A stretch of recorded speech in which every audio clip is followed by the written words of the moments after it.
To Sir Watkin Phillips Bart, of Jesus College, Oxon.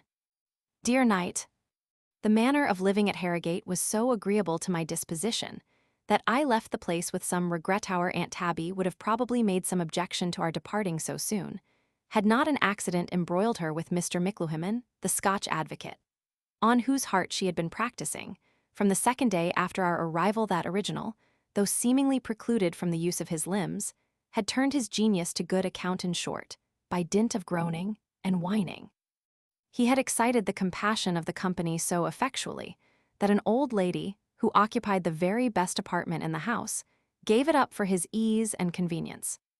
When his man led him into the long room, all the females were immediately in commotion. One set an elbow chair, another shook up the cushion, a third brought a stool, and a fourth a pillow, for the accommodation of his feet. Two ladies, of whom Tabby was always one, supported him into the dining room and placed him properly at the table, and his taste was indulged with a succession of delicacies, culled by their fair hands.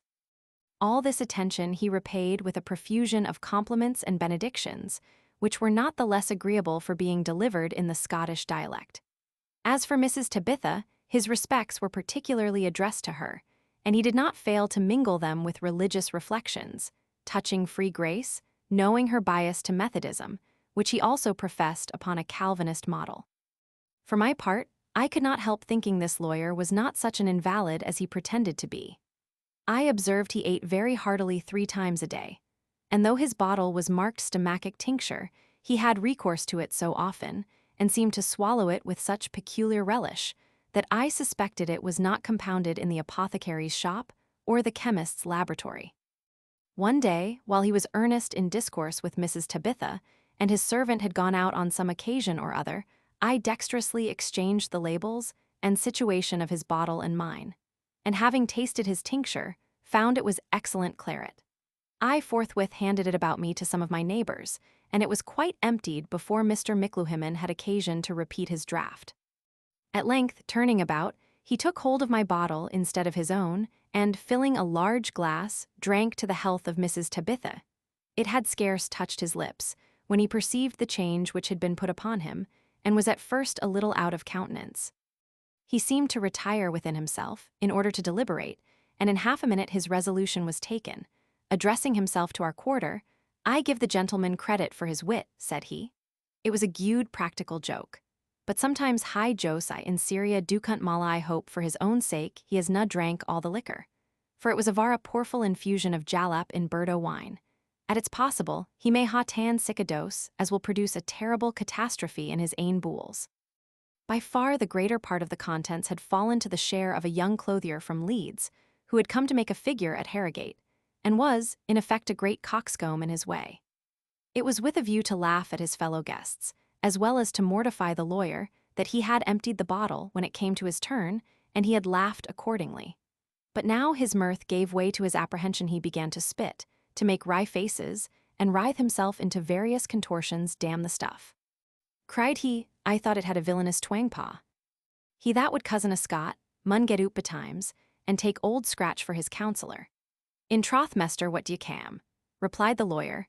"Your wit has run you into a filthy puddle. I'm truly consarned for your weeful case. The best advice I can give you, in sic a dilemma, is to send an express to Ripon for Dr. Waugh, without delay, and, in the meantime, swallow all the oil and butter you can find in the hoose, to defend your poor stomach and intestines from the vilification of the particles of the jalap, which is vara violent, even when taken in moderation." The poor clothier's torments had already begun. He retired, roaring with pain, to his own chamber. The oil was swallowed and the doctor sent for. But before he arrived, the miserable patient had made such discharges upwards and downwards that nothing remained to give him further offense. And this double evacuation was produced by imagination alone, for what he had drank was genuine wine of Burdo, which the lawyer had brought from Scotland for his own private use. The clothier, finding the joke turn out so expensive and disagreeable, quitted the house next morning, leaving the triumph to Micklewhimmen, who enjoyed it internally without any outward signs of exultation. On the contrary, he affected to pity the young man for what he had suffered, and acquired fresh credit from this show of moderation. It was about the middle of the night, which succeeded this adventure, that the vent of the kitchen chimney being foul, the soot took fire, and the alarm was given in a dreadful manner. Every body leaped naked out of bed, and in a minute the whole house was filled with cries and confusion. There was 2 stairs in the house, and to these we naturally ran.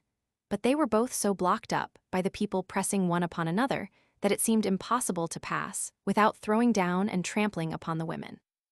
In the midst of this anarchy, Mr. Micklewhimmen, with a leathern portmanteau on his back, came running as nimble as a buck along the passage, and Tabby in her under petticoat, endeavoring to hook him under the arm that she might escape through his protection, he very fairly pushed her down, crying, "Na, gude faith, charity begins at hame." Without paying the least respect to the shrieks and entreaties of his female friends, he charged through the midst of the crowd, overturning everything that opposed him, and actually fought his way to the bottom of the staircase by. This time Clinker had found a ladder by which he entered the window of my uncle's chamber, where our family was assembled, and proposed that we should make our exit successively by that conveyance. The squire exhorted his sister to begin the descent. But before she could resolve, her woman, Mrs. Winifred Jenkins, in a transport of terror, threw herself out at the window upon the ladder, while Humphry dropped upon the ground. That he might receive her in her descent, this maiden was just as she had started out of bed. The moon shone very bright, and a fresh breeze of wind blowing. None of Mrs. Winifred's beauties could possibly escape the view of the fortunate Clinker, whose heart was not able to withstand the united force of so many charms. At least I am much mistaken, if he has not been her humble slave from that moment he received her in his arms, and, giving her his coat to protect her from the weather, ascended again with admirable dexterity. At that instant, the landlord of the house called out with an audible voice that the fire was extinguished, and the ladies had nothing further to fear. This was a welcome note to the audience, and produced an immediate effect. The shrieking ceased, and a confused sound of expostulation ensued. I conducted Mrs. Tabitha and my sister to their own chamber, where Liddy fainted away, but was soon brought to herself. Then I went to offer my services to the other ladies, who might want assistance. They were all scudding through the passage to their several apartments, and as the thoroughfare was lighted by 2 lamps, I had a pretty good observation of them in their transit. But as most of them were naked to the smock, and all their heads shrouded in huge nightcaps, I could not distinguish one face from another, though I recognized some of their voices. These were generally plaintive. Some wept, some scolded, and some prayed. I lifted up one poor old gentlewoman, who had been overturned and sore bruised by a multitude of feet. And this was also the case with the lame person from Northumberland, whom Micklewhimmen had in his passage overthrown, though not with impunity, for the cripple, in falling, gave him such a good pelt on the head with his crutch, that the blood followed. As for this lawyer, he waited below till the hurly-burly was over, and then stole softly to his own chamber, from whence he did not venture to make a second sally till 11 in the forenoon, when he was led into the public room by his own servant and another assistant, groaning most woefully, with a bloody napkin round his head. But things were greatly altered. The selfish brutality of his behavior on the stairs had steeled their hearts against all his arts, and addressed not a soul offered to accommodate him with a chair, cushion, or footstool, so that he was obliged to sit down on a hard bench. In that position, he looked around with a rueful aspect, and bowing very low, said in a whining tone, "Your most humble servant. Ladies' fire is a dreadful calamity. Fire purifies gold, and it ties friendship," cried Mrs. Tabitha, bridling. "Yea, madam," replied Micklewhimmen. "And at trith discretion, all swift discretion consists in forsaking a friend in adversity. You are eminently possessed of that virtue," resumed our aunt. "Na, madam," rejoined the advocate, "well I wot, I cannot claim any merit from the mode of my retreat. Ye'll please to observe, ladies, there are 2 independent principles that actuate our nature. One is instinct, which we have in common with the brute creation, and the other is reason new, in certain great emergencies. When the faculty of reason is suspended, instinct takes the lead, and when this predominates, having no affinity with reason, it pays no sort of regard to its connections. It only operates for the preservation of the individual, and that by the most expeditious and effectual means. Therefore, begging your pardon, ladies, I'm no accountable in foro conscientio for what I did, while under the influence of this irresistible puer." Here my uncle interposing, "I should be glad to know," said he, "whether it was instinct that prompted you to retreat with bag and baggage. For I think you had a portmanteau on your shoulder." The lawyer answered, without hesitation, Gif I might tell my mind freely, without incurring the suspicion of presumption, I should think it was something superior to either reason or instinct which suggested that measure, and this on a twaffle de cunt. In the first place, the portmanteau contained the writings of a worthy nobleman's estate, and their being burnt would have occasioned a loss that could not be repaired.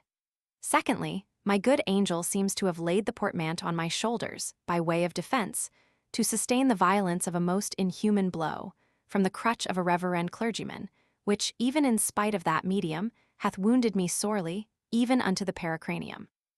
By your own doctrine, cried the parson, who chanced to be present, I am not accountable for the blow, which was the effect of instinct. I crave your pardon, reverend sir, said the other. Instinct never acts but for the preservation of the individual. But your preservation was out of the case, you had already received the damage, and therefore the blow must be imputed to revenge, which is a sinful passion, that ill becomes any Christian, especially a Protestant divine. And let me tell you, most reverend doctor, gin I had a mind to plea, the law would hold my libel relevant. Why, the damage is pretty equal on both sides, cried the parson. Your head is broke, and my crutch is snapped in the middle. Now, if you will repair the one, I will be at the expense of curing the other. This sally raised the laugh against Micklewhimmen, who began to look grave. When my uncle, in order to change the discourse, observed that instinct had been very kind to him in another respect. For it had restored to him the use of his limbs, which, in his exit, he had moved with surprising agility, he replied that it was the nature of fear to brace up the nerves, and mentioned some surprising feats of strength and activity performed by persons under the impulse of terror. But he complained that in his own particular, the effects had ceased when the cause was taken away. The squire said he would lay a tea-drinking on his head, that he should dance a Scotch measure without making a false step. And the advocate, grinning, called for the piper, a fiddler being at hand. This original started up, with his bloody napkin over his black tie periwig, and acquitted himself in such a manner as excited the mirth of the whole company. But he could not regain the good graces of Mrs. Tabby, who did not understand the principle of instinct, and the lawyer did not think it worth his while to proceed to further demonstration. From Harrogate we came hither by the way of York, and here we shall tarry some days, as my uncle and Tabitha are both resolved to make use of the waters. Scarborough, though a paltry town, is romantic from its situation along a cliff that overhangs the sea. The harbor is formed by a small elbow of land that runs out as a natural mole, directly opposite to the town, and on that side is the castle, which stands very high, of considerable extent, and before the invention of gunpowder, was counted impregnable. At the other end of Scarborough are 2 public rooms for the use of the company, who resort to this place in the summer to drink the waters and bathe in the sea, and the diversions are pretty much on the same footing here as at Bath. The spa is a little way beyond the town, on this side under a cliff within a few paces of the sea, and thither the drinkers go every morning in dishabille. But the descent is by a great number of steps, which invalids find very inconvenient. Betwixt the well and the harbor, the bathing machines are ranged along the beach, with all their proper utensils and attendants. You have never seen one of these machines. Image to yourself a small, snug wooden chamber, fixed upon a wheel carriage, having a door at each end, and on each side a little window above. A bench below the bather, ascending into this apartment by wooden steps, shuts himself in and begins to undress, while the attendant yokes a horse to the end next the sea, and draws the carriage forwards, till the surface of the water is on a level with the floor of the dressing-room. Then he moves and fixes the horse to the other end. The person within being stripped, opens the door to the seaward, where he finds the guide ready, and plunges headlong into the water after having bathed. He reascends into the apartment, by the steps which had been shifted for that purpose, and puts on his clothes at his leisure, while the carriage is drawn back again upon the dry land. So that he has nothing further to do, but to open the door, and come down as he went up should he be so weak or ill as to require a servant to put off and on his clothes. There is room enough in the apartment for 6 people. The guides who attend the ladies in the water are of their own sex, and they and the female bathers have a dress of flannel for the sea. Nay, they are provided with other conveniences for the support of decorum. A certain number of the machines are fitted with tilts, that project from the seaward ends of them, so as to screen the bathers from the view of all persons whatsoever. The beach is admirably adapted for this practice, the descent being gently gradual and the sand soft as velvet. But then the machines can be used only at a certain time of the tide, which varies every day. So that sometimes the bathers are obliged to rise very early in the morning. For my part, I love swimming as an exercise and can enjoy it at all times of the tide, without the formality of an apparatus. You and I have often plunged together into the Isis. But the sea is a much more noble bath, for health as well as pleasure. You cannot conceive what a flow of spirits it gives, and how it braces every sinew of the human frame. Were I to enumerate half the diseases which are every day cured by sea bathing, you might justly say you had received a treatise, instead of a letter, from your affectionate friend and servant, J. Melford, Scarborough, July 1.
To Dr. Lewis.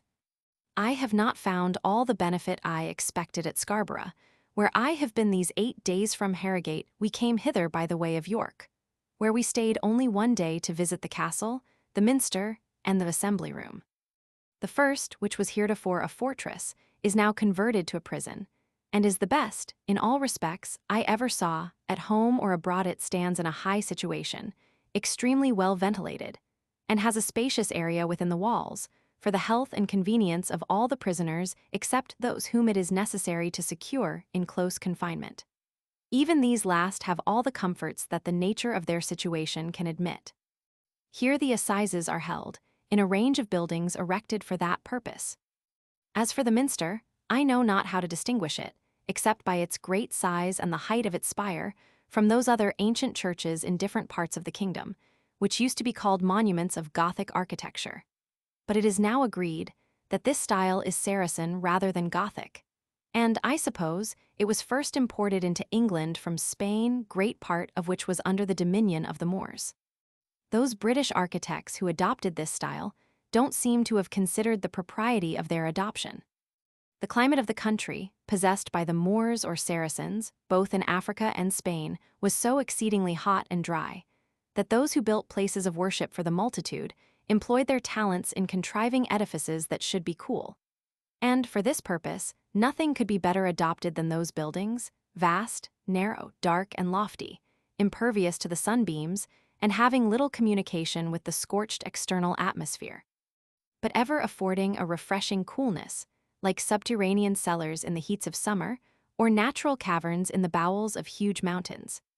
But nothing could be more preposterous than to imitate such a mode of architecture in a country like England, where the climate is cold and the air eternally loaded with vapors, and where, of consequence, the builder's intention should be to keep the people dry and warm. For my part, I never entered the Abbey Church at Bath but once, and the moment I stepped over the threshold, I found myself chilled to the very marrow of my bones. When we consider that in our churches, in general, we breathe a gross stagnated air, surcharged with damps from vaults, tombs, and charnel houses, may we not term them so many magazines of rooms, created for the benefit of the medical faculty? And safely aver that more bodies are lost than souls saved by going to church, in the winter especially, which may be said to engross 8 months in the year. I should be glad to know what offense it would give to tender consciences if the house of God was made more comfortable, or less dangerous to the health of valetudinarians, and whether it would not be an encouragement to piety, as well as the salvation of many lives, if the place of worship was well floored, wainscoted, warmed, and ventilated, and its area kept sacred from the pollution of the dead. The practice of burying in churches was the effect of ignorant superstition, influenced by knavish priests who pretended that the devil could have no power over the defunct if he was interred in holy ground. And this, indeed, is the only reason that can be given for consecrating all cemeteries, even at this day. The external appearance of an old cathedral cannot be but displeasing to the eye of every man who has any idea of propriety or proportion, even though he may be ignorant of architecture as a science.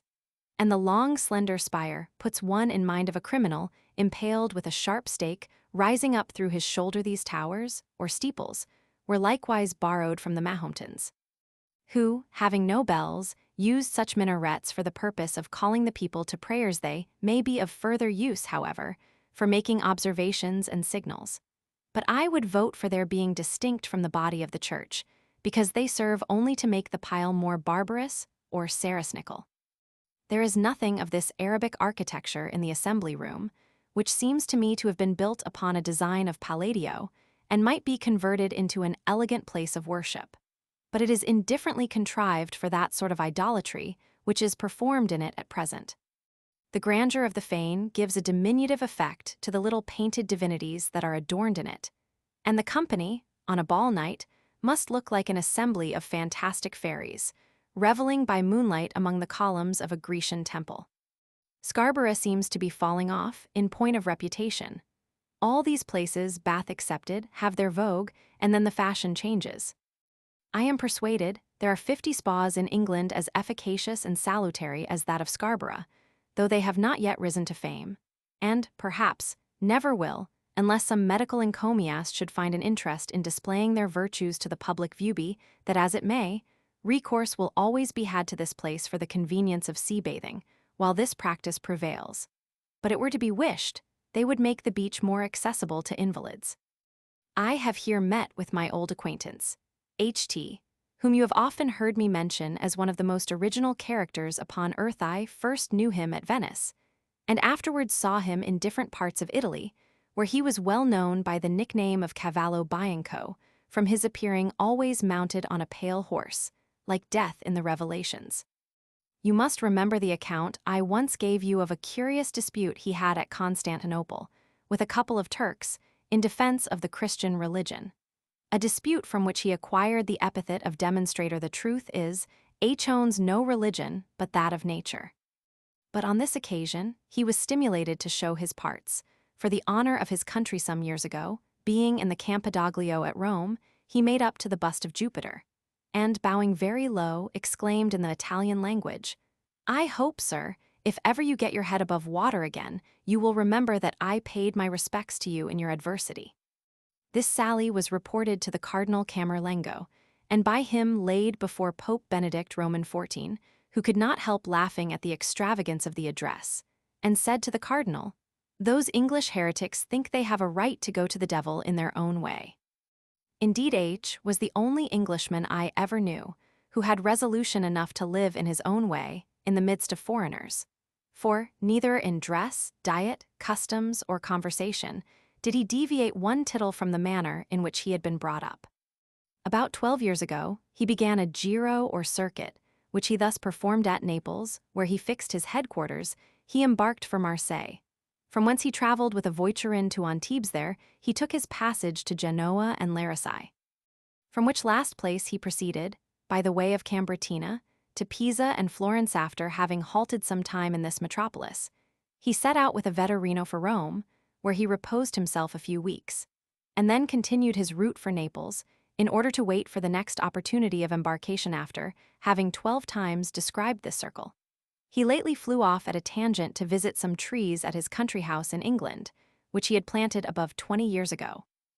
After the plan of the double colonnade in the Piazza of St. Peter at Rome, he came hither to Scarborough, to pay his respects to his noble friend and former pupil, the M of G, and forgetting that he is now turned of 70, sacrificed so liberally to Bacchus, that next day he was seized with a fit of the apoplexy, which has a little impaired his memory. But he retains all the oddity of his character in perfection, and is going back to Italy by the way of Geneva, that he may have a conference with his friend Voltaire, about giving the last blow to the Christian superstition. He intends to take shipping here for Holland or Hamburg, for it is a matter of great indifference to him at what part of the continent he first lands. When he was going abroad the last time, he took his passage in a ship bound for Leghorn, and his baggage was actually embarked. In going down the river by water, he was by mistake put on board of another vessel under sail, and upon inquiry understood she was bound to Petersburg. Said he, "I don't care if I go along with you." He forthwith struck a bargain with the captain, bought a couple of shirts of the mate, and was safe conveyed to the court of Muscovy, from whence he travelled by land to receive his baggage at Leghorn. He is now more likely than ever to execute a whim of the same nature. And I will hold any wager that as he cannot be supposed to live much longer, according to the course of nature, his exit will be as odd as his life has been extravagant. This gentleman crossed the sea to France, visited and conferred with Mr. de Voltaire at Ferney, resumed his old circuit at Genoa, and died in 1767 at the house of Vanini in Florence. Being taken with a suppression of urine, he resolved, in imitation of Pomponius Atticus, to take himself off by abstinence, and this resolution he executed like an ancient Roman.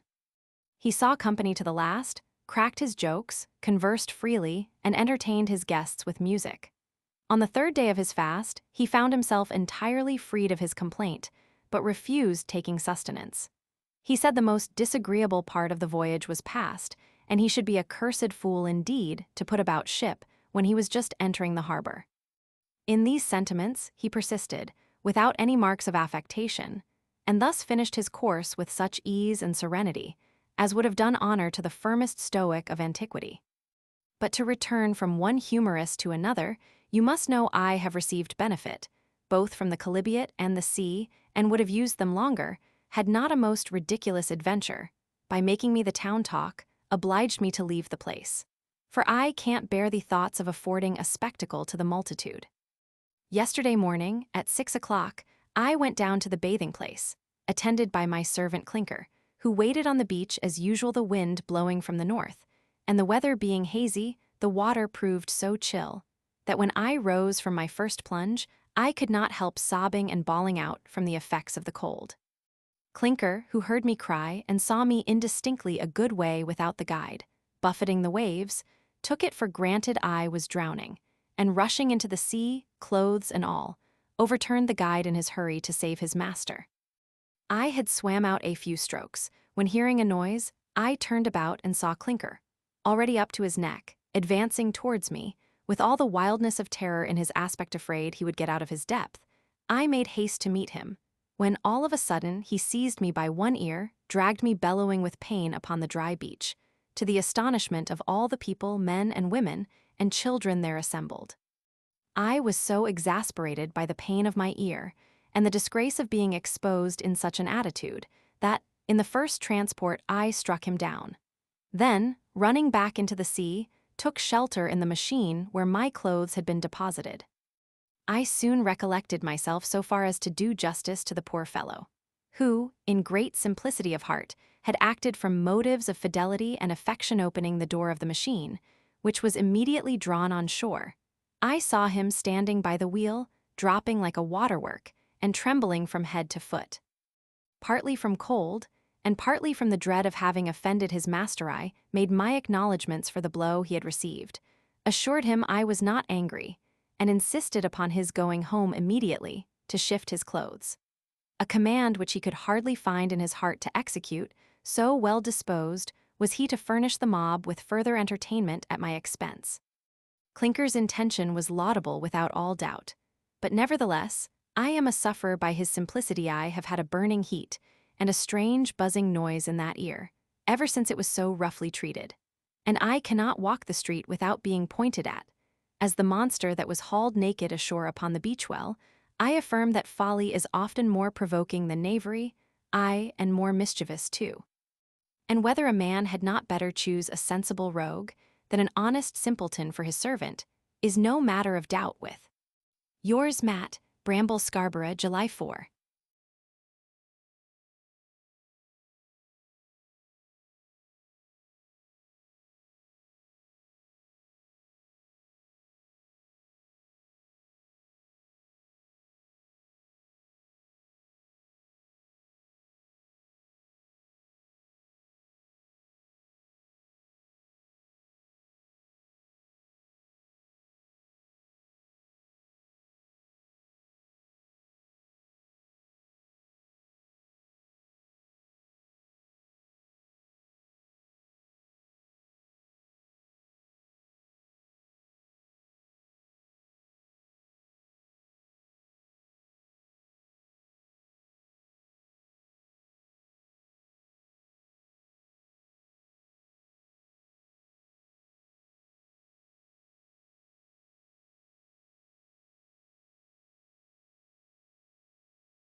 To Sir Watkin Phillips, Bard of Jesus College, Oxon.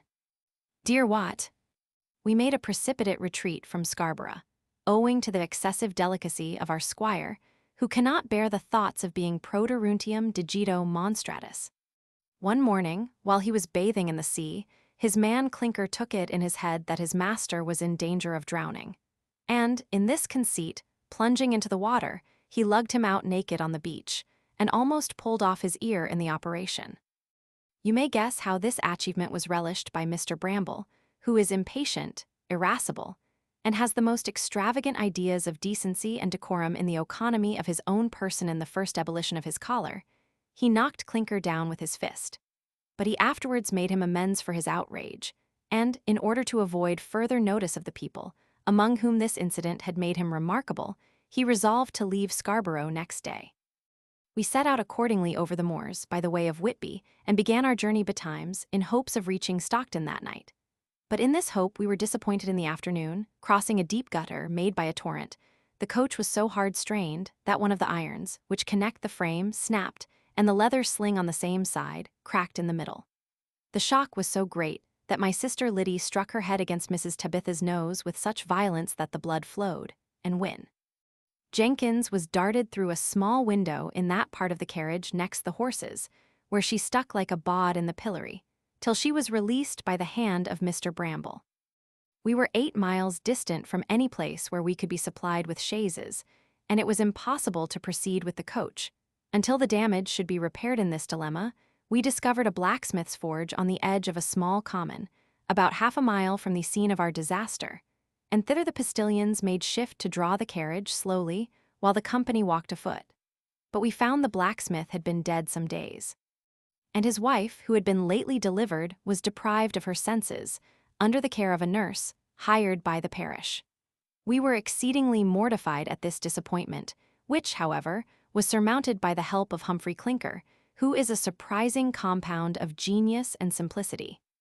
Finding the tools of the defunct, together with some coals in the smithy, he unscrewed the damaged iron in a twinkling, and, kindling a fire, united the broken pieces with equal dexterity and dispatch while he was at work upon this operation.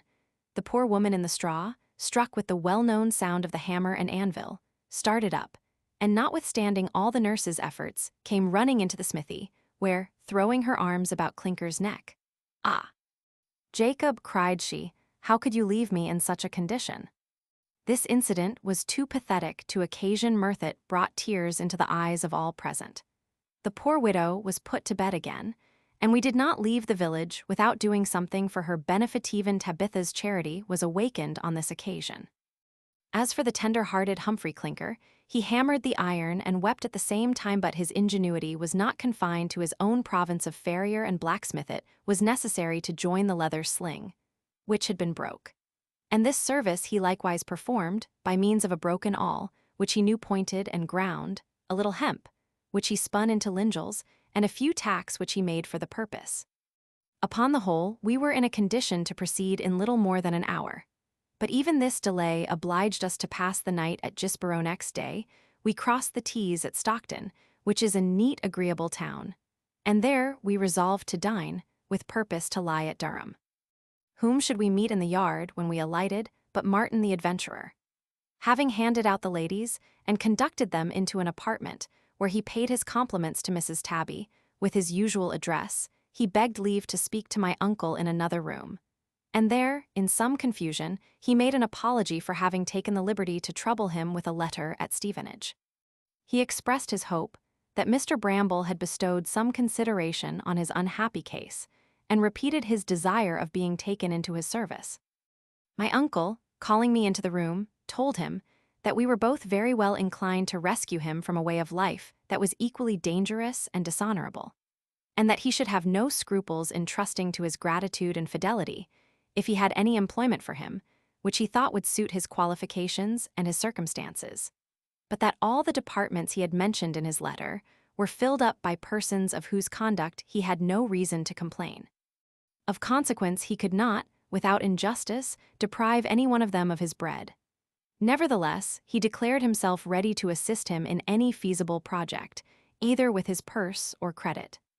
Martin seemed deeply touched at this declaration. The tear started in his eye, while he said, in a faltering accent, "Worthy sir, your generosity oppresses me. I never dreamed of troubling you for any pecuniary assistance. Indeed, I have no occasion. I have been so lucky at billiards and betting in different places, at Buxton, Harrogate, Scarborough, and Newcastle races, that my stock in ready money amounts to £300, which I would willingly employ in prosecuting some honest scheme of life. But my friend, Justice Buzzard, has set so many springs for my life that I am under the necessity of either retiring immediately to a remote part of the country, where I can enjoy the protection of some generous patron, or of quitting the kingdom altogether. It is upon this alternative that I now beg leave to ask your advice. I have had information of all your route, since I had the honor to see you at Stevenage, and, supposing you would come this way from Scarborough, I came hither last night from Darlington, to pay you my respects. It would be no difficult matter to provide you with an asylum in the country, replied my uncle.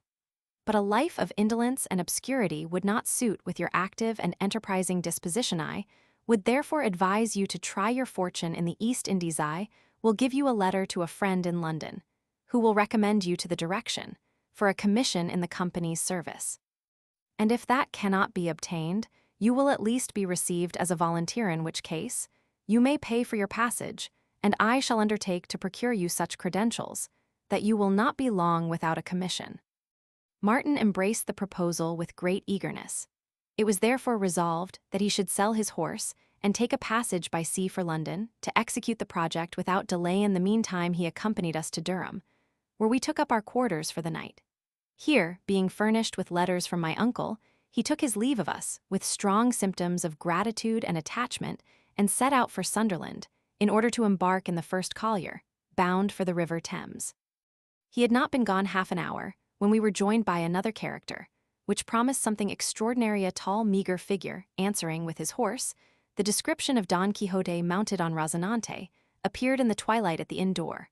While my aunt and Liddy stood at a window in the dining room, he wore a coat, the cloth of which had once been scarlet, trimmed with Brandenburgs, now totally deprived of their metal, and he had holster caps and housing of the same stuff and same antiquity. Perceiving ladies at the window above, he endeavored to dismount with the most graceful air he could assume. But the ostler, neglecting to hold the stirrup when he wheeled off his right foot and stood with his whole weight on the other, the girth unfortunately gave way. The saddle turned, down came the cavalier to the ground, and his hat and periwig falling off, displayed a headpiece of various colors, patched and plastered in a woeful condition. The ladies, at the window above, shrieked with affright, on the supposition that the stranger had received some notable damages in his fall. But the greatest injury he had sustained arose from the dishonor of his descent, aggravated by the disgrace of exposing the condition of his cranium. For certain plebeians that were about the door laughed aloud, in the belief that the captain had got either a scald head or a broken head, both equally opprobrious. He forthwith leaped up in a fury, and snatching one of his pistols, threatened to put the ostler to death, when another squall from the women checked his resentment. He then bowed to the window, while he kissed the butt end of his pistol, which he replaced, adjusted his wig in great confusion, and led his horse into the stable. By this time, I had come to the door, and could not help gazing at the strange figure that presented itself to my view. He would have measured above 6 feet in height had he stood upright, but he stooped very much, was very narrow in the shoulders, and very thick in the calves of his legs, which were cased in black spatterdashes. As for his thighs, they were long and slender, like those of a grasshopper. His face was at least half a yard in length, brown and shriveled, with projecting cheekbones, little gray eyes on the greenish hue, a large hook nose, a pointed chin, a mouth from ear to ear, very ill furnished with teeth, and a high, narrow forehead well furrowed with wrinkles. His horse was exactly in the style of its rider, a resurrection of dry bones, which, as we afterwards learned, he valued exceedingly, as the only present he had ever received in his life. Having seen this favorite steed properly accommodated in the stable, he sent up his compliments to the ladies, begging permission to thank them in person for the marks of concern they had shewn at his disaster in the courtyard, as the squire said they could not decently decline his visit. He was shewn upstairs, and paid his respects in the Scotch dialect, with much formality. "Ladies," said he, "perhaps you may be scandalized at the appearance of my heed maid, when it was uncovered by accident.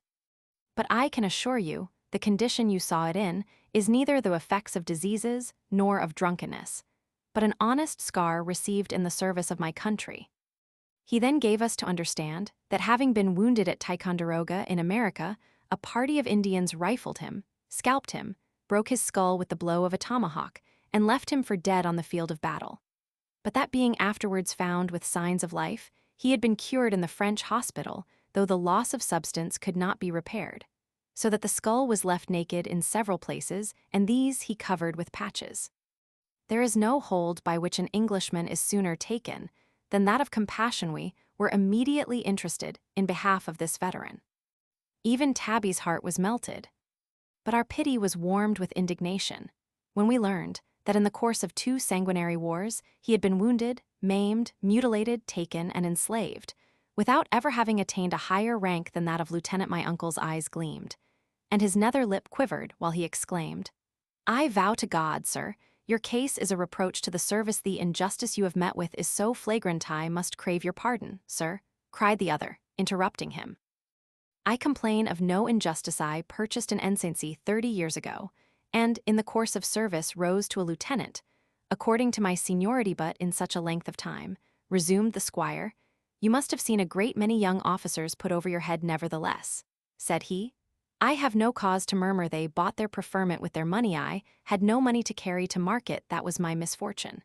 But no body was to blame. What? No friend to advance a sum of money." Said Mr. Bramble, "Perhaps I might have borrowed money for the purchase of a company," answered the other. "But that loan must have been refunded, and I did not choose to encumber myself with a debt of £1,000 to be paid from an income of 10 shillings a day."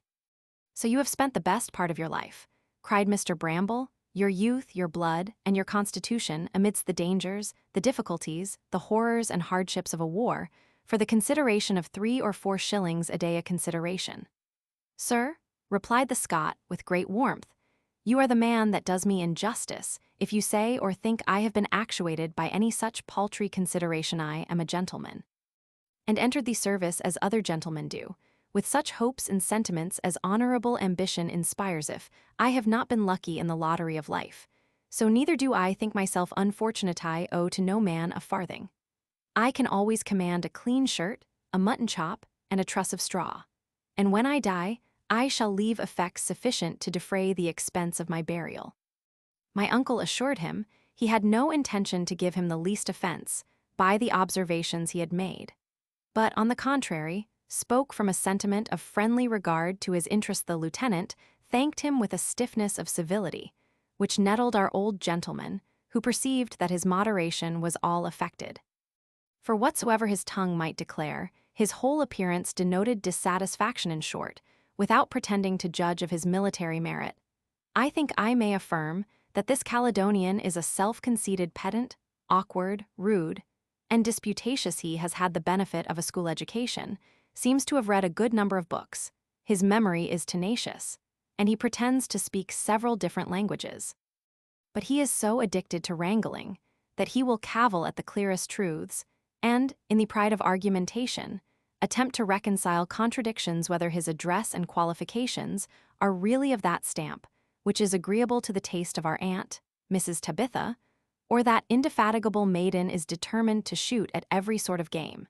Certain it is she has begun to practice upon the heart of the lieutenant, who favored us with his company to supper. I have many other things to say of this man of war, which I shall communicate in a post or two. Meanwhile, it is but reasonable that you should be indulged with some respite from those weary lucubrations of yours, J. Melford, Newcastle upon Tyne, July 10.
To Sir Watkin Phillips Bart, of Jesus College, Oxon.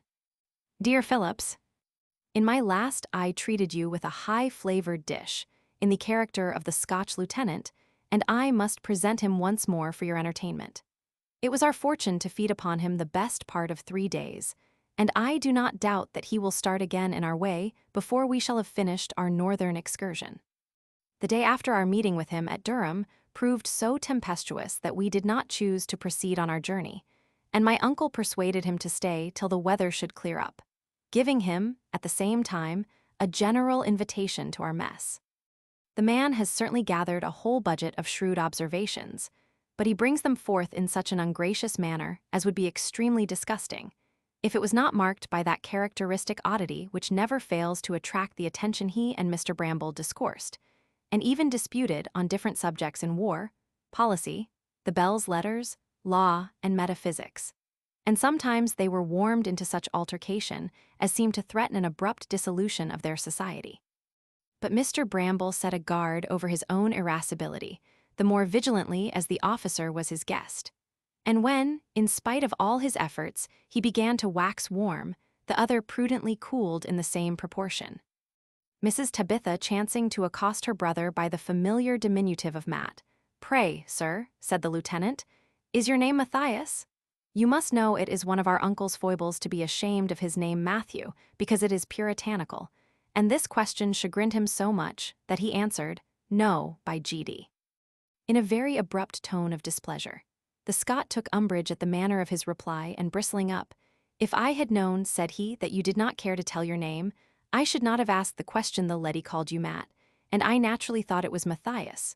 Perhaps it may be Methuselah, or Metrodorus, or Metellus, or Mathurinus, or Malthinus, or Matamoris, or—' 'No,' cried my uncle laughing, 'it is neither of those, Captain. My name is Matthew Bramble, at your service. The truth is, have a foolish pique at the name of Matthew, because it favors of those canting hypocrites, who, in Cromwell's time, christened all their children by names taken from the Scripture.' 'A foolish pique indeed,' cried Mrs. Tabby, 'and even sinful to fall out with your name because it is taken from Holy Writ. I would have you to know, you was called after great uncle Matthew ap Maddock ap Meredith, Esquire, of Llanwysthin in Montgomeryshire, Justice of the Quorum, and Crusty Rudalorum, a gentleman of great worth and property, descended in a straight line, by the female side from Llewellyn, Prince of Wales. This genealogical anecdote seemed to make some impression upon the North Briton, who bowed very low to the descendant of Llewellyn, and observed that he himself had the honor of a scriptural nomination.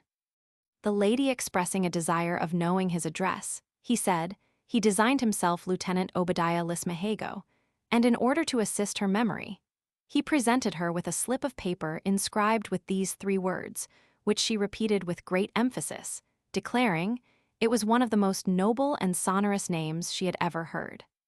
He observed that Obadiah was an adventitious appellation, derived from his great-grandfather, who had been one of the original Covenanters. But Lismahago was the family surname, taken from a place in Scotland so called. He likewise dropped some hints about the antiquity of his pedigree, adding, with a smile of self-denial, sed genus et provos, et quo non fecimus ipsi, vix e nostra voco, which quotation he explained in deference to the ladies, and Mrs. Tabitha did not fail to compliment him on his modesty in waiving the merit of his ancestry, adding that it was the less necessary to him as he had such a considerable fund of his own. She now began to glue herself to his favor with the grossest adulation. She expatiated upon the antiquity and virtues of the Scottish nation, upon their valor, probity, learning, and politeness. She even descended to encomiums on his own personal address. His gallantry, good sense, and erudicency appealed to her brother, whether the captain was not the very image of our cousin Governor Griffith. She discovered a surprising eagerness to know the particulars of his life, and asked 1,000 questions concerning his achievements in war, all which Mr. Lismahago answered with a sort of Jesuitical reserve, affecting a reluctance to satisfy her curiosity on a subject that concerned his own exploits. By dint of her interrogations, however, we learned that he and Ensign Murphy had made their escape from the French hospital at Montreal and taken to the woods in hope of reaching some English settlement. But mistaking their route, they fell in with a party of Miamis who carried them away in captivity. The intention of these Indians was to give one of them as an adopted son to a venerable sachem, who had lost his own in the course of the war, and to sacrifice the other according to the custom of the country. Murphy, as being the younger and handsomer of the two, was designed to fill the place of the deceased, not only as the son of the sachem, but as the spouse of a beautiful squaw to whom his predecessor had been betrothed. But in passing through the different wigwams or villages of the Miamis, poor Murphy was so mangled by the women and children, who have the privilege of torturing all prisoners in their passage, that, by the time they arrived at the place of the sachem's residence, he was rendered altogether unfit for the purposes of marriage. It was determined, therefore, in the assembly of the warriors, that Ensign Murphy should be brought to the stake, and that the lady should be given to Lieutenant Lismahago, who had likewise received his share of torments, though they had not produced emasculation. A joint of one finger had been cut, or rather sawed off with a rusty knife. One of his great toes was crushed into a mash betwixt 2 stones. Some of his teeth were drawn or dug out with a crooked nail. Splintered reeds had been thrust up his nostrils and other tender parts, and the calves of his legs had been blown up with mines of gunpowder dug in the flesh with the sharp point of the tomahawk. The Indians themselves allowed that Murphy died with great heroism, singing, as his death song, the Drimmindoo, in concert with Mr. Lismahago, who was present at the solemnity. After the warriors and the matrons had made a hearty meal upon the muscular flesh which they pared from the victim, and had applied a great variety of tortures, which he bore without flinching, an old lady, with a sharp knife, scooped out one of his eyes and put a burning coal in the socket. The pain of this operation was so exquisite that he could not help bellowing, upon which the audience raised a shout of exultation, and one of the warriors stealing behind him gave him the coup de grace with a hatchet. Lismahago's bride, the squaw Squinkanacusta, distinguished herself on this occasion. She showed a great superiority of genius in the tortures which she contrived and executed with her own hands. She vied with the stoutest warrior in eating the flesh of the sacrifice. And after all the other females were fuddled with dram drinking, she was not so intoxicated, but that she was able to play the game of the platter with the conjuring sachem, and afterwards go through the ceremony of her own wedding, which was consummated that same evening. The captain had lived very happily with this accomplished squaw for 2 years, during which she bore him a son, who is now the representative of his mother's tribe. But at length, to his unspeakable grief, she had died of a fever, occasioned by eating too much raw bear, which they had killed in a hunting excursion. By this time, Mr. Lismahago was elected sachem, acknowledged first warrior of the Badger tribe, and dignified with the name or epithet of Akakanistagorora, which signifies nimble as a weasel. But all these advantages and honors he was obliged to resign, in consequence of being exchanged for the orator of the community, who had been taken prisoner by the Indians that were in alliance with the English. At the peace, he had sold out upon half pay, and was returned to Britain, with a view to pass the rest of his life in his own country, where he hoped to find some retreat where his slender finances would afford him a decent subsistence. Such are the outlines of Mr. Lismahago's history, to which Tabitha did seriously incline her ear. Indeed, she seemed to be taken with the same charms that captivated the heart of Desdemona, who loved the more for the dangers he had passed. The description of poor Murphy's sufferings, which threw my sister Liddy into a swoon, extracted some sighs from the breast of Mrs. Tabby. When she understood he had been rendered unfit for marriage, she began to spit, and ejaculated, "Jesus, what cruel barbarians!" And she made wry faces at the lady's nuptial repast. But she was eagerly curious to know the particulars of her marriage dress, whether she wore high-breasted stays or bodice, a robe of silk or velvet, and laces of Mechlin or mignonette, supposed, as they were connected with the French she used rouge, and had her hair dressed in the Parisian fashion. The captain would have declined giving a categorical explanation of all these particulars, observing, in general, that the Indians were too tenacious of their own customs to adopt the modes of any nation whatsoever.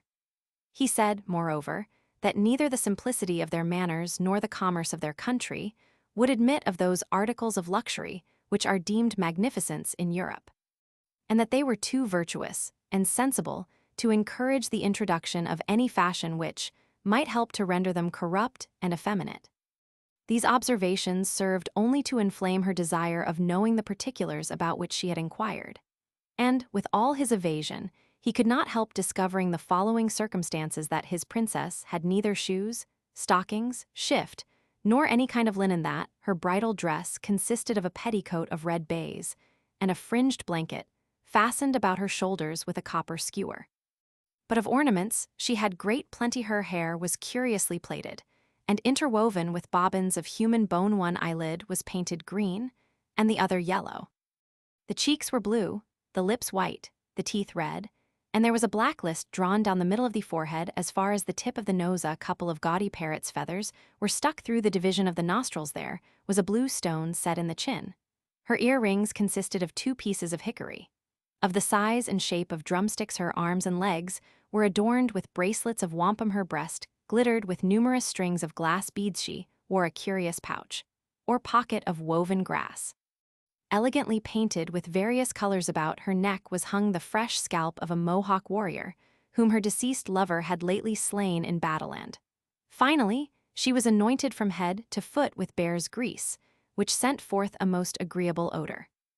One would imagine that these paraphernalia would not have been much admired by a modern fine lady, but Mrs. Tabitha was resolved to approve of all the captain's connections. She wished, indeed, the squaw had been better provided with linen, but she owned there was much taste and fancy in her ornaments.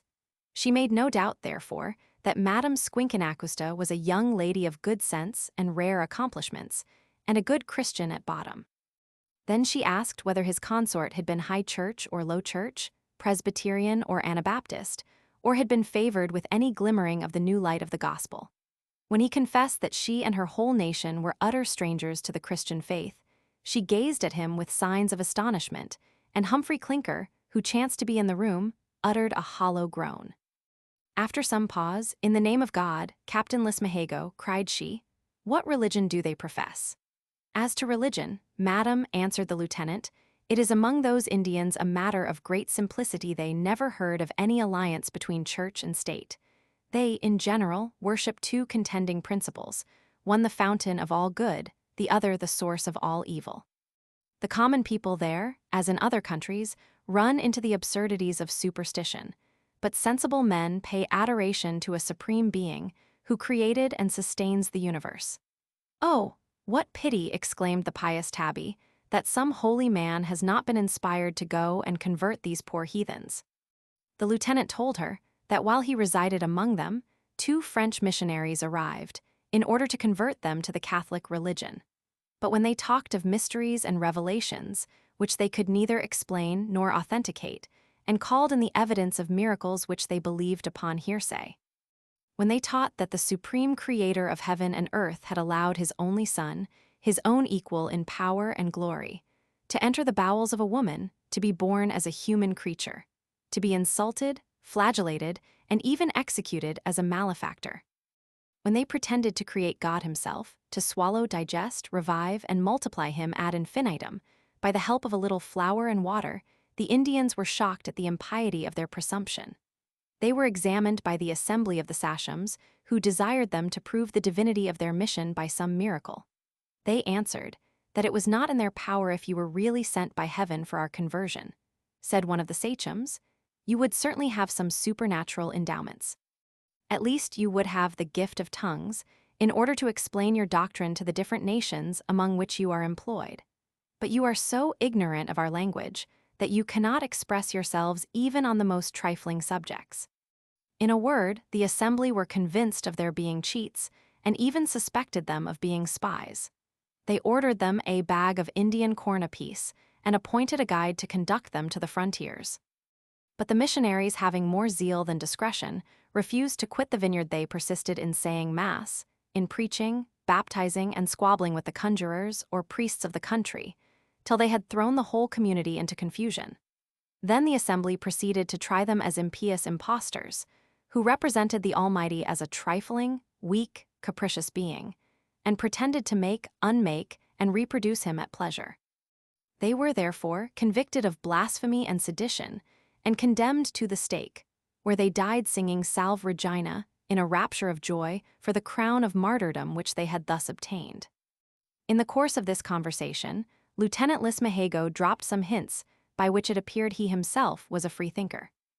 Our aunt seemed to be startled at certain sarcasms he threw out against the creed of Saint Athanasius. He dwelt much upon the words, reason, philosophy, and contradiction in terms he bid defiance to the eternity of hellfire, and even threw such squibs at the immortality of the soul as singed a little the whiskers of Mrs. Tabitha's faith.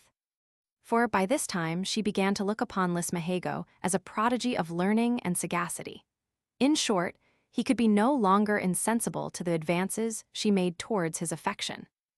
And although there was something repulsive in his nature, he overcame it so far as to make some return to her civilities. Perhaps he thought it would be no bad scheme, in a superannuated lieutenant on half pay, to effect a conjunction with an old maid, who, in all probability, had fortune enough to keep him easy and comfortable in the fag end of his dazen ogling correspondence. Forthwith commenced between this amiable pair of originals. He began to sweeten the natural acidity of his discourse with the treacle of compliment and commendation. He from time to time offered her snuff, of which he himself took great quantities, and even made her a present of a purse of silk grass, woven by the hands of the amiable Squinkanacusta, who had used it as a shot pouch in her hunting expeditions. From Doncaster northwards, all the windows of all the inns are scrawled with doggerel rhymes, in abuse of the Scotch nation. And what surprised me very much, I did not perceive one line written in the way of recrimination. Curious to hear what Lismahago would say on this subject, I pointed out to him a very scurrilous epigram against his countrymen, which was engraved on one of the windows of the parlor where we sat. He read it with the most starched composure. And when I asked his opinion of the poetry, "It is vara terse and vara poignant," said he, "but with the help of a Watt dishclout, it might be rendered more clear and perspicuous. I marvel much that some modern wit has not published a collection of these essays under the title of The Glazier's Triumph over Sawney. The Scotime persuaded it would be a vara agreeable offering to the patriots of London and Westminster." When I expressed some surprise that the natives of Scotland, who travel this way, had not broke all the windows upon the road, "With submission," replied the lieutenant, "that were but shallow policy. It would only serve to make the satire more cutting and severe, and I think it is much better to let it stand in the window than have it presented in the reckoning." My uncle's jaws began to quiver with indignation. He said, The scribblers of such infamous stuff deserve to be scourged at the cart's tail for disgracing their country with such monuments of malice and stupidity. These vermin, said he, do not consider that they are affording their fellow subjects, whom they abuse, continual matter of self-gratulation, as well as the means of executing the most manly vengeance that can be taken for such low, illiberal attacks. For my part, I admire the philosophically forbearance of the Scots, as much as I despise the insolence of those wretched libellers, which is akin to the arrogance of the village cock, who never crows but upon his own dunghill. The captain, with an affectation of candor, observed that men of illiberal minds were produced in every soil, that in supposing those were the sentiments of the English in general, he should pay too great a compliment to his own country, which was not of consequence enough to attract the envy of such a flourishing and powerful people. Mrs. Tabby broke forth again in praise of his moderation, and declared that Scotland was the soil which produced every virtue under heaven. When Lismahago took his leave for the night, she asked her brother if the captain was not the prettiest gentleman he had ever seen, and whether there was not something wonderfully engaging in his aspect. Mr. Bramble having eyed her some time in silence, "Sister," said he, "the lieutenant is, for aught I know, an honest man and a good officer. He has a considerable share of understanding, and a title to more encouragement than he seems to have met with in life. But I cannot, with a safe conscience, affirm that he is the prettiest gentleman I ever saw. Neither can I discern any engaging charm in his countenance, which I vow to God is, on the contrary, very hard-favored and forbidding. I have endeavored to ingratiate myself with this North Briton, who is really a curiosity, but he has been very shy of my conversation ever since I laughed at his asserting that the English tongue was spoke with more propriety at Edinburgh than at London. Looking at me with a double squeeze of souring in his aspect. If the old definition be true, said he, that risibility is the distinguishing characteristic of a rational creature, the English are the most distinguished for rationality of any people I ever knew. I owned that the English were easily struck with anything that appeared ludicrous, and apt to laugh accordingly. But it did not follow that, because they were more given to laughter, they had more rationality than their neighbors. I said, such an inference would be an injury to the Scots, who were by no means defective in rationality, though generally supposed little subject to the impressions of humor. The captain answered that this supposition must have been deduced either from their conversation or their compositions, of which the English could not possibly judge with precision, as they did not understand the dialect used by the Scots in common discourse, as well as in their works of humor. When I desired to know what those works of humor were, he mentioned a considerable number of pieces, which he insisted were equal in point of humor to anything extant in any language dead or living. He, in particular, recommended a collection of detached poems, in 2 small volumes, intituled The Evergreen, and the works of Allan Ramsay, which I intend to provide myself with at Edinburgh. He observed that a North Briton is seen to a disadvantage in an English company, because he speaks in a dialect that they can't relish, and in a phraseology which they don't understand. He therefore finds himself under a restraint, which is a great enemy to wit and humor. These are faculties which never appear in full luster, but when the mind is perfectly at ease, and, as an excellent writer says, enjoys her elbow-room. He proceeded to explain his assertion that the English language was spoken with greater propriety at Edinburgh than in London. He said what we generally called the Scottish dialect was, in fact, true, genuine Old English, with a mixture of some French terms and idioms, adopted in a long intercourse betwixt the French and Scotch nations.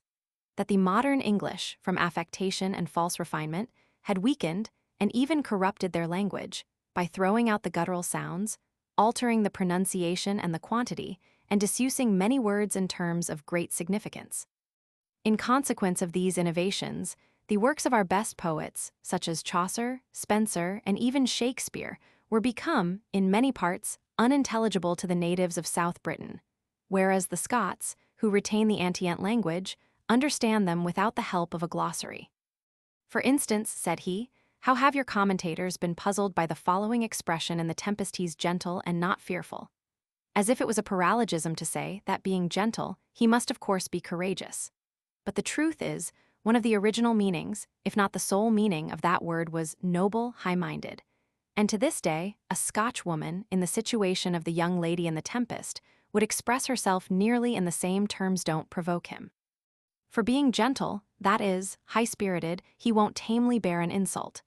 Spenser, in the very first stanza of his Faerie Queene, says, "A gentle knight was pricking on the plain, which knight, far from being tame and fearful, was so stout that nothing did he dread, but ever was Idrad." To prove that we had impaired the energy of our language by false refinement, he mentioned the following words, which, though widely different in signification, are pronounced exactly in the same manner: right, right, right, right.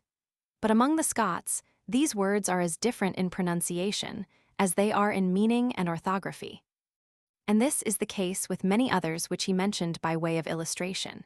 He, moreover, took notice that we had, for what reason he could never learn, altered the sound of our vowels from that which is retained by all the nations in Europe, an alteration which rendered the language extremely difficult to foreigners, and made it almost impracticable to lay down general rules for orthography and pronunciation. Besides, the vowels were no longer simple sounds in the mouth of an Englishman, who pronounced both I and U as diphthongs. Finally, he affirmed that we mumbled our speech with our lips and teeth, and ran the words together without pause or distinction, in such a manner that a foreigner, though he understood English tolerably well, was often obliged to have recourse to a Scotchman to explain what a native of England had said in his own language. The truth of this remark was confirmed by Mr. Bramble from his own experience, but he accounted for it on another principle. He said the same observation would hold in all languages, that a Swiss talking French was more easily understood than a Parisian by a foreigner who had not made himself master of the language, because every language had its peculiar recitative, and it would always require more pains, attention, and practice to acquire both the words and the music than to learn the words only. And yet no body would deny that the one was imperfect without the other. He therefore apprehended that the Scotchman and the Swiss were better understood by learners, because they spoke the words only without the music, which they could not rehearse. One would imagine this check might have damped the North Briton, but it served only to agitate his humor for disputation. He said, if every nation had its own recitative or music, the Scots had theirs, and the Scotchman, who had not yet acquired the cadence of the English, would naturally use his own in speaking their language. Therefore, if he was better understood than the native, his recitative must be more intelligible than that of the English. Of consequence, the dialect of the Scots had an advantage over that of their fellow subjects, and this was another strong presumption that the modern English had corrupted their language in the article of pronunciation. The lieutenant was, by this time, become so polemical that every time he opened his mouth out flew a paradox, which he maintained with all the enthusiasm of altercation. But all his paradoxes favored strong of a partiality for his own country. He undertook to prove that poverty was a blessing to a nation, that oatmeal was preferable to wheat flour, and that the worship of Closina, in temples which admitted both sexes and every rank of votaries promiscuously, was a filthy species of idolatry that outraged every idea of delicacy and decorum. I did not so much wonder at his broaching these doctrines, as at the arguments, equally whimsical and ingenious, which he adduced in support of them. In fine, Lieutenant Lismahago is a curiosity which I have not yet sufficiently perused, and therefore I shall be sorry when we lose his company, though, God knows, there is nothing very amiable in his manner or disposition as he goes directly to the southwest division of Scotland, and we proceed in the road to Berwick. We shall part tomorrow at a place called Feltonbridge. And I dare say, this separation will be very grievous to our Aunt Mrs. Tabitha, unless she has received some flattering assurance of his meeting her again. If I fail in my purpose of entertaining you with these unimportant occurrences, they will at least serve as exercises of patience, for which you are indebted to yours always, J. Melford Morpeth, July 13.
To Dr. Lewis. Dear Doctor, I have now reached the northern extremity of England, and see, close to my chamber window, the Tweed gliding through the arches of that bridge which connects this suburb to the town of Berwick. Yorkshire you have seen, and therefore I shall say nothing of that opulent province. The city of Durham appears like a confused heap of stones and brick, accumulated so as to cover a mountain, round which a river winds its brawling course. The streets are generally narrow, dark, and unpleasant, and many of them almost impassable in consequence of their declivity. The cathedral is a huge, gloomy pile, but the clergy are well lodged. The bishop lives in a princely manner, the golden prebends keep plentiful tables, and, I am told, there is some good sociable company in the place. But the country, when viewed from the top of Gateshead Fell, which extends to Newcastle, exhibits the highest scene of cultivation that ever I beheld. As for Newcastle, it lies mostly in a bottom, on the banks of the Tyne, and makes an appearance still more disagreeable than that of Durham. But it is rendered populous and rich by industry and commerce, and the country lying on both sides the river, above the town, yields a delightful prospect of agriculture and plantation. Morpeth and Alnwick are neat, pretty towns, and this last is famous for the castle which has belonged so many ages to the noble house of Piercy, Earls of Northumberland. It is, doubtless, a large edifice, containing a great number of apartments, and stands in a commanding situation. But the strength of it seems to have consisted not so much in its site, or the manner in which it is fortified, as in the valor of its defendants. Our adventures since we left Scarborough are scarce worth reciting, and yet I must make you acquainted with my sister Tabby's progress in husband hunting, after her disappointments at Bath and London. She had actually begun to practice upon a certain adventurer, who was in fact a highwayman by profession, but he had been used to snares much more dangerous than any she could lay, and escaped accordingly. Then she opened her batteries upon an old weather-beaten Scotch lieutenant, called Lismahago, who joined us at Durham, and is, I think, one of the most singular personages I ever encountered. His manner is as harsh as his countenance, but his peculiar turn of thinking, and his pack of knowledge made up of the remnants of rarities, rendered his conversation desirable, in spite of his pedantry and ungracious address. I have often met with a crabapple in a hedge, which I have been tempted to eat for its flavor, even while I was disgusted by its austerity.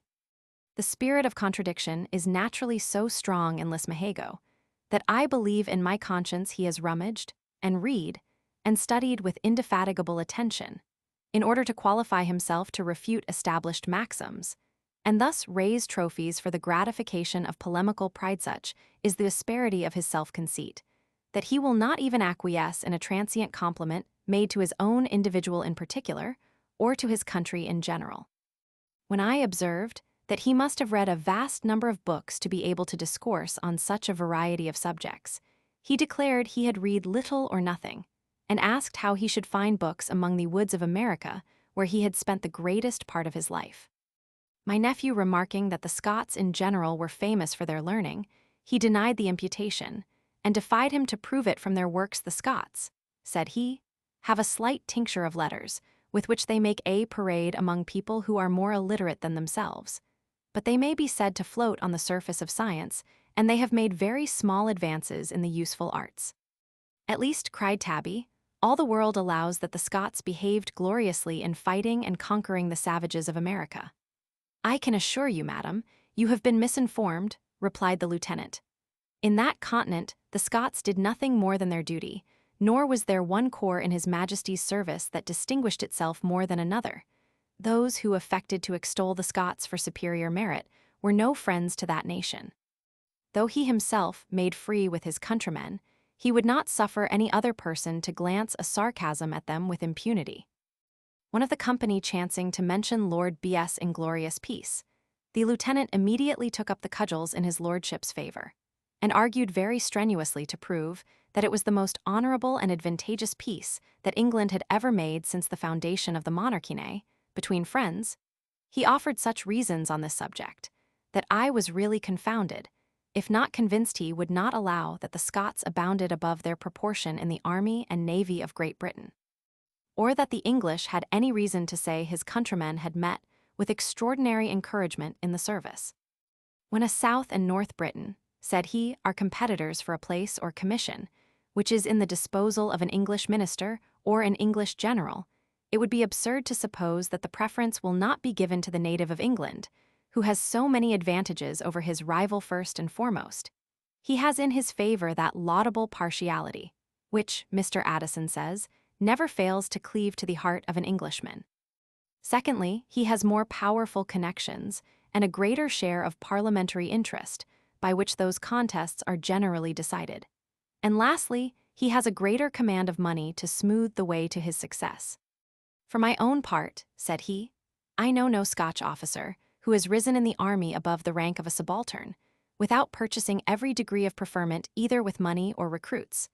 But I know many gentlemen of that country, who, for want of money and interest, have grown grey in the rank of lieutenants, whereas very few instances of this ill fortune are to be found among the natives of South Britain, not that I would insinuate that my countrymen have the least reason to complain.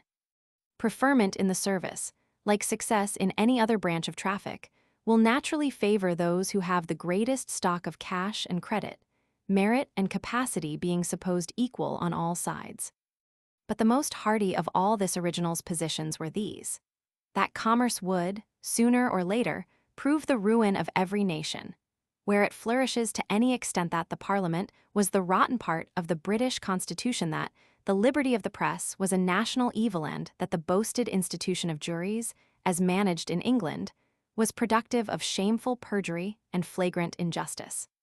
He observed that traffic was an enemy to all the liberal passions of the soul, founded on the thirst of lucre, a sordid disposition to take advantage of the necessities of our fellow creatures. He affirmed, the nature of commerce was such that it could not be fixed or perpetuated, but having flowed to a certain height, would immediately begin to ebb, and so continue till the channels should be left almost dry. But there was no instance of the tide rising a second time to any considerable influx in the same nation. Meanwhile, the sudden affluence occasioned by trade forced open all the sluices of luxury and overflowed the land with every species of profligacy and corruption.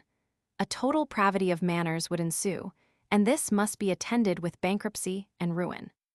He observed of the Parliament that the practice of buying boroughs and canvassing for votes was an avowed system of venality, already established on the ruins of principle, integrity, faith, and good order, in consequence of which the elected and the elector, and, in short, the whole body of the people, were equally and universally contaminated and corrupted. He affirmed that of a Parliament thus constituted, the Crown would always have influence enough to secure a great majority in its dependence, from the great number of posts, places, and pensions it had to bestow. That such a Parliament would, as it had already done, lengthen the term of its sitting and authority, whenever the Prince should think it for his interest to continue the representatives, for, without doubt, they had the same right to protect their authority ad infinitum, as they had to extend it from 3 to 7 years with a Parliament, therefore, dependent upon the Crown, devoted to the Prince, and supported by a standing army, garbled and modelled for the purpose any King of England may. And probably some ambitious sovereign will totally overthrow all the bulwarks of the Constitution. For it is not to be supposed that a prince of high spirit will tamely submit to be thwarted in all his measures, abused and insulted by a populace of unbridled ferocity, when he has it in his power to crush all opposition under his feet with the concurrence of the legislature. He said he should always consider the liberty of the press as a national evil, while it enabled the vilest reptile to soil the luster of the most shining merit, and furnish the most infamous incendiary with the means of disturbing the peace and destroying the good order of the community. He owned, however, that under due restrictions it would be a valuable privilege, but affirmed that at present there was no law in England sufficient to restrain it within proper bounds. With respect to juries, he expressed himself to this effect: juries are generally composed of illiterate plebeians, apt to be mistaken, easily misled, and open to sinister influence. For if either of the parties to be tried can gain over one of the 12 jurors, he has secured the verdict in his favor. The juryman thus brought over will, in despite of all evidence and conviction, generally hold out till his fellows are fatigued and harassed and starved into concurrence, in which case the verdict is unjust and the jurors are all perjured. But cases will often occur when the jurors are really divided in opinion, and each side is convinced in opposition to the other. But no verdict will be received unless they are unanimous, and they are all bound, not only in conscience but by oath, to judge and declare according to their conviction. What then will be the consequence? They must either starve in company, or one side must sacrifice their conscience to their convenience and join in a verdict which they believe to be false. This absurdity is avoided in Sweden, where a bare majority is sufficient, and in Scotland, where 2/3 of the jury are required to concur in the verdict. You must not imagine that all these deductions were made on his part, without contradictions on mine. No, the truth is, I found myself piqued in point of honor at his pretending to be so much wiser than his neighbors.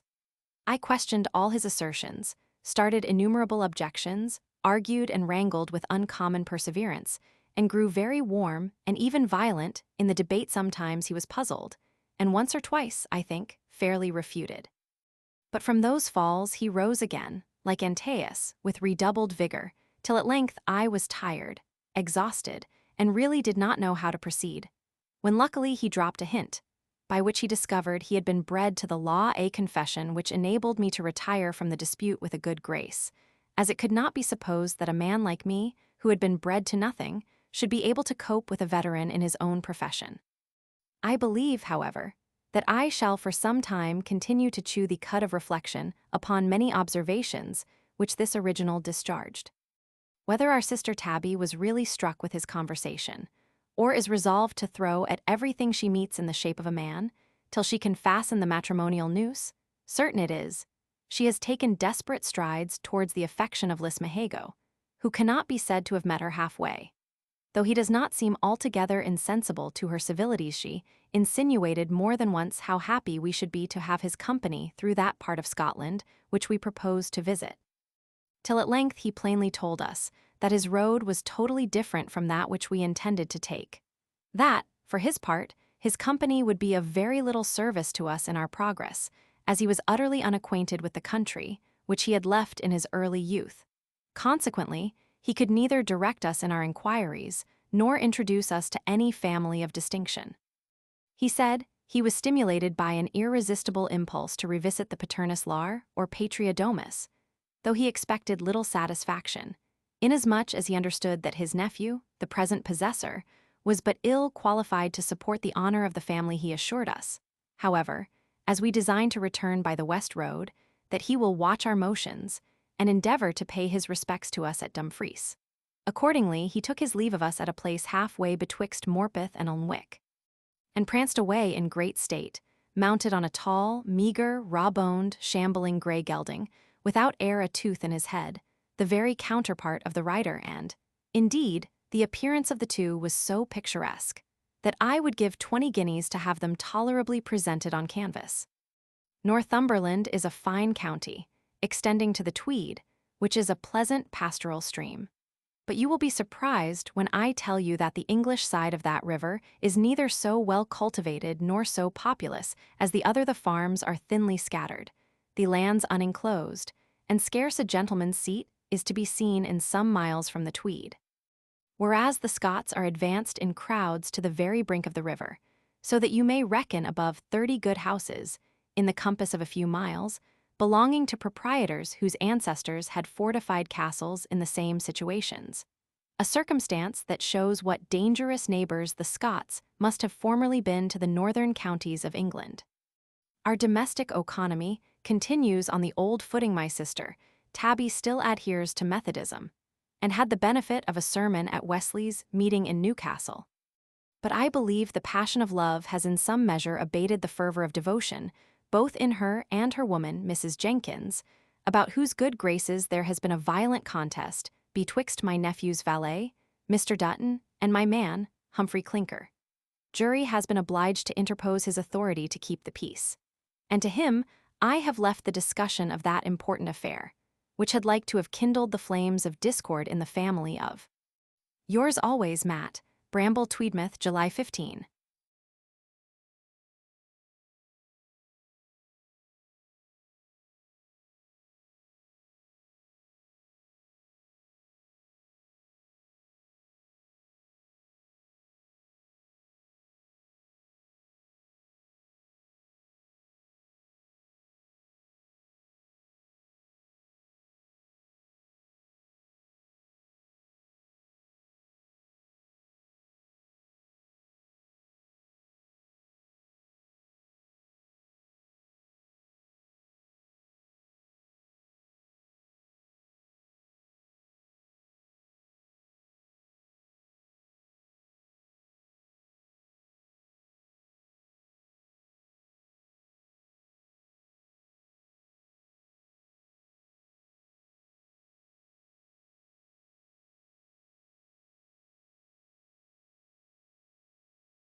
To Sir Watkin Phillips Bart, at Oxon. Dear Wat, in my two last you had so much of Lismahago, that I suppose you are glad he is gone off the stage for the present. I must now descend to domestic occurrences. Love, it seems, is resolved to assert his dominion over all the females of our family after having practiced upon poor Liddy's heart, and played strange vagaries with our Aunt Mrs. Tabitha. He began to run riot in the affections of her woman, Mrs. Winifred Jenkins, whom I have had occasion to mention more than once in the course of our memoirs. Nature intended Jenkins for something very different from the character of her mistress, yet custom and habit have effected a wonderful resemblance betwixt them in many particulars. Win, to be sure, is much younger and more agreeable in her person. She is likewise tender-hearted and benevolent, qualities for which her mistress is by no means remarkable, no more than she is for being of a timorous disposition and much subject to fits of the mother, which are the infirmities of Win's constitution. But then she seems to have adopted Mrs. Tabby's manner with her cast clothes. She dresses and endeavors to look like her mistress, although her own looks are much more engaging. She enters into her scheme of economy, learns her phrases, repeats her remarks, imitates her style in scolding the inferior servants, and, finally, subscribes implicitly to her system of devotion. This, indeed, she found the more agreeable, as it was in a great measure introduced and confirmed by the ministry of Clinker, with whose personal merit she seems to have been struck ever since he exhibited the pattern of his naked skin at Marlborough. Nevertheless, though Humphry had this double hank upon her inclinations, and exerted all his power to maintain the conquest he had made, he found it impossible to guard it on the side of vanity, where poor Win was as frail as any female in the kingdom. In short, my rascal Dutton professed himself her admirer, and, by dint of his outlandish qualifications, threw his rival Clinker out of the saddle of her heart.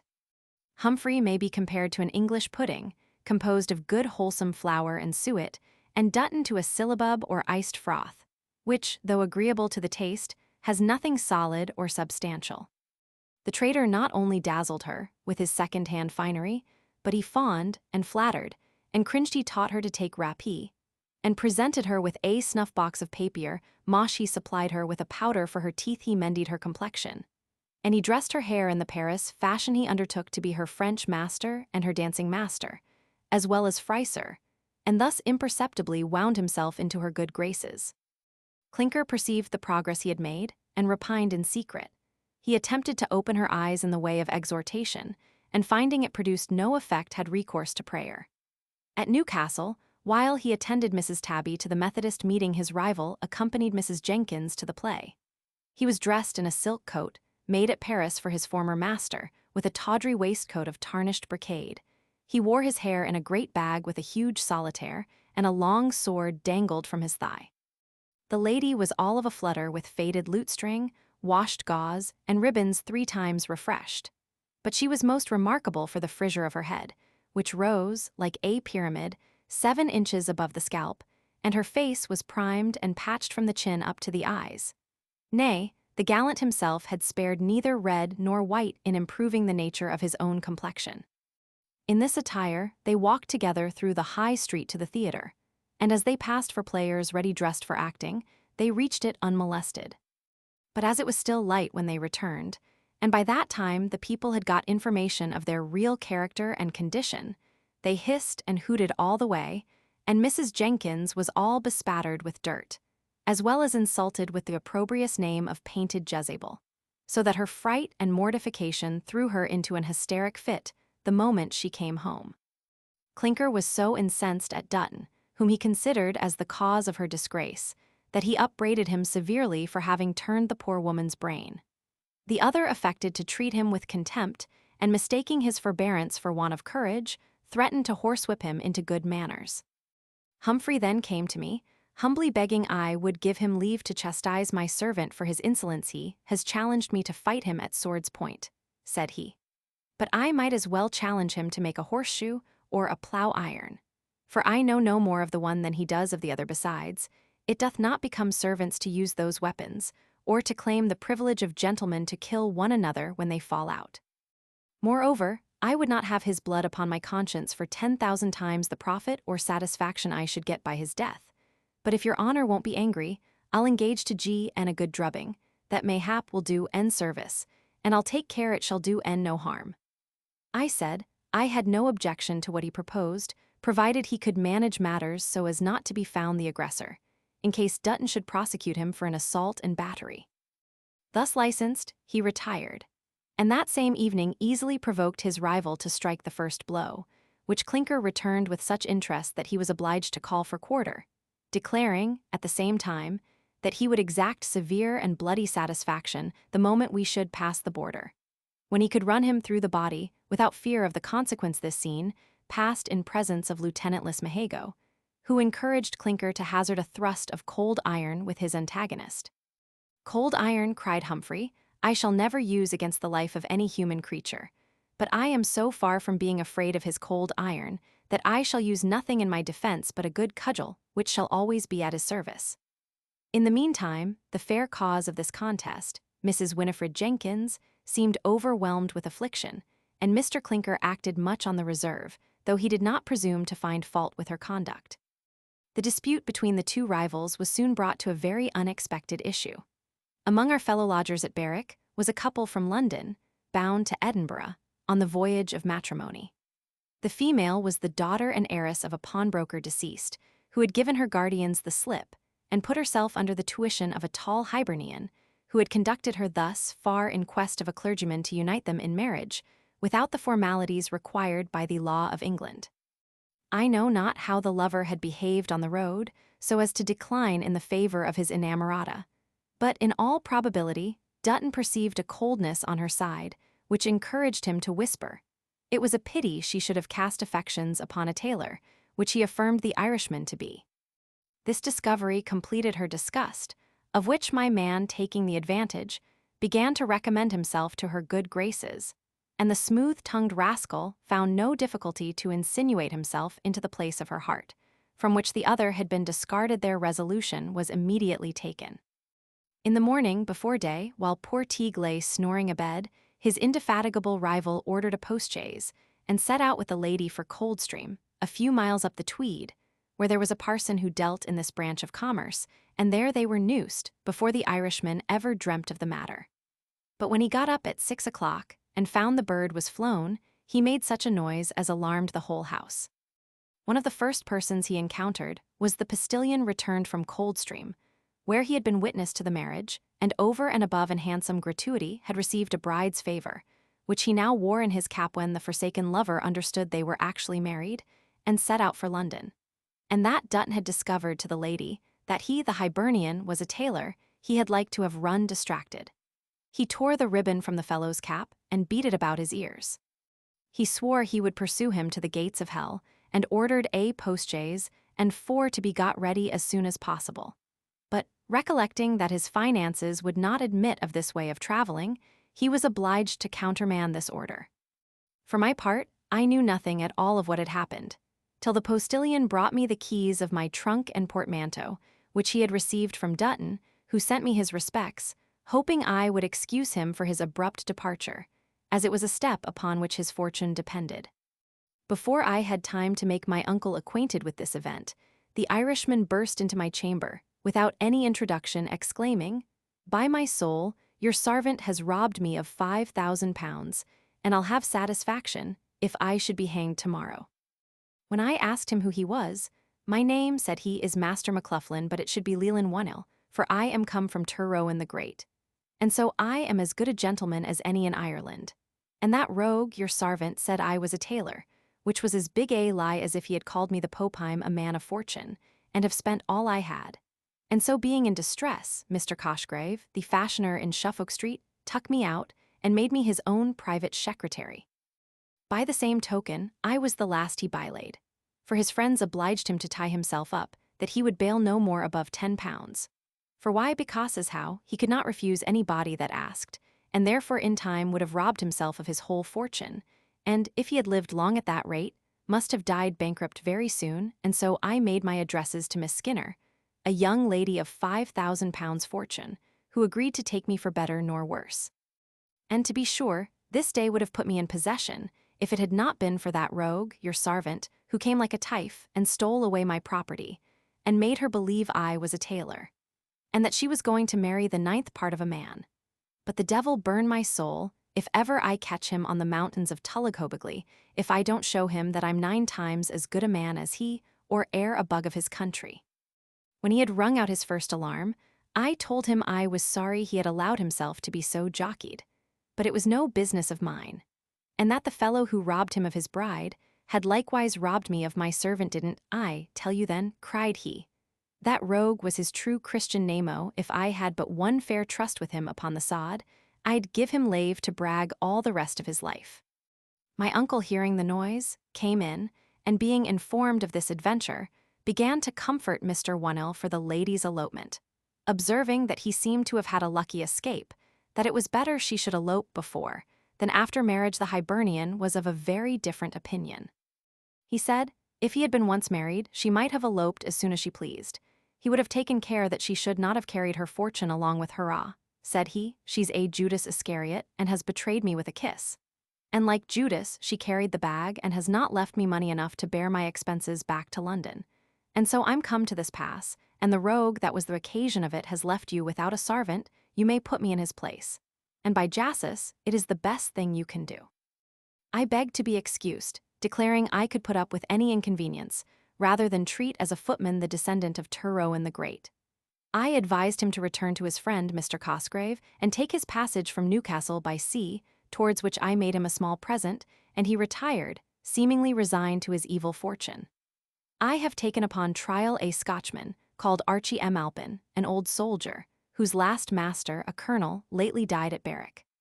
The fellow is old and withered, but he has been recommended to me for his fidelity by Mrs. Humphreys, a very good sort of a woman who keeps the inn at Tweedmouth, and is much respected by all the travellers on this road. Clinker, without doubt, thinks himself happy in the removal of a dangerous rival, and he is too good a Christian to repine at Dutton's success. Even Mrs. Jenkins will have reason to congratulate herself upon this event when she coolly reflects upon the matter.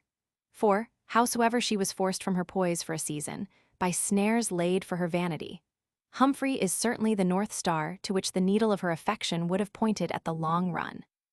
At present, the same vanity is exceedingly mortified upon finding herself abandoned by her new admirer in favor of another inamorata. She received the news with a violent burst of laughter, which soon brought on a fit of crying, and this gave the finishing blow to the patience of her mistress, which had held out beyond all expectation. She now opened all those floodgates of reprehension which had been shut so long. She not only reproached her with her levity and indiscretion, but attacked her on the score of religion, declaring roundly that she was in a state of apostasy and reprobation, and finally threatened to send her a packing at this extremity of the kingdom. All the family interceded for poor Winifred, not even excepting her slighted swain, Mr. Clinker, who, on his knees, implored and obtained her pardon. There was, however, another consideration that gave Mrs. Tabitha some disturbance. At Newcastle, the servants had been informed by some wag that there was nothing to eat in Scotland but oatmeal and sheep's heads, and Lieutenant Lismahago being consulted, what he said served rather to confirm than to refute the report. Our aunt, being apprised of this circumstance, very gravely advised her brother to provide a sumpter horse with store of hams, tongues, bread, biscuit, and other articles for our subsistence, in the course of our peregrination, and Mr. Bramble as gravely replied that he would take the hint into consideration. But finding no such provision was made, she now revived the proposal, observing that there was a tolerable market at Berwick, where we might be supplied, and that my man's horse would serve as a beast of burthen. The squire, shrugging his shoulders, eyed her askance with a look of ineffable contempt, and after some pause, "Sister," said he, "I can hardly persuade myself you are serious." She was so little acquainted with the geography of the island that she imagined we could not go to Scotland but by sea. And, after we had passed through the town of Berwick, when he told her we were upon Scottish ground, she could hardly believe the assertion. If the truth must be told, the South Britons in general are woefully ignorant in this particular. What, between want of curiosity and traditional sarcasms, the effect of ancient animosity, the people at the other end of the island know as little of Scotland as of Japan. If I had never been in Wales, I should have been more struck with the manifest difference in appearance betwixt the peasants and commonalty on different sides of the Tweed. The boors of Northumberland are lusty fellows, fresh-complexioned, cleanly, and well-clothed. But the labourers in Scotland are generally lank, lean, hard-featured, sallow-soiled, and shabby, and their little pinched blue caps have a beggarly effect. The cattle are much in the same style with their drivers meagre, stunted, and ill-equipped. When I talked to my uncle on this subject, he said, though all the Scottish hinds would not bear to be compared with those of the rich counties of South Britain, they would stand very well in competition with the peasants of France, Italy, and Savoy, not to mention the mountaineers of Wales, and the redshanks of Ireland. We entered Scotland by a frightful moor of 16 miles, which promises very little for the interior parts of the kingdom, but the prospect mended as we advanced. Passing through Dunbar, which is a neat little town, situated on the seaside, we lay at a country inn, where our entertainment far exceeded our expectation. But for this we cannot give the Scots credit, as the landlord is a native of England. Yesterday we dined at Haddington, which has been a place of some consideration, but is now gone to decay, and in the evening arrived at this metropolis, of which I can say very little. It is very romantic, from its situation on the declivity of a hill, having a fortified castle at the top and a royal palace at the bottom. The first thing that strikes the nose of a stranger shall be nameless, but what first strikes the eye is the unconscionable height of the houses, which generally rise to 5, 6, 7, and 8 stories, and in some places, as I am assured, to 12. This manner of building, attended with numberless inconveniences, must have been originally owing to want of room. Certain it is, the town seems to be full of people, but their looks, their language, and their customs are so different from ours that I can hardly believe myself in Great Britain. The inn at which we put up, if it may be so called, was so filthy and disagreeable in all respects that my uncle began to fret, and his gouty symptoms to recur, recollecting, however, that he had a letter of recommendation to one Mr. Michelson, a lawyer. He sent it by his servant, with a compliment, importing that we would wait upon him next day in person. But that gentleman visited us immediately, and insisted upon our going to his own house, until he could provide lodgings for our accommodation. We gladly accepted of his invitation and repaired to his house, where we were treated with equal elegance and hospitality, to the utter confusion of our aunt, whose prejudices, though beginning to give way, were not yet entirely removed. Today, by the assistance of our friend, we are settled in convenient lodgings, up 4 pair of stairs, in the High Street, the 4th story being, in this city, reckoned more genteel than the first. The air is, in all probability, the better, but it requires good lungs to breathe it at this distance above the surface of the earth, while I do remain above it, whether higher or lower, provided I breathe at all. I shall ever be, dear Phillips, yours, J. Melford, July 18.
To Dr. Lewis.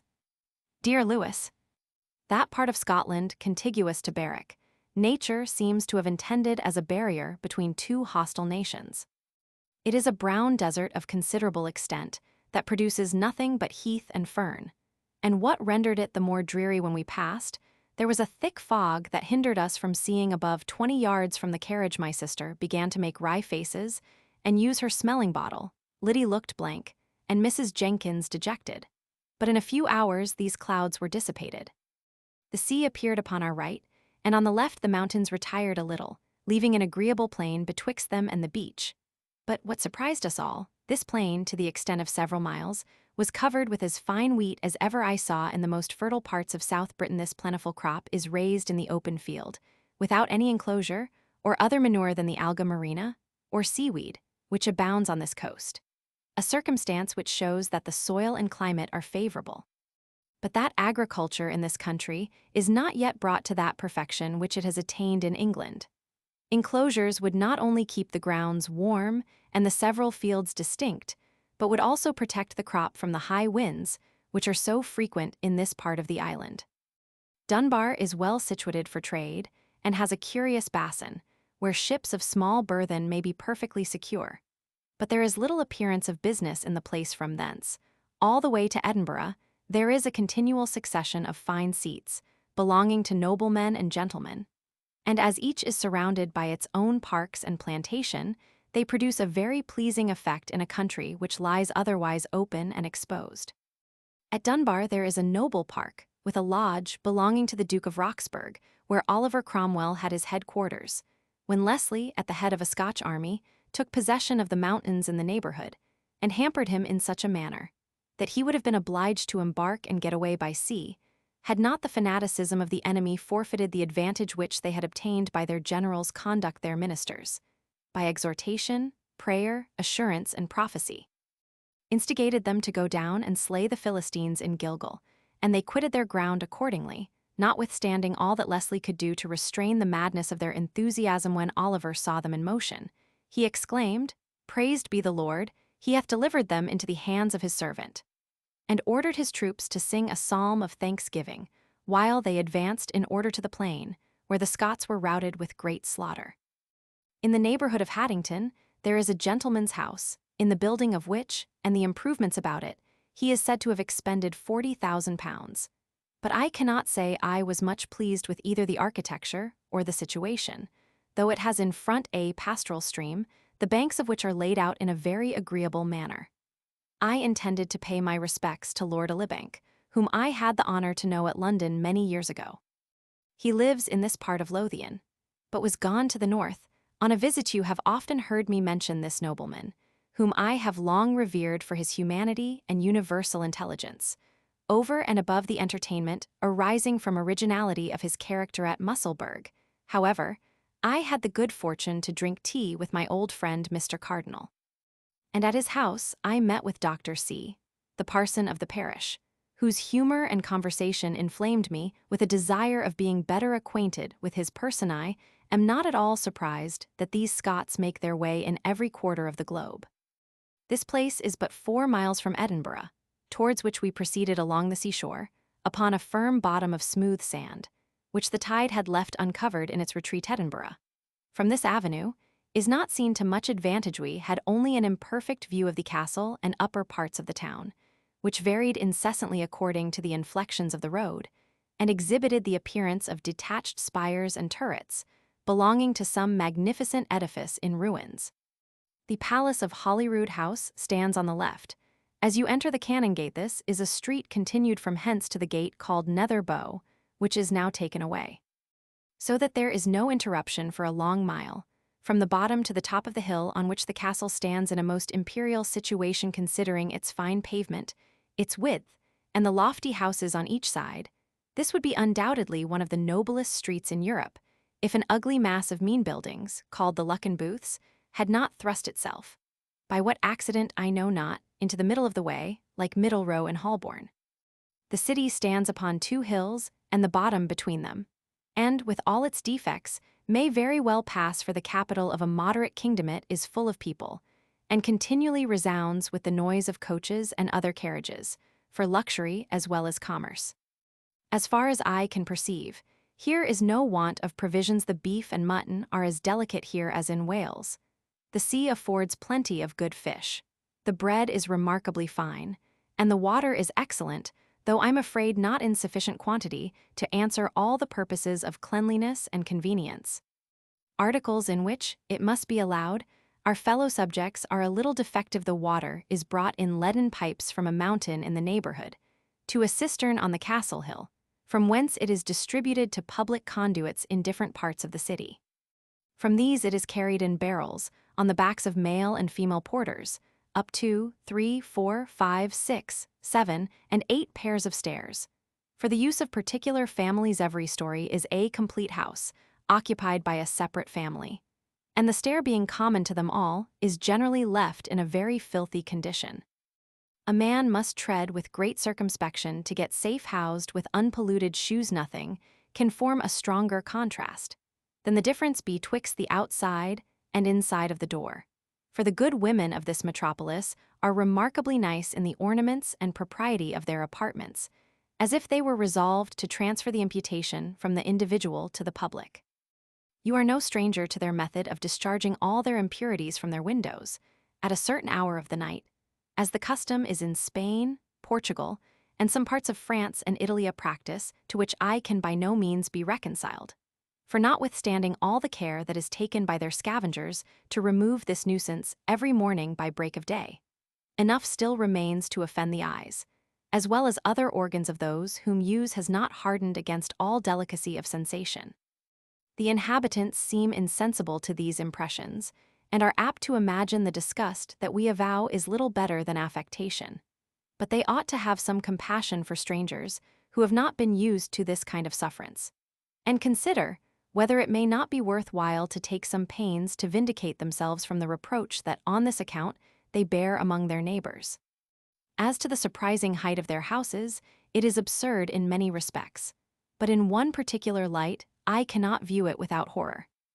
That is, the dreadful situation of all the families above, in case the common staircase should be rendered impassable by a fire in the lower stories, in order to prevent the shocking consequences that must attend such an accident. It would be a right measure to open doors of communication from one house to another, on every story, by which the people might fly from such a terrible visitation. In all parts of the world, we see the force of habit prevailing over all the dictates of convenience and sagacity. All the people of business at Edinburgh, and even the genteel company, may be seen standing in crowds every day, from 1 to 2 in the afternoon in the open street, at a place where formerly stood a market cross, which, by the by, was a curious piece of Gothic architecture, still to be seen in Lord Somerville's garden in this neighborhood. I say, the people stand in the open street from the force of custom, rather than move a few yards to an exchange that stands empty on one side, or to the Parliament Close on the other, which is a noble square adorned with a fine equestrian statue of King Charles Roman II.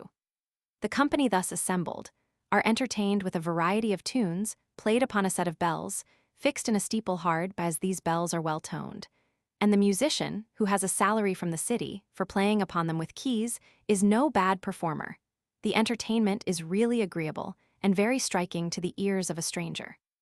The public inns of Edinburgh are still worse than those of London, but by means of a worthy gentleman to whom I was recommended, we have got decent lodgings in the house of a widowed gentlewoman of the name of Lockhart, and here I shall stay until I have seen everything that is remarkable in and about this capital. I now begin to feel the good effects of exercise. I eat like a farmer, sleep from midnight till 8 in the morning without interruption, and enjoy a constant tide of spirits, equally distant from inanition and excess.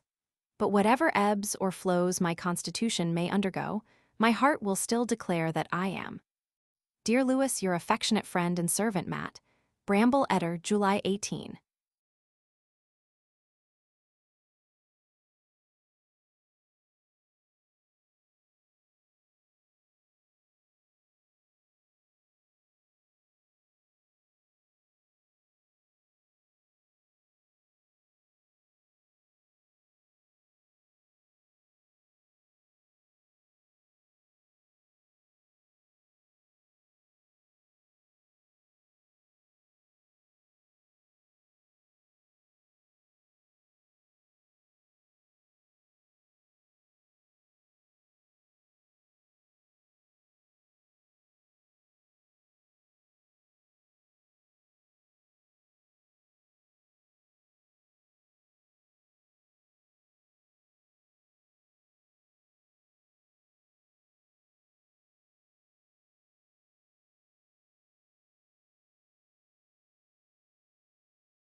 To Mrs. Mary Jones, at Brambleton Hall. Dear Mary, the squire has been so kind as to wrap my bit of nonsense under the kiver of his own she-toe, Mary Jones. Mary Jones, I have had trials and tribulation. God help me. I have been a vixen, and a griffin these many days Satin has had power to tempt me in the shape of Van Ditton, the young squire's Wally de Shamble. But by God's grease he did not purvey thoft as how, there was no harm in going to a play at Newcastle, with my hair dressed in the parish fashion. And as for the trifle of paint, he said as how my complexion wanted touch, and so I let him put it on with a little Spanish owl. But a mischievous mob of colliers, and such promiscuous ribble-rabble that could bear no smut but their own, attacked us in the street, and called me whore and painted Isabel, and splashed my clothes, and spoiled me a complete set of blonde lace triple ruffles. Not a pin the worse for the wear. They cost me 7 good shillings, to Lady Griskin's woman at London. When I asked Mr. Clinker what they meant by calling me Isabel, he put the Bible into my hand, and I read of Van Isabel, a painted harlot, that vast thrown out of a vindor, and the dogs came and licked her blood. But I am no harlot, and with God's blessing, no dog shall have my poor blood to lick. Mary, heaven forbid, amen. As for Ditton, after all his courting and his compliment, he stole away an Irishman's bride, and took a French leave of me and his master. But I vally not his going a-farting, but I have had hanger on his account mistress scooded like mad. Thof I have the comfort that all the family took my part, and even Mr. Clinker pleaded for me on his bended knee. Thof, God he knows, he had raisons enough to complain. But he's a good soul, abounding with Christian meekness, and one day will meet with his reward. And now, dear Mary, we have got to Haddingborh, among the Scots, who are civil enough for our money. Thof I don't speak their lingo, but they should not go for to impose upon foreigners. For the bills in their houses say, they have different easements to let. And behold, there is nur jeeks in the whole kingdom, nor anything for poor sarvants, but a barrel with a pair of tongs thrown across. And all the chairs in the family are emptied into this here barrel once a day. And at 10 o'clock at night, the whole cargo is flung out of a back window that looks into some street or lane. And the maids calls Gardy Lou to the passengers, which signifies Lord have mercy upon you. And this is done every night in every house in Haddingborh. So you may guess, Mary Jones, what a sweet savor comes from such a number of perfuming pans. But they say it is wholesome, and truly I believe it is. For being in the vapors and thinking of Isabel and Mr. Clinker, I was going into a fit of asterix, when this fifth, saving your presence, took me by the nose so powerfully that I sneezed 3 times, and found myself wonderfully refreshed. And this, to be sure, is the reason why there are no fits in Haddingborh. I was likewise made believe that there was nothing to be had but oatmeal and seep's heads. But if I hadn't been a fool, I might have known there could be no heads without Kirkasses. This very blessed day I dined upon a delicate leg of Welsh mutton and cauliflower. And as for the oatmeal, I leave that to the sarvants of the country, which are poor drudges, many of them without shoes or stockings. Mr. Clinker tells me here is a great call of the gospel. But I wish some of our family be not fallen off from the right way. Oh, if I was given to tale-bearing, I have my own secrets to discover. There has been a deal of huggling and flirtation betwixt mistress and an oud Scotch officer, called Kismacago. He looks for all the world like the scarecrow that our gardener has set up to fright away the sparrows, and what will come of it, the Lord knows. But come what will, it shall never be said that I mentioned a syllabub of the matter. Remember me kindly to Saul, and the kitten. I hope they got the hornbuck, and will put it to a good use, which is the constant prayer of Dear Molly, your loving friend Win. Jenkins, Addingborough, July 18.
To Sir Watkin Phillips Bart, of Jesus College, Oxon.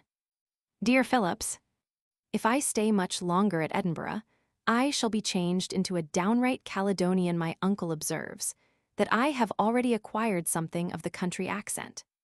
The people here are so social and attentive in their civilities to strangers that I am insensibly sucked into the channel of their manners and customs. Although they are in fact much more different from ours than you can imagine, that difference, however, which struck me very much at my first arrival, I now hardly perceive, and my ear is perfectly reconciled to the Scotch accent, which I find even agreeable in the mouth of a pretty woman. It is a sort of Doric dialect, which gives an idea of amiable simplicity. You cannot imagine how we have been caressed and feasted in the good town of Edinburgh, of which we are become free denizens and guild brothers, by the special favor of the magistracy. I had a whimsical commission from Bath to a citizen of this metropolis. Quinn, understanding our intention to visit Edinburgh, pulled out a guinea, and desired the favor I would drink it at a tavern with a particular friend and bottle companion of his, Mr. R.C., a lawyer of this city. I charged myself with the commission, and taking the guinea, "You see," said I have pocketed your bounty." "Yes," replied Quinn, laughing, "and a headache into the bargain, if you drink fair." I made use of this introduction to Mr. C., who received me with open arms and gave me the rendezvous, according to the cartel. He had provided a company of jolly fellows, among whom I found myself extremely happy, and did Mr. C. and Quinn all the justice in my power. But alas, I was no more than a tyro among a troop of veterans, who had compassion upon my youth and conveyed me home in the morning, by what means I know not. Quinn was mistaken, however, as to the headache. The claret was too good to treat me so roughly. While Mr. Bramble holds conferences with the graver literati of the place, and our females are entertained at visits by the Scotch ladies, who are the best and kindest creatures upon earth, I pass my time among the bucks of Edinburgh, who, with a great share of spirit and vivacity, have a certain shrewdness and self-command that is not often found among their neighbors. In the high day of youth and exultation, not a hint escapes a Scotchman that can be interpreted into offense by any individual in the company. And national reflections are never heard in this particular. I must own, we are both unjust and ungrateful to the Scots, for, as far as I am able to judge, they have a real esteem for the natives of South Britain, and never mention our country, but with expressions of regard. Nevertheless, they are far from being servile imitators of our modes and fashionable vices. All their customs and regulations of public and private economy, of business and diversion, are in their own style. This remarkably predominates in their looks, their dress and manner, their music, and even their cookery. Our squire declares that he knows not another people upon earth, so strongly marked with a national character. Now we are upon the article of cookery.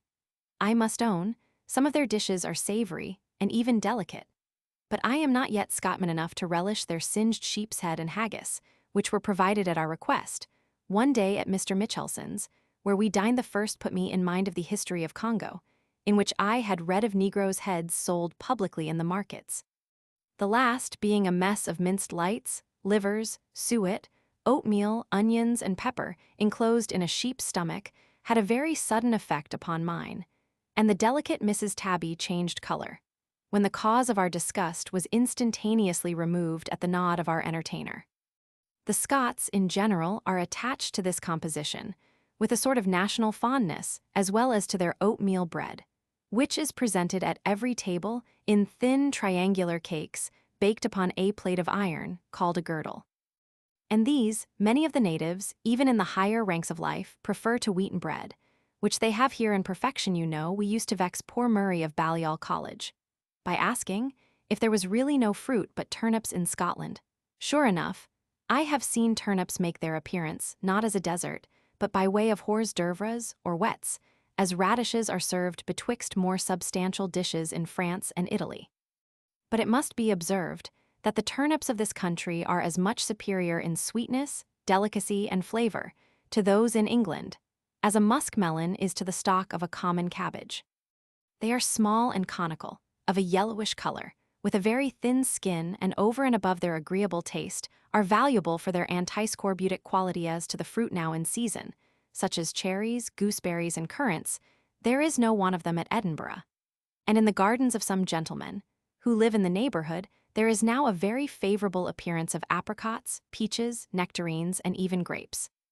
Nay, I have seen a very fine show of pineapples within a few miles of this metropolis. Indeed, we have no reason to be surprised at these particulars, when we consider how little difference there is, in fact, betwixt this climate and that of London. All the remarkable places in the city and its avenues, for 10 miles around, we have visited, much to our satisfaction. In the castle are some royal apartments, where the sovereign occasionally resided. And here are carefully preserved the regalia of the kingdom, consisting of a crown, said to be of great value, a scepter, and a sword of state, adorned with jewels of these symbols of sovereignty. The people are exceedingly jealous a report being spread during the sitting of the Union Parliament, that they were removed to London. Such a tumult arose that the Lord Commissioner would have been torn to pieces if he had not produced them for the satisfaction of the populace. The Palace of Holyrood House is an elegant piece of architecture, but sunk in an obscure, and as I take it, unwholesome bottom, where one would imagine it had been placed on purpose to be concealed. The apartments are lofty but unfurnished. And as for the pictures of the Scottish kings, from Fergus I to King William, they are paltry daubings, mostly by the same hand, painted either from the imagination or porters hired to sit for the purpose. All the diversions of London we enjoy at Edinburgh, in a small compass. Here is a well-conducted concert, in which several gentlemen perform on different instruments. The Scots are all musicians. Every man you meet plays on the flute, the violin, or violoncello. And there is one nobleman, whose compositions are universally admired. Our company of actors is very tolerable. And a subscription is now on foot for building a new theatre, but their assemblies please me above all other public exhibitions. We have been at the Hunters' Ball, where I was really astonished to see such a number of fine women. The English, who have never crossed the Tweed, imagine erroneously that the Scotch ladies are not remarkable for personal attractions. But I can declare with a safe conscience, I never saw so many handsome females together as were assembled on this occasion. At the Leith races, the best company comes hither from the remoter provinces, so that, I suppose, we had all the beauty of the kingdom concentrated as it were into one focus, which was, indeed, so vehement that my heart could hardly resist its power. Between friends, it has sustained some damage from the bright eyes of the charming Miss R.N., whom I had the honor to dance with at the ball. The Countess of Melville attracted all eyes, and the admiration of all present. She was accompanied by the agreeable Miss Grieve, who made many conquests. Nor did my sister Lydia pass unnoticed in the assembly. She is become a toast at Edinburgh by the name of the fair Cambrian, and has already been the occasion of much wineshed. But the poor girl met with an accident at the ball, which has given us great disturbance. A young gentleman, the express image of that rascal Wilson, went up to ask her to dance a minuet, and his sudden appearance shocked her so much that she fainted away. I call Wilson a rascal, because, if he had been really a gentleman with honorable intentions, he would have, ere now, appeared in his own character. I must own, my blood boils with indignation when I think of that fellow's presumption. And heaven confound me if I don't, but I won't be so womanish as to rail. Time will, perhaps, furnish occasion. Thank God, the cause of Lydia's disorder remains a secret. The lady directress of the ball, thinking she was overcome by the heat of the place, had her conveyed to another room, where she soon recovered so well as to return and join in the country dances, in which the Scotch lasses acquit themselves with such spirit and agility as put their partners to the height of their mettle. I believe our aunt, Mrs. Tabitha, had entertained hopes of being able to do some execution among the cavaliers at this assembly. She had been several days in consultation with milliners and mantua-makers, preparing for the occasion, at which she made her appearance in a full suit of damask, so thick and heavy, that the sight of it alone, at this season of the year, was sufficient to draw drops of sweat from any man of ordinary imagination. She danced one minuet with our friend Mr. Michelson, who favored her so far, in the spirit of hospitality and politeness. And she was called out a second time by the young Laird of Ballymohapple, who, coming in by accident, could not readily find any other partner.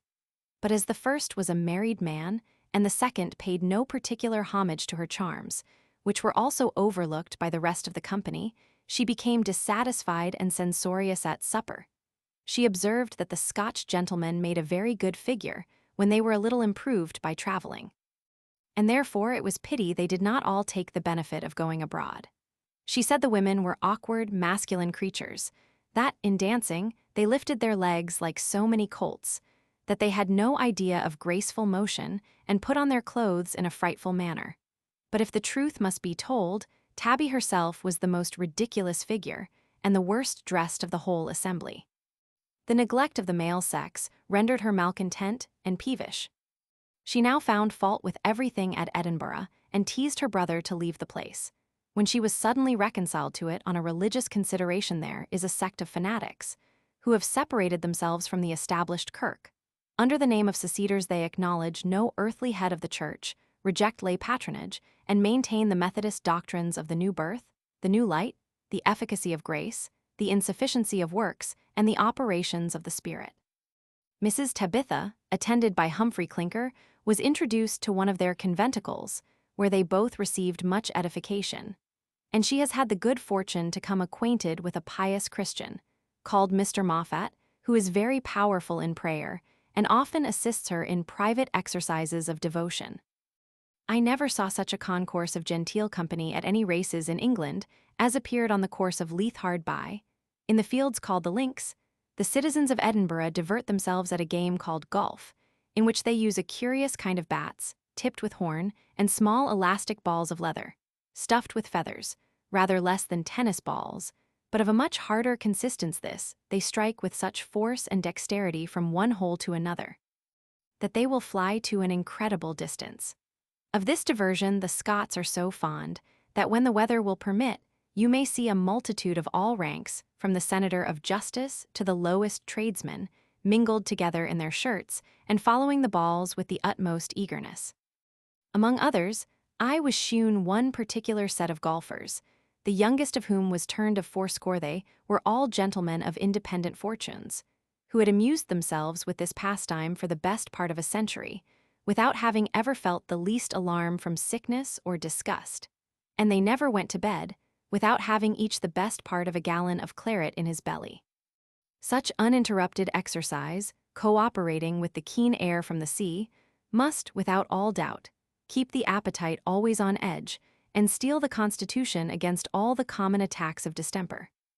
The Leith races gave occasion to another entertainment of a very singular nature. There is at Edinburgh a society or corporation of errand boys, called cawdies, who ply in the streets at night with paper lanthorns, and are very serviceable in carrying messages. These fellows, though shabby in their appearance and rudely familiar in their address, are wonderfully acute, and so noted for fidelity that there is no instance of cawdies having betrayed his trust. Such is their intelligence, that they know not only every individual of the place, but also every stranger. By that time he has been 24 hours in Edinburgh, and no transaction, even the most private, can escape their notice.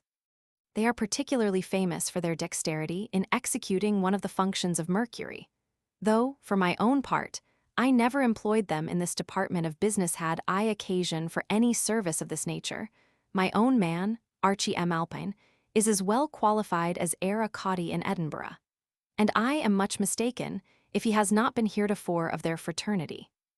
Be that as it may, they resolved to give a dinner and a ball at Leith, to which they formally invited all the young noblemen and gentlemen that were at the races. And this invitation was reinforced by an assurance that all the celebrated ladies of pleasure would grace the entertainment with their company. I received a card on this occasion, and went thither with half a dozen of my acquaintance. In a large hall the cloth was laid on a long range of tables joined together, and here the company seated themselves, to the number of about fourscore, lords and lairds, and other gentlemen, courtesans and cawdies mingled together. As the slaves and their masters were in the time of the Saturnalia in ancient Rome, the toast-master, who sat at the upper end, was one Cawdy Fraser, a veteran pimp, distinguished for his humor and sagacity, well known and much respected in his profession by all the guests, male and female, that were here assembled. He had bespoke the dinner and the wine. He had taken care that all his brethren should appear in decent apparel and clean linen, and he himself wore a periwig with 3 tails in honor of the festival. I assure you the banquet was both elegant and plentiful, and seasoned with 1,000 sallies that promoted a general spirit of mirth and good humor. After the dessert, Mr. Fraser proposed the following toasts, which I don't pretend to explain. The best in Christendom, Gibbs contract, the beggars Benison King and Kirk, Great Britain and Ireland. Then, filling a bumper, and turning to me, Mester Melford, said he, may a unkindness cease betwixt John Bull and his sister Moggy. The next person he singled out was a nobleman who had been long abroad, my lord, cried Fraser. Here is a bumper to those noblemen who have virtue enough to spend their rents in their ain country. He afterwards addressed himself to a member of Parliament in these words, Measter, I'm sure ye'll ha, nae objection to my drinking, disgrace, and duel to ilka Scot, that sells his conscience and his vote. He discharged a third sarcasm at a person very gaily dressed, who had risen from small beginnings and made a considerable fortune at play-filling his glass, and calling him by name, Lang life, said he, to the wily loon that gangs afield with a tomb poke at his lunsey, and comes hame with a sackful of siller. All these toasts being received with loud bursts of applause, Mr. Fraser called for pint glasses and filled his own to the brim. Then standing up, and all his brethren following his example, my lords and gentlemen, cried he, here is a cup of thanks for the great and undeserved honor you have done your poor errand boys this day. So saying, he and they drank off their glasses in a trice, and quitting their seats, took their station each behind one of the other guests, exclaiming, New were your honors caudies again. The nobleman who had bore the first brunt of Mr. Fraser's satire objected to his abdication. He said, as the company was assembled by invitation from the caudies, he expected they were to be entertained at their expense. By no means, my lord, cried Fraser. I wad na he guilty of sick presumption, for the wide world I never affronted a gentleman since I was born, and sure at this age I wunnot offer an indignity to sick an honourable convention. Well, said his lordship, as you have expended some wit, you have a right to save your money. You have given me good counsel, and I take it in good part. As you have voluntarily quitted your seat, I will take your place with the leave of the good company, and think myself happy to be hailed father of the feast. He was forthwith elected into the chair, and complimented in a bumper in his new character. The claret continued to circulate without interruption, till the glasses seemed to dance upon the table. And this, perhaps, was a hint to the ladies to call for music at 8 in the evening. The ball began in another apartment. At midnight we went to supper, but it was broad day before I found the way to my lodgings, and, no doubt, his lordship had a swinging bill to discharge. In short, I have lived so riotously for some weeks that my uncle begins to be alarmed on the score of my constitution, and very seriously observes that all his own infirmities are owing to such excesses indulged in his youth. Mrs. Tabitha says it would be more to the advantage of my soul as well as body if, instead of frequenting these scenes of debauchery, I would accompany Mr. Moffat and her to hear a sermon of the Reverend Mr. M. Corkindale. Clinker often exhorts me, with a groan, to take care of my precious health, and even Archie M. Alpine, when he happens to be overtaken, which is oftener the case than I could wish, reads me a long lecture upon temperance and sobriety, and is so very wise and sententious that, if I could provide him with a professor's chair, I would willingly give up the benefit of his admonitions and service together, for I was tutor-sick at Alma Mater. I am not, however, so much engrossed by the gaieties of Edinburgh, but that I find time to make parties in the family way. We have not only seen all the villas and villages within 10 miles of the capital, but we have also crossed the Firth, which is an arm of the sea 7 miles broad, that divides Lothian from the Shire, or, as the Scots call it, the Kingdom of Fife. There is a number of large open sea boats that ply on this passage from Leith to Kinghorn, which is a borough on the other side. In one of these our whole family embarked 3 days ago, excepting my sister, who, being exceedingly fearful of the water, was left to the care of Mrs. Mitchelson. We had an easy and quick passage into Fife, where we visited a number of poor towns on the seaside, including St. Andrews, which is the skeleton of a venerable city. But we were much better pleased with some noble and elegant seats and castles, of which there is a great number in that part of Scotland. Yesterday we took boat again on our return to Leith, with fair wind and agreeable weather. But we had not advanced halfway when the sky was suddenly overcast, and the wind changing, blew directly in our teeth so that we were obliged to turn or tack the rest of the way. In a word, the gale increased to a storm of wind and rain, attended with such a fog that we could not see the town of Leith, to which we were bound, nor even the castle of Edinburgh, notwithstanding its high situation. It is not to be doubted but that we were all alarmed on this occasion, and at the same time, most of the passengers were seized with a nausea that produced violent retchings. My aunt desired her brother to order the boatmen to put back to Kinghorn, and this expedient he actually proposed, but they assured him there was no danger. Mrs. Tabitha, finding them obstinate, began to scold and insisted upon my uncle's exerting his authority as a justice of the peace. Sick and peevish as he was, he could not help laughing at this wise proposal, telling her that his commission did not extend so far, and, if it did, he should let the people take their own way, for he thought it would be great presumption in him to direct them in the exercise of their own profession. Mrs. Winifred Jenkins made a general clearance with the assistance of Mr. Humphry Clinker, who joined her both in prayer and ejaculation as he took it for granted that we should not be long in this world. He offered some spiritual consolation to Mrs. Tabitha, who rejected it with great disgust, bidding him keep his sermons for those who had leisure to hear such nonsense. My uncle sat, collected in himself, without speaking. My man Archie had recourse to a brandy bottle, with which he made so free that I imagined he had sworn to die of drinking anything rather than sea water. But the brandy had no more effect upon him in the way of intoxication than if it had been sea water in good earnest. As for myself, I was too much engrossed by the sickness at my stomach to think of anything else. Meanwhile the sea swelled mountains high, the boat pitched with such violence as if it had been going to pieces. The cordage rattled, the wind roared, the lightning flashed, the thunder bellowed, and the rain descended in a deluge every time the vessel was put about. We shipped a sea that drenched us all to the skin when, by dint of turning, we thought to have cleared the pier head, we were driven to leeward, and then the boatmen themselves began to fear that the tide would fail before we should fetch up our leeway. The next trip, however, brought us into smooth water, and we were safely landed on the quay, about 1 o'clock in the afternoon. To be sure, cried Tabby, when she found herself on terra firma, we must all have perished if we had not been the particular care of Providence. Yes, replied my uncle, but I am much of the honest Highlander's mind after he had made such a passage as this. His friend told him he was much indebted to Providence. Certainly, said Donald, but by my soul, moan, Easy ne'er trouble Providence again, so long as the brig of Stirling stands.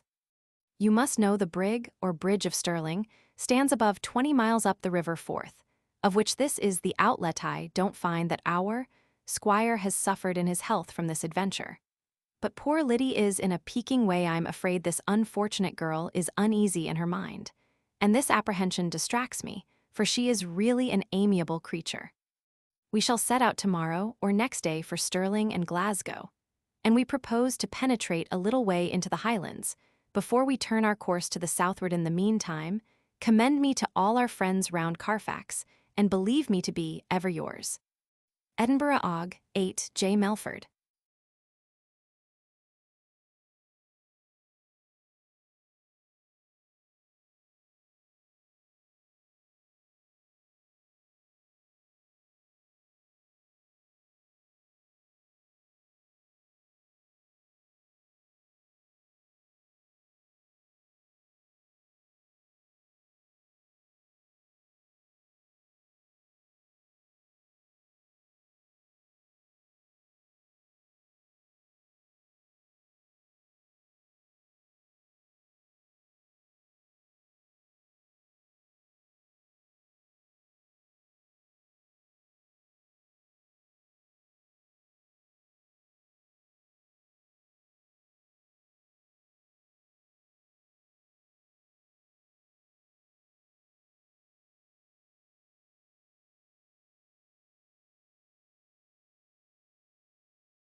To Dr. Lewis.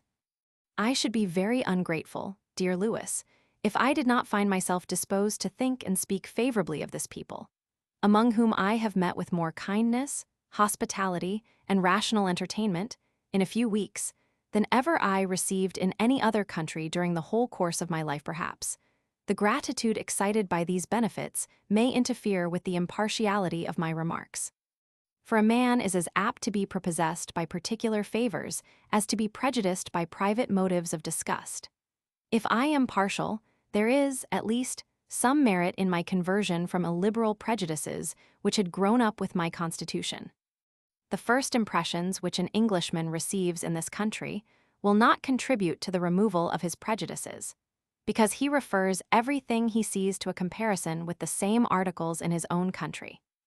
And this comparison is unfavorable to Scotland in all its exteriors, such as the face of the country in respect to cultivation, the appearance of the bulk of the people, and the language of conversation in general. I am not so far convinced by Mr. Lismahago's arguments, but that I think the Scots would do well, for their own sakes, to adopt the English idioms and pronunciation.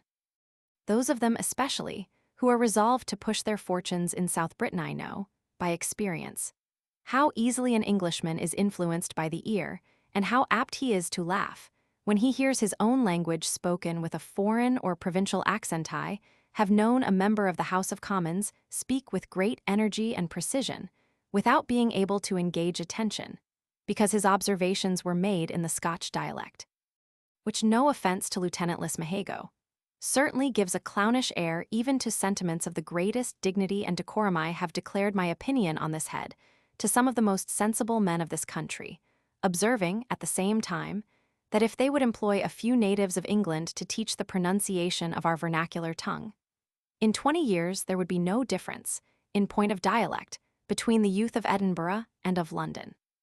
The civil regulations of this kingdom and metropolis are taken from very different models from those of England. Except in a few particular establishments, the necessary consequences of the union their College of Justice is a bench of great dignity, filled with judges of character and ability. I have heard some causes tried before this venerable tribunal, and was very much pleased with the pleadings of their advocates, who are by no means deficient either in argument or elocution. The Scottish legislation is founded, in a great measure, on the civil law.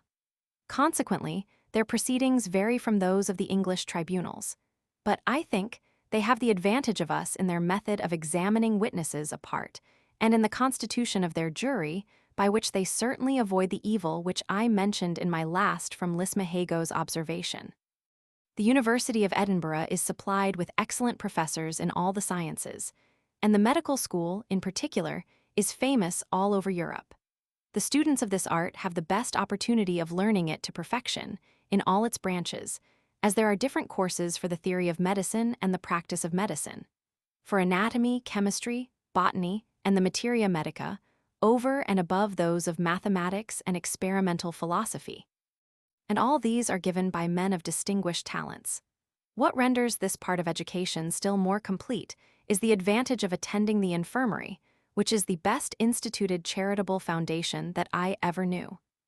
Now we are talking of charities, here are several hospitals, exceedingly well endowed and maintained under admirable regulations, and these are not only useful, but ornamental to the city. Among these, I shall only mention the general workhouse, in which all the poor, not otherwise provided for, are employed, according to their different abilities, with such judgment and effect that they nearly maintain themselves by their labor. And there is not a beggar to be seen within the precincts of this metropolis. It was Glasgow that set the example of this establishment. About 30 years ago even the Kirk of Scotland, so long reproached with fanaticism and canting, abounds at present with ministers celebrated for their learning and respectable for their moderation.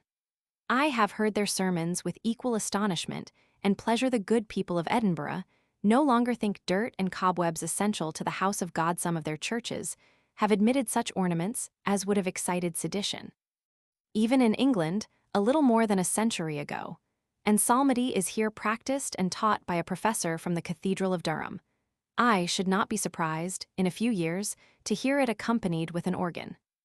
Edinburgh is a hotbed of genius. I have had the good fortune to be made acquainted with many authors of the first distinction, such as the two Hums, Robertson, Smith, Wallace, Blair, Ferguson, Wilkie, and C. and I have found them all as agreeable in conversation as they are instructive and entertaining in their writings. These acquaintances I owe to the friendship of Dr. Carlyle, who wants nothing but inclination to figure with the rest upon paper. The magistracy of Edinburgh is changed every year by election, and seems to be very well adapted both for state and authority. The Lord Provost is equal in dignity to the Lord Mayor of London, and the 4 bailies are equivalent to the rank of aldermen.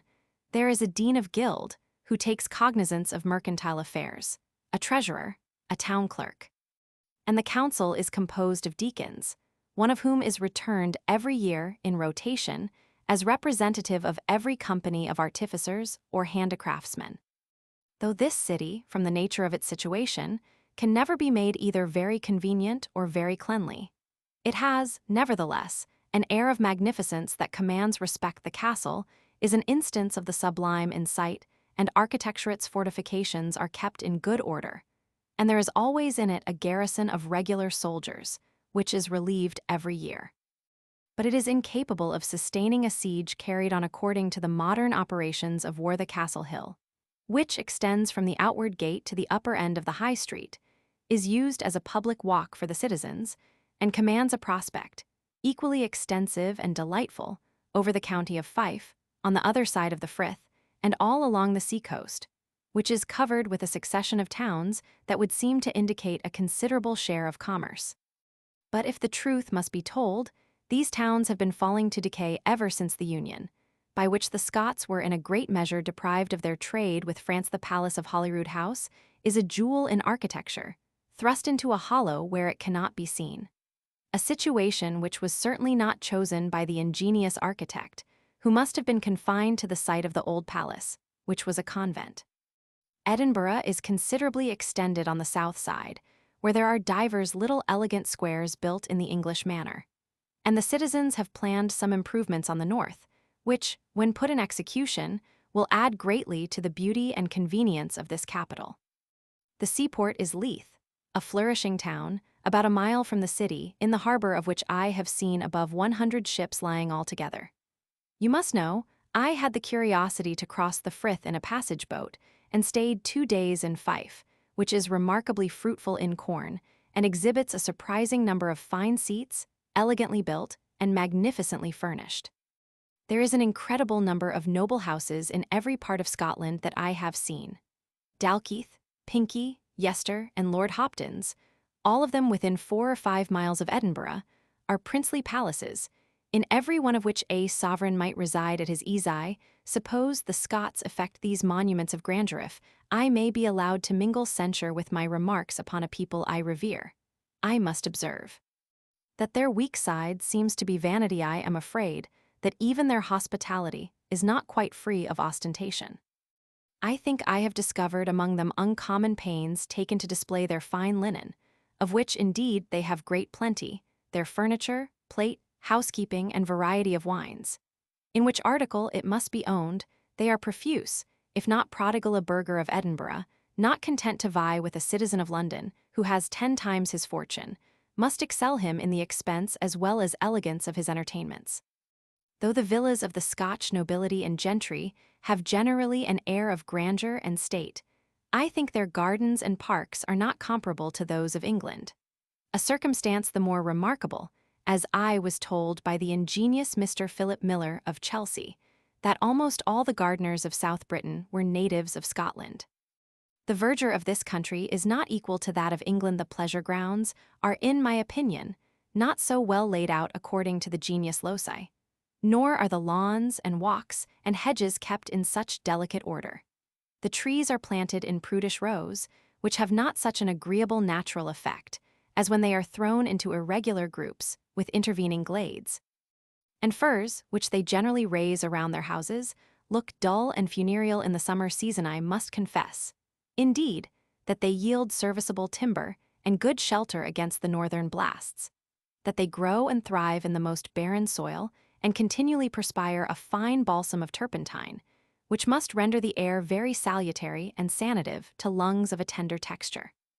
Tabby and I have been both frightened in our return by sea from the coast of Fife. She was afraid of drowning, and I of catching cold in consequence of being drenched with sea water. But my fears, as well as hers, have been happily disappointed. She is now in perfect health, I wish I could say the same of Liddy. Something uncommon is the matter with that poor girl. Her color fades, her appetite fails, and her spirits flag. She is become moping and melancholy, and is often found in tears. Her brother suspects internal uneasiness on account of Wilson, and denounces vengeance against that adventurer. She was, it seems, strongly affected at the ball by the sudden appearance of one Mr. Gordon, who strongly resembles the said Wilson.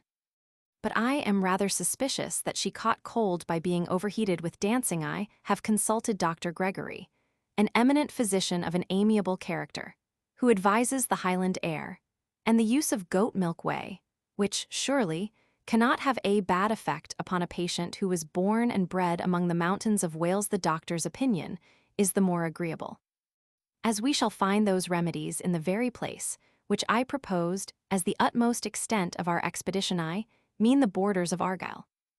Mr. Smollett, one of the judges of the commissary court, which is now sitting, has very kindly insisted upon our lodging at his country house on the banks of Lough Lomond, about 14 miles beyond Glasgow. For this last city we shall set out in 2 days, and take Stirling in our way, well provided with recommendations from our friends at Edinburgh, whom, I protest, I shall leave with much regret. I am so far from thinking it any hardship to live in this country, that, if I was obliged to lead a town life, Edinburgh would certainly be the headquarters of. Yours always, Matt Bramble. Eden, August 8.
To Sir Watkin Phillips Bart, of Jesus College, Oxon.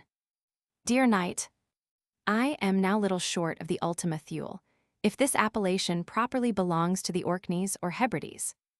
These last are now lying before me, to the amount of some hundreds, scattered up and down the Ducaledonian Sea, affording the most picturesque and romantic prospect I ever beheld. I write this letter in a gentleman's house, near the town of Inverary, which may be deemed the capital of the West Highlands, famous for nothing so much as for the stately castle begun, and actually covered in by the late Duke of Argyll, at a prodigious expense. Whether it will ever be completely finished is a question.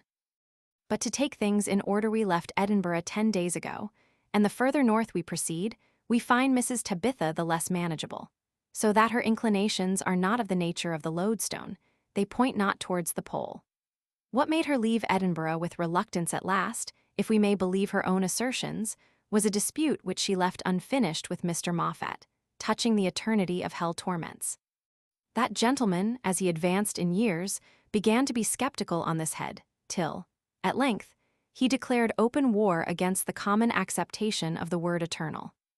He is now persuaded that eternal signifies no more than an indefinite number of years, and that the most enormous sinner may be quit for 9,900,999 years of hellfire, which term or period, as he very well observes, forms but an inconsiderable drop, as it were, in the ocean of eternity. For this mitigation he contends, as a system agreeable to the ideas of goodness and mercy, which we annex to the Supreme Being. Our aunt seemed willing to adopt this doctrine in favor of the wicked, but he hinted that no person whatever was so righteous as to be exempted entirely from punishment in a future state, and that the most pious Christian upon earth might think himself very happy to get off for a fast of 7 or 8,000 years, in the midst of fire and brimstone.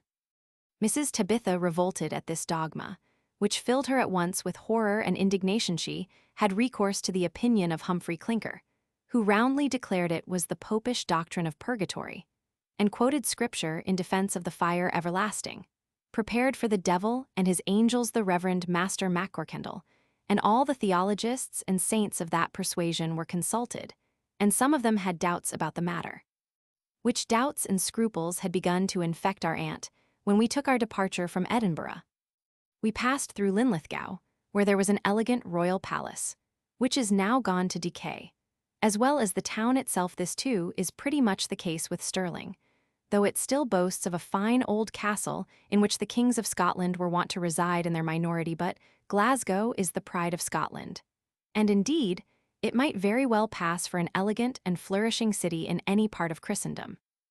There we had the good fortune to be received into the house of Mr. Moore, an eminent surgeon, to whom we were recommended by one of our friends at Edinburgh.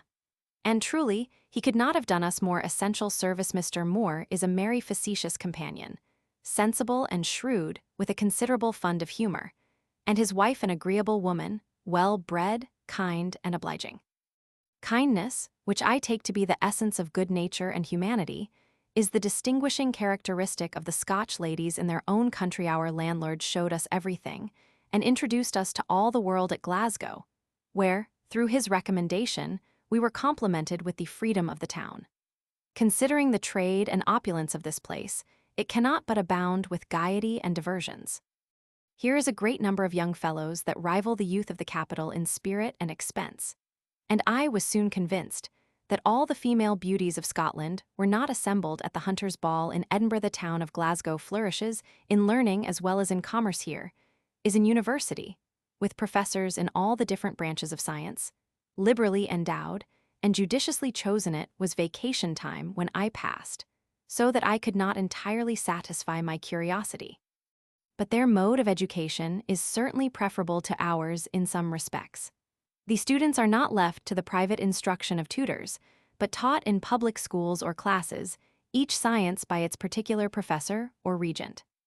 My uncle is in raptures with Glasgow. He not only visited all the manufactures of the place, but made excursions all round to Hamilton, Paisley, Renfrew, and every other place within a dozen miles, where there was anything remarkable to be seen in art or nature. I believe the exercise, occasioned by those jaunts, was of service to my sister Lydia, whose appetite and spirits begin to revive. Mrs. Tabitha displayed her attractions as usual, and actually believed she had entangled one Mr. McClellan, a rich inkle manufacturer, in her snares. But when matters came to an explanation, it appeared that his attachment was altogether spiritual, founded upon an intercourse of devotion, at the meeting of Mr. John Wesley, who, in the course of his evangelical mission, had come hither in person. At length, we set out for the banks of Lough Lomond, passing through the little borough of Dumbarton, or, as my uncle will have it, Dunbrant, where there is a castle, more curious than anything of the kind I had ever seen. It is honored with a particular description by the elegant Buchanan as an arx inexpugnabilis, and, indeed, it must have been impregnable by the antient manner of besieging. It is a rock of considerable extent, rising with a double top, in an angle formed by the confluence of two rivers, the Clyde and the Leven, perpendicular and inaccessible on all sides, except in one place where the entrance is fortified, and there is no rising ground in the neighborhood from whence it could be damaged by any kind of battery. From Dumbarton, the West Highlands appear in the form of huge, dusky mountains, piled one over another.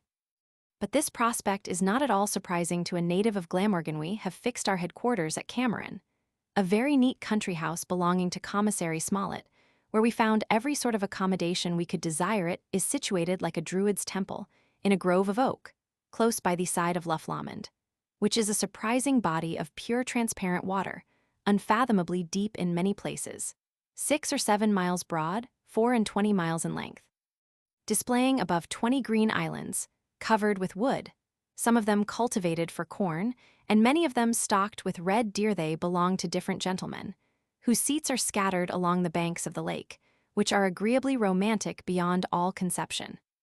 My uncle and I have left the women at Cameron, as Mrs. Tabitha would by no means trust herself again upon the water, and to come hither it was necessary to cross a small inlet of the sea.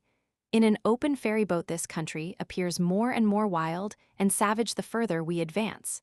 And the people are as different from the lowland Scots, in their looks, garb, and language, as the mountaineers of Brecknock are from the inhabitants of Herefordshire.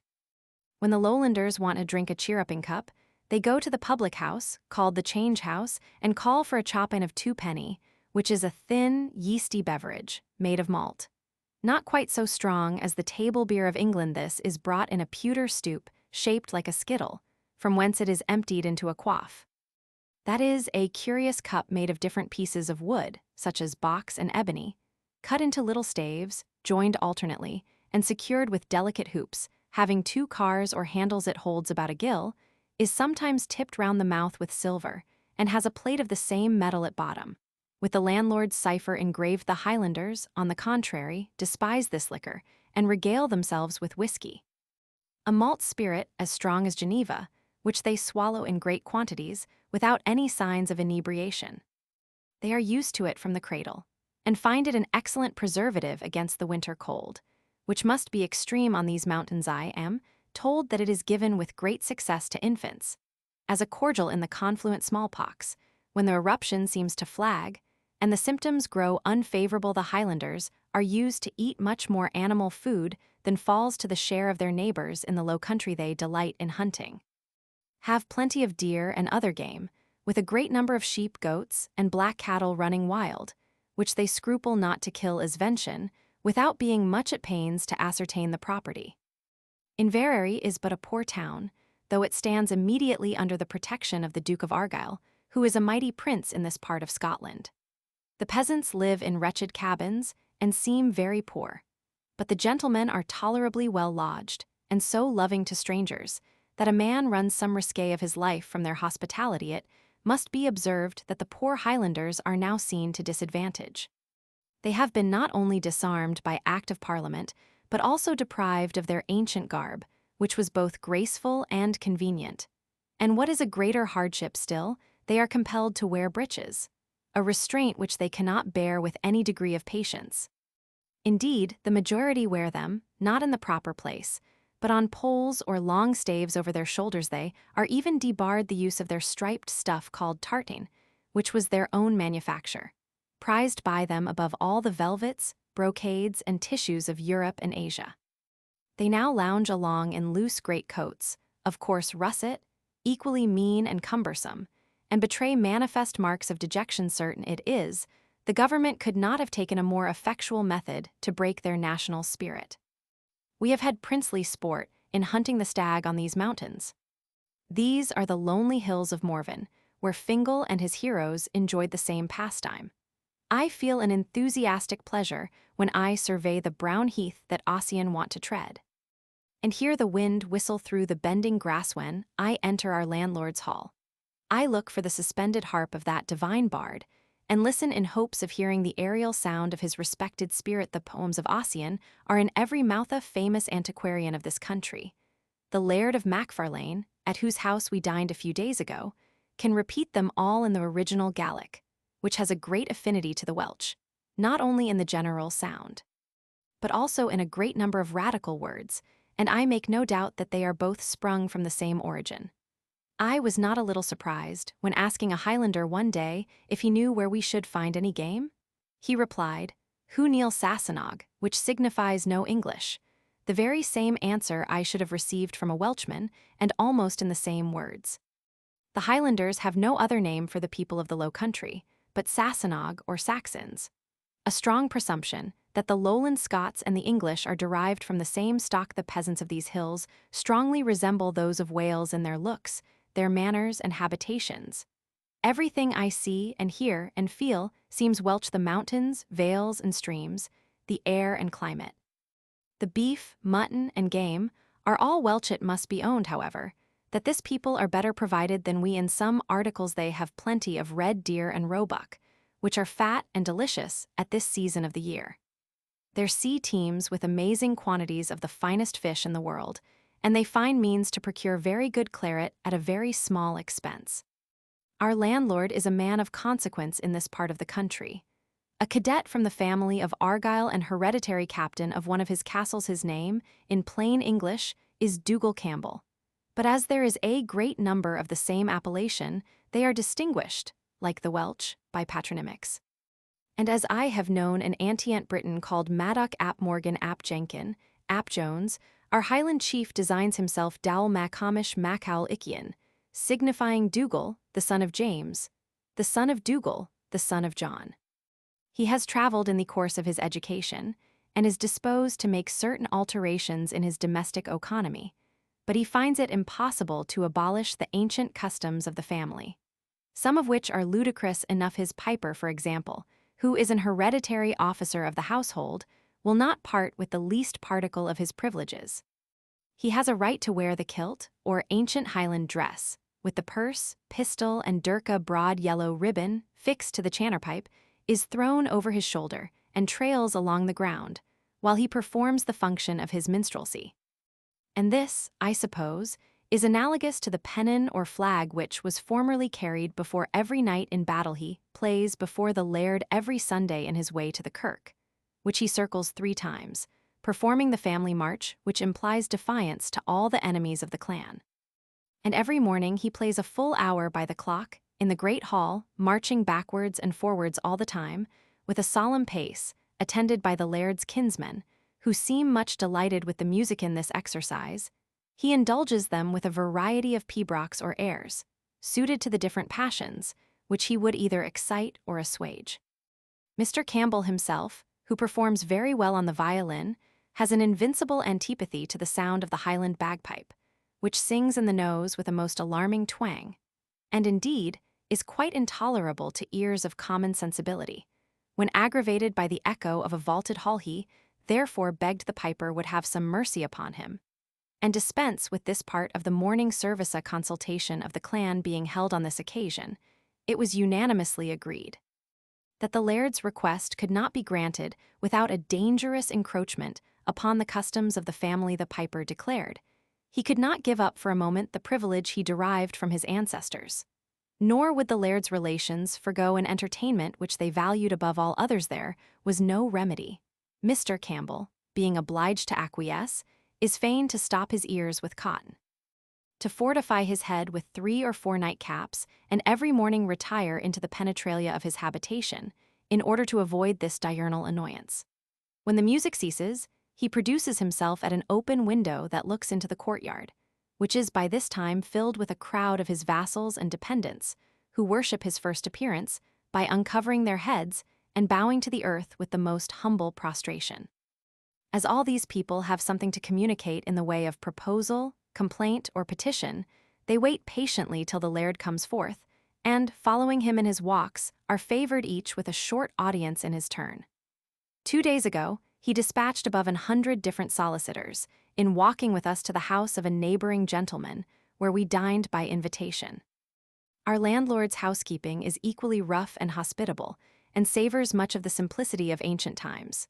The great hall, paved with flat stones, is about 45 feet by 22, and serves not only for a dining room, but also for a bedchamber, to gentlemen dependents and hangers-on of the family. At night, 6 occasional beds are ranged on each side along the wall. These are made of fresh heath, pulled up by the roots, and disposed in such a manner as to make a very agreeable couch, where they lie without any other covering than the plaid. My uncle and I were indulged with separate chambers and down beds which we begged to exchange for a layer of heath, and indeed I never slept so much to my satisfaction. It was not only soft and elastic, but the plant, being in flower, diffused an agreeable fragrance, which is wonderfully refreshing and restorative. Yesterday we were invited to the funeral of an old lady, the grandmother of a gentleman in this neighborhood, and found ourselves in the midst of 50 people, who were regaled with a sumptuous feast, accompanied by the music of 12 pipers. In short, this meeting had all the air of a grand festival, and the guests did such honor to the entertainment, that many of them could not stand when we were reminded of the business on which we had met. The company forthwith taking horse, rode in a very irregular cavalcade to the place of interment, a church, at the distance of 2 long miles from the castle. On our arrival, however, we found we had committed a small oversight in leaving the corpse behind. So we were obliged to wheel about and met the old gentlewoman halfway, being carried upon poles by the nearest relations of her family, and attended by the coronac, composed of a multitude of old hags, who tore their hair, beat their breasts, and howled most hideously. At the grave, the orator or senachie pronounced the panegyric of the defunct, every period being confirmed by a yell of the coronac. The body was committed to the earth, the pipers playing a pibroch all the time, and all the company standing uncovered. The ceremony was closed with the discharge of pistols. Then we returned to the castle, resumed the bottle, and by midnight there was not a sober person in the family, the females excepted. The squire and I were, with some difficulty, permitted to retire with our landlord in the evening, but our entertainer was a little chagrined at our retreat, and afterwards seemed to think it a disparagement to his family that not above 100 gallons of whiskey had been drunk upon such a solemn occasion. This morning we got up by 4 to hunt the roebuck, and in half an hour found breakfast ready served in the hall. The hunters consisted of Sir George Colquhoun and me, as strangers, my uncle not choosing to be of the party, of the laird in person, the laird's brother, the laird's brother's son, the laird's sister's son, the laird's father's brother's son, and all their foster brothers, who are counted parcel of the family. But we were attended by an infinite number of gaily, or ragged Highlanders without shoes or stockings. The following articles formed our morning's repast: 1 kid of boiled eggs, a second full of butter, a third full of cream, an entire cheese made of goat's milk, a large earthen pot full of honey, the best part of a ham, a cold venison pasty, a bushel of oatmeal made in thin cakes and bannocks, with a small wheaten loaf in the middle for the strangers, a large stone bottle full of whiskey, another of brandy, and a kilderkin of ale. There was a ladle chained to the cream kit, with curious wooden bickers to be filled from this reservoir. The spirits were drank out of a silver quaff, and the ale out of hems. Great justice was done to the collation by the guest in general. One of them in particular ate above 2 dozen of hard eggs, with a proportionable quantity of bread, butter, and honey, nor was 1 drop of liquor left upon the board. Finally, a large roll of tobacco was presented by way of dessert, and every individual took a comfortable quid to prevent the bad effects of the morning air. We had a fine chase over the mountains, after a roebuck, which we killed, and I got home time enough to drink tea with Mrs. Campbell and our squire. Tomorrow we shall set out on our return for Cameron. We propose to cross the Frith of Clyde and take the towns of Greenock and Port Glasgow in our way. This circuit being finished, we shall turn our faces to the south and follow the sun with augmented velocity, in order to enjoy the rest of the autumn in England, where Boreas is not quite so biting as he begins already to be on the tops of these northern hills. But our progress from place to place shall continue to be specified in these detached journals of yours always, J. Melford Argyllshire, Sept. 3.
To Dr. Lewis. Dear Dick, about a fortnight is now elapsed since we left the capital of Scotland, directing our course towards Stirling, where we lay. The castle of this place is such another as that of Edinburgh, and affords a surprising prospect of the windings of the river Forth, which are so extraordinary that the distance from hence to Alloa by land is but 40 miles, and by water it is 24. Alloa is a neat, thriving town that depends in a great measure on the commerce of Glasgow, the merchants of which send hither tobacco and other articles to be deposited in warehouses for exportation from the Frith of Forth. In our way hither we visited a flourishing ironwork, where, instead of burning wood, they use coal, which they have the art of clearing in such a manner as frees it from the sulfur that would otherwise render the metal too brittle for working. Excellent coal is found in almost every part of Scotland. The soil of this district produces scarce any other grain but oats and barley, perhaps because it is poorly cultivated and almost altogether unenclosed. The few enclosures they have consist of paltry walls of loose stones gathered from the fields, which indeed they cover, as if they had been scattered on purpose. When I expressed my surprise that the peasants did not disencumber their grounds of these stones, a gentleman, well acquainted with the theory as well as practice of farming, assured me that the stones, far from being prejudicial, were serviceable to the crop. This philosopher had ordered a field of his own to be cleared, manured and sown with barley, and the produce was more scanty than before. He caused the stones to be replaced, and next year the crop was as good as ever. The stones were removed a second time, and the harvest failed. They were again brought back, and the ground retrieved its fertility. The same experiment has been tried in different parts of Scotland, with the same success. Astonished at this information, I desired to know in what manner he accounted for this strange phenomenon, and he said there were 3 ways in which the stones might be serviceable. They might possibly restrain an excess in the perspiration of the earth, analogous to colliquative sweats, by which the human body is sometimes wasted and consumed. They might act as so many fences to protect the tender blade from the piercing winds of the spring, or, by multiplying the reflection of the sun, they might increase the warmth, so as to mitigate the natural chillness of the soil and climate. But surely this excessive perspiration might be more effectually checked by different kinds of manure, such as ashes, lime, chalk, or marl, of which last it seems there are many pits in this kingdom. As for the warmth, it would be much more equally obtained by enclosures. The cultivation would require less labor, and the plows, harrows, and horses would not suffer half the damage which they now sustain. These northwestern parts are by no means fertile in corn. The ground is naturally barren and moorish. The peasants are poorly lodged, meager in their looks, mean in their apparel, and remarkably dirty. This last reproach they might easily wash off by means of those lakes, rivers, and rivulets of pure water with which they are so liberally supplied by nature. Agriculture cannot be expected to flourish where the farms are small, the leases short, and the husbandman begins upon a rack rent, without a sufficient stock to answer the purposes of improvement. The granaries of Scotland are the banks of the Tweed, the counties of East and Mid Lothian, the Carse of Gowrie, in Perthshire, equal in fertility to any part of England, and some tracts in Aberdeenshire and Murray, where I am told the harvest is more early than in Northumberland, although they lie above 2 degrees farther north. I have a strong curiosity to visit many places beyond the Forth and the Tay, such as Perth, Dundee, Montrose, and Aberdeen, which are towns equally elegant and thriving. But the season is too far advanced to admit of this addition to my original plan. I am so far happy as to have seen Glasgow, which, to the best of my recollection and judgment, is one of the prettiest towns in Europe, and without all doubt, it is one of the most flourishing in Great Britain. In short, it is a perfect beehive in point of industry. It stands partly on a gentle declivity, but the greatest part of it is in a plain watered by the River Clyde. The streets are straight, open, airy, and well paved, and the houses lofty and well built of hewn stone. At the upper end of the town, there is a venerable cathedral that may be compared with York Minster or Westminster. And about the middle of the descent from this to the cross is the college, a respectable pile of building, with all manner of accommodation for the professors and students, including an elegant library and an observatory well provided with astronomical instruments. The number of inhabitants is said to amount to 30,000, and marks of opulence and independency appear in every quarter of this commercial city, which, however, is not without its inconveniences and defects. The water of their public pumps is generally hard and brackish, an imperfection the less excusable, as the River Clyde runs by their doors in the lower part of the town, and there are rivulets and springs above the cathedral, sufficient to fill a large reservoir with excellent water, which might be thence distributed to all the different parts of the city. It is of more consequence to consult the health of the inhabitants in this article than to employ so much attention in beautifying their town with new streets, squares, and churches. Another defect, not so easily remedied, is the shallowness of the river, which will not float vessels of any burthen within 10 or 12 miles of the city, so that the merchants are obliged to load and unload their ships at Greenock and Port Glasgow, situated about 14 miles nearer the mouth of the Frith, where it is about 2 miles broad. The people of Glasgow have a noble spirit of enterprise. Mr. Moore, a surgeon, to whom I was recommended from Edinburgh, introduced me to all the principal merchants of the place.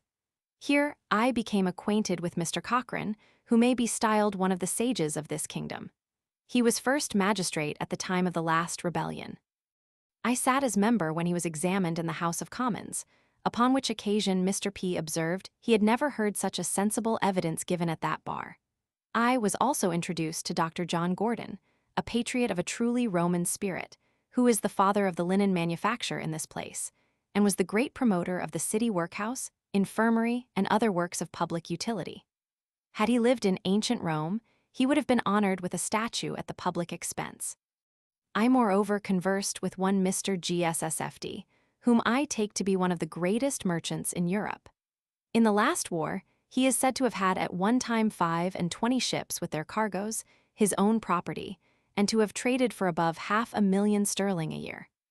The last war was a fortunate period for the commerce of Glasgow the merchants, considering that their ships bound for America, launching out at once into the Atlantic by the north of Ireland, pursued a track very little frequented by privateers, resolved to insure one another, and saved a very considerable sum by this resolution.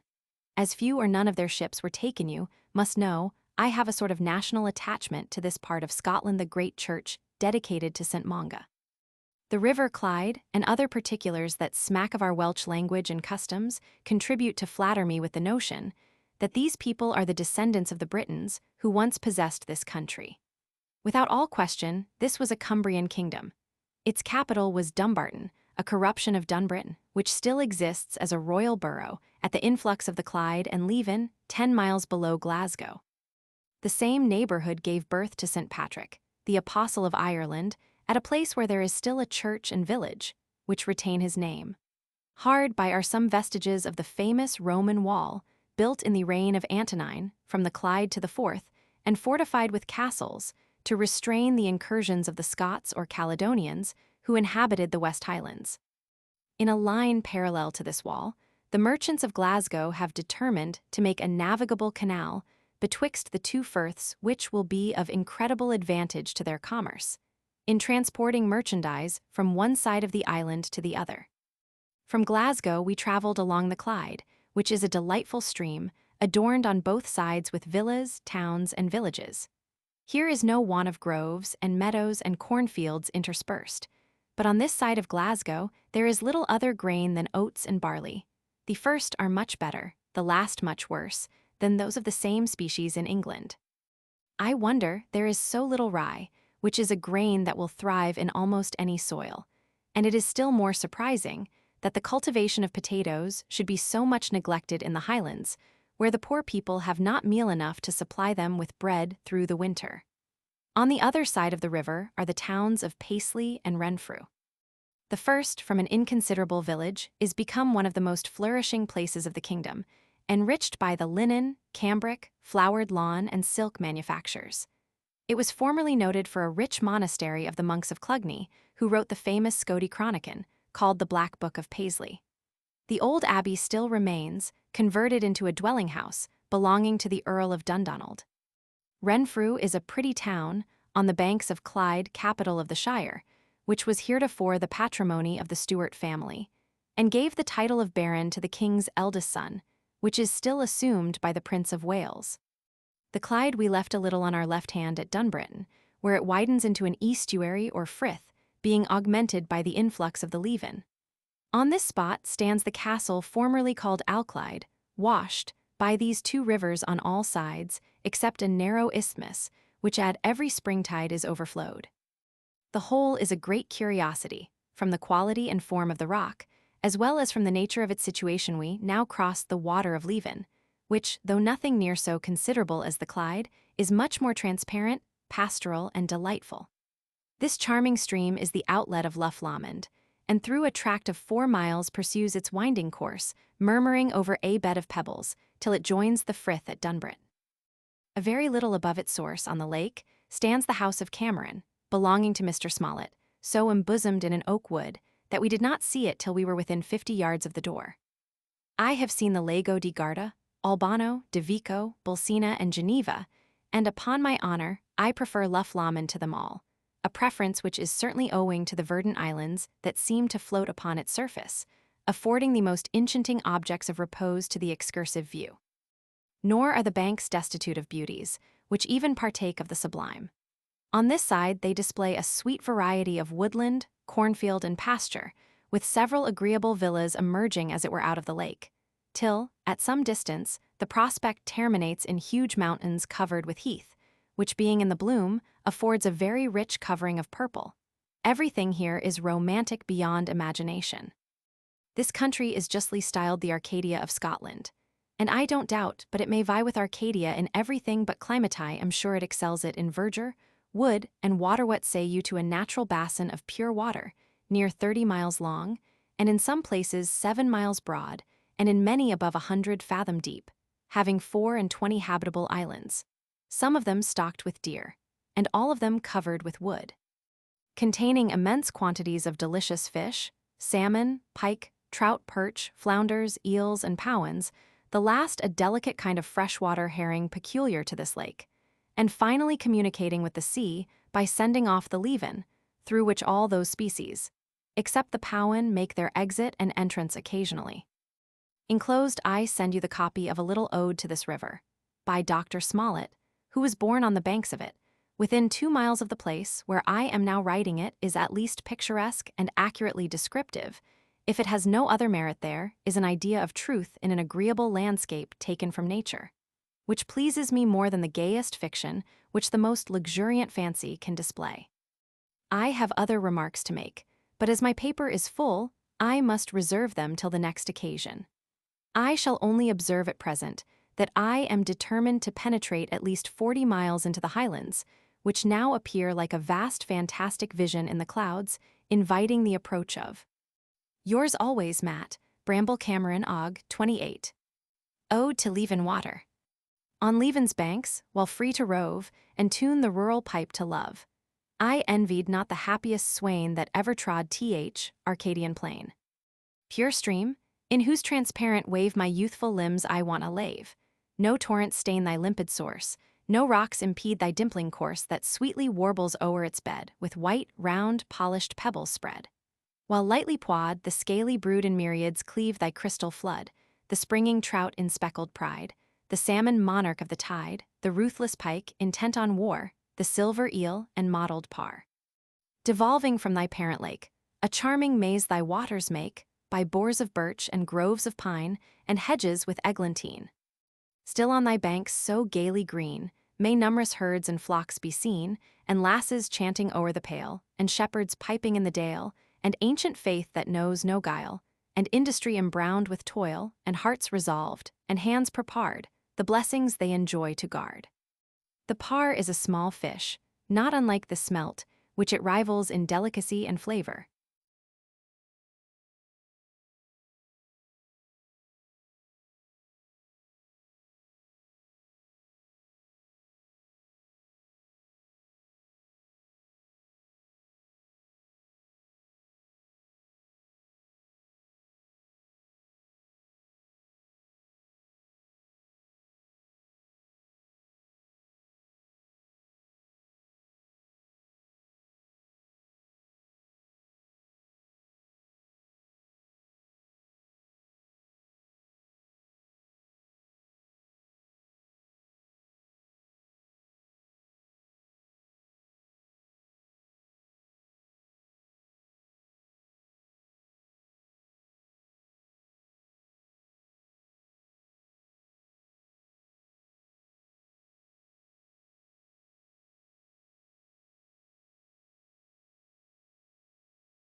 To Dr. Lewis.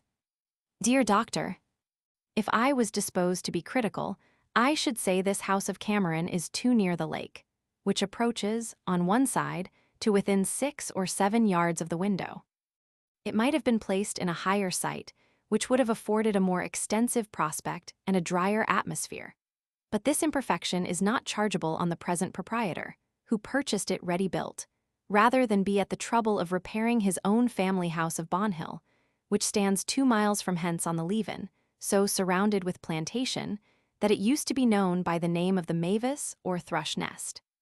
Above that house is a romantic glen or cliff of a mountain, covered with hanging woods having at bottom a stream of fine water that forms a number of cascades in its descent to join the Leven, so that the scene is quite enchanting.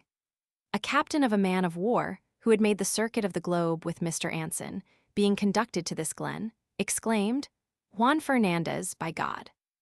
Indeed, this country would be a perfect paradise, if it was not like Wales, cursed with a weeping climate, owing to the same cause in both, the neighborhood of high mountains and a westerly situation, exposed to the vapors of the Atlantic Ocean.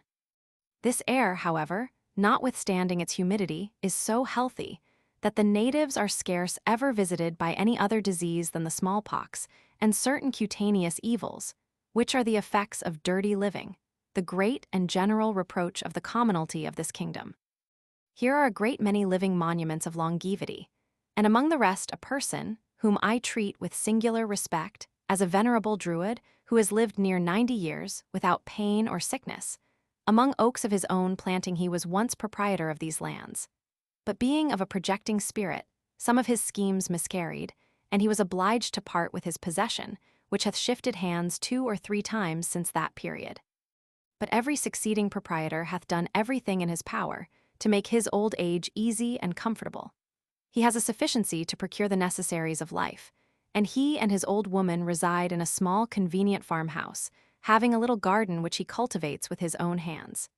This ancient couple live in great health, peace, and harmony, and knowing no wants, enjoy the perfection of content.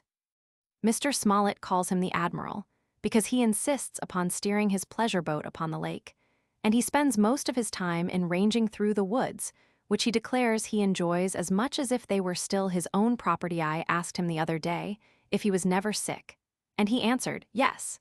He had a slight fever the year before the Union. If he was not deaf, I should take much pleasure in his conversation, for he is very intelligent, and his memory is surprisingly retentive. These are the happy effects of temperance, exercise, and good nature, notwithstanding all his innocence. However, he was the cause of great perturbation to my man Clinker, whose natural superstition has been much injured by the histories of witches, fairies, ghosts, and goblins, which he has heard in this country. On the evening after our arrival, Humphry strolled into the wood in the course of his meditation, and all at once the Admiral stood before him, under the shadow of a spreading oak.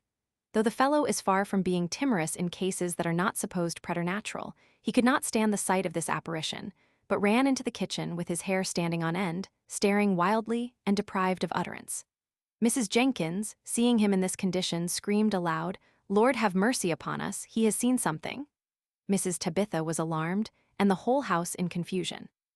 When he was recruited with a dram, I desired him to explain the meaning of all this agitation, and with some reluctance he owned he had seen a spirit, in the shape of an old man with a white beard, a black cap, and a plaid nightgown. He was undeceived by the Admiral in person, who, coming in at this juncture, appeared to be a creature of real flesh and blood. Do you know how we fare in this Scottish paradise? We make free with our landlord's mutton, which is excellent, his poultry yard, his garden, his dairy, and his cellar, which are all well stored. We have delicious salmon, pike, trout, perch, parr, and sea at the door for the taking. The Frith of Clyde on the other side of the hill supplies us with mullet, red and grey, cod, mackerel, whiting, and a variety of sea fish, including the finest fresh herrings I ever tasted. We have sweet, juicy beef and tolerable veal, with delicate bread from the little town of Dunbritton, and plenty of partridge, grouse, heathcock, and other game in presents. We have been visited by all the gentlemen in the neighborhood, and they have entertained us at their houses, not barely with hospitality, but with such marks of cordial affection as one would wish to find among near relations after an absence of many years. I told you, in my last, I had projected an excursion to the Highlands, which project I have now happily executed, under the auspices of Sir George Colquhoun, a colonel in the Dutch service, who offered himself as our conductor on this occasion. Leaving our women at Cameron, to the care and inspection of Lady H.C., we set out on horseback for Inverary, the county town of Argyll, and dined on the road with the Laird of Macfarlane, the greatest genealogist I ever knew in any country, and perfectly acquainted with all the antiquities of Scotland. The Duke of Argyll has an old castle in Inverary, where he resides when he is in Scotland, and hard by is the shell of a noble Gothic palace built by the last Duke, which, when finished, will be a great ornament to this part of the Highlands. As for Inverary, it is a place of very little importance. This country is amazingly wild, especially towards the mountains, which are heaped upon the backs of one another, making a most stupendous appearance of savage nature, with hardly any signs of cultivation or even of population. All is sublimity, silence, and solitude.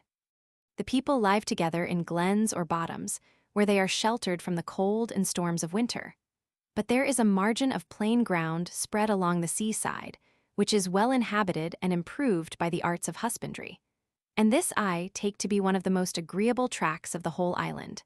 The sea not only keeps it warm and supplies it with fish, but affords one of the most ravishing prospects in the whole world.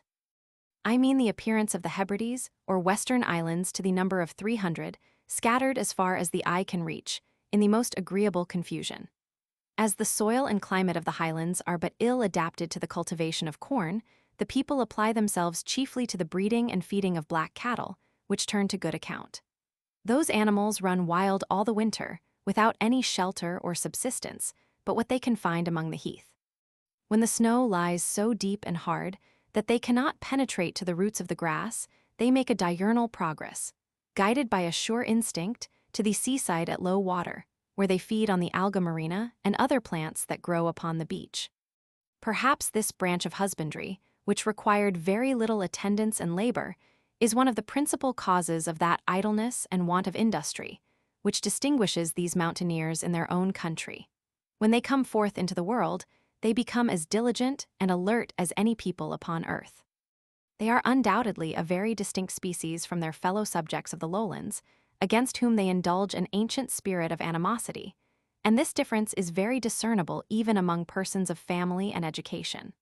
The lowlanders are generally cool and circumspect, the Highlanders fiery and ferocious. But this violence of their passions serves only to inflame the zeal of their devotion to strangers, which is truly enthusiastic. We proceeded about 20 miles beyond Inverary to the house of a gentleman, a friend of our conductor, where we stayed a few days, and were feasted in such a manner that I began to dread the consequence to my constitution. Notwithstanding the solitude that prevails among these mountains, there is no want of people in the Highlands. I am credibly informed that the Duke of Argyll can assemble 5,000 men in arms, of his own clan and surname, which is Campbell, and there is besides a tribe of the same appellation, whose chief is the Earl of Breadalbine. The MacDonalds are as numerous and remarkably warlike. The Camerons, Louds, Frasers, Grants, Kensies, Kays, Fersons, Mintoshes are powerful clans, so that if all the Highlanders, including the inhabitants of the Isles, were united, they could bring into the field an army of 40,000 fighting men, capable of undertaking the most dangerous enterprise. We have lived to see 4,000 of them, without discipline, throw the whole kingdom of Great Britain into confusion. They attacked and defeated 2 armies of regular troops accustomed to service. They penetrated into the center of England, and afterwards marched back with deliberation, in the face of 2 other armies, through an enemy's country, where every precaution was taken to cut off their retreat. I know not any other people in Europe who, without the use or knowledge of arms, will attack regular forces sword in hand, if their chief will head them in battle. When disciplined, they cannot fail of being excellent soldiers. They do not walk like the generality of mankind, but trot and bounce like deer, as if they moved upon springs. They greatly excel the lowlanders in all the exercises that require agility. They are incredibly abstemious, and patient of hunger and fatigue, so steeled against the weather, that in traveling, even when the ground is covered with snow, they never look for a house or any other shelter but their plaid, in which they wrap themselves up, and go to sleep under the cope of heaven. Such people in quality of soldiers must be invincible, when the business is to perform quick marches in a difficult country, to strike sudden strokes, beat up the enemy's quarters, harass their cavalry, and perform expeditions without the formality of magazines, baggage, forage, and artillery. The chieftainship of the Highlanders is a very dangerous influence operating at the extremity of the island, where the eyes and hands of government cannot be supposed to see act with precision and vigor. In order to break the force of clanship, administration has always practiced the political maxim, divide et impera. The legislature hath not only disarmed these mountaineers, but also deprived them of their ante-ant garb, which contributed in a great measure to keep up their military spirit. And their slavish tenures are all dissolved by Act of Parliament, so that they are at present as free and independent of their chiefs as the law can make them. But the original attachment still remains, and is founded on something prior to the feudal system, about which the writers of this age have made such a pother, as if it was a new discovery, like the Copernican system.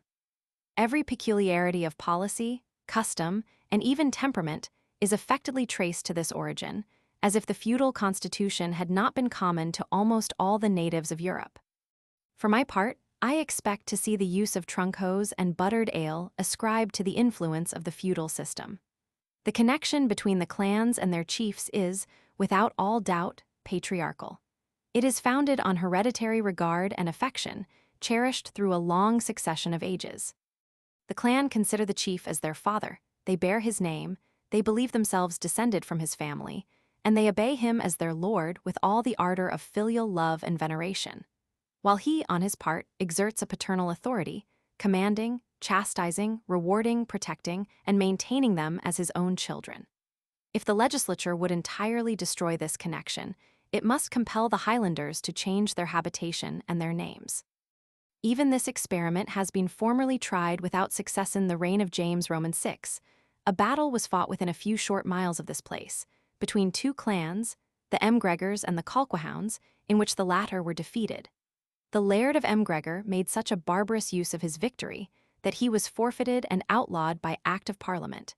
His lands were given to the family of Montrose, and his clan were obliged to change their name. They obeyed so far as to call themselves severally Campbell, Graham, or Drummond, the surnames of the families of Argyll, Montrose, and Perth, that they might enjoy the protection of those houses. But they still added M'Gregor to their new appellation. And as their chief was deprived of his estate, they robbed and plundered for his subsistence. Mr. Cameron of Lochiel, the chief of that clan, whose father was attainted for having been concerned in the last rebellion, returning from France in obedience to a proclamation and Act of Parliament, passed at the beginning of the late war, paid a visit to his own country, and hired a farm in the neighborhood of his father's house, which had been burnt to the ground. The clan, though ruined and scattered, no sooner heard of his arrival than they flocked to him from all quarters, to welcome his return, and in a few days stocked his farm with 700 black cattle, which they had saved in the general wreck of their affairs. But their beloved chief, who was a promising youth, did not live to enjoy the fruits of their fidelity and attachment. The most effectual method I know to weaken, and at length destroy this influence, is to employ the commonalty in such a manner as to give them a taste of property and independence. In vain, the government grants them advantageous leases on the forfeited estates. If they have no property to prosecute the means of improvement, the sea is an inexhaustible fund of riches. But the fishery cannot be carried on without vessels, casks, salt, lines, nets, and other tackle. I conversed with a sensible man of this country, who, from a real spirit of patriotism, had set up a fishery on the coast, and a manufacture of coarse linen, for the employment of the poor Highlanders. Cod is here in such plenty that he told me he had seen several hundred taken on one line. At one haul it must be observed, however, that the line was of immense length and had 2,000 hooks, baited with mussels. But the fish was so superior to the cod caught on the banks of Newfoundland that his correspondent at Lisbon sold them immediately at his own price, although Lent was just over when they arrived, and the people might be supposed quite cloyed with this kind of diet. His linen manufacture was likewise in a prosperous way. When the late war intervening, all his best hands were pressed into the service. It cannot be expected that the gentlemen of this country should execute commercial schemes to render their vassals independent. Nor, indeed, are such schemes suited to their way of life and inclination. But a company of merchants might, with proper management, turn to good account a fishery established in this part of Scotland. Our people have a strange itch to colonize America, when the uncultivated parts of our own island might be settled to greater advantage. After having rambled through the mountains and glens of Argyll, we visited the adjacent islands of Illa, Jura, Mull, and Icolmkill. In the first, we saw the remains of a castle built in a lake, where MacDonald, Lord or King of the Isles, formerly resided. Jura is famous for having given birth to one Macrane, who lived 180 years in one house and died in the reign of Charles II. Mull affords several bays where there is safe anchorage, in one of which, the Florida, a ship of the Spanish Armada, was blown up by one of Mr. Smollett's ancestors about 40 years ago.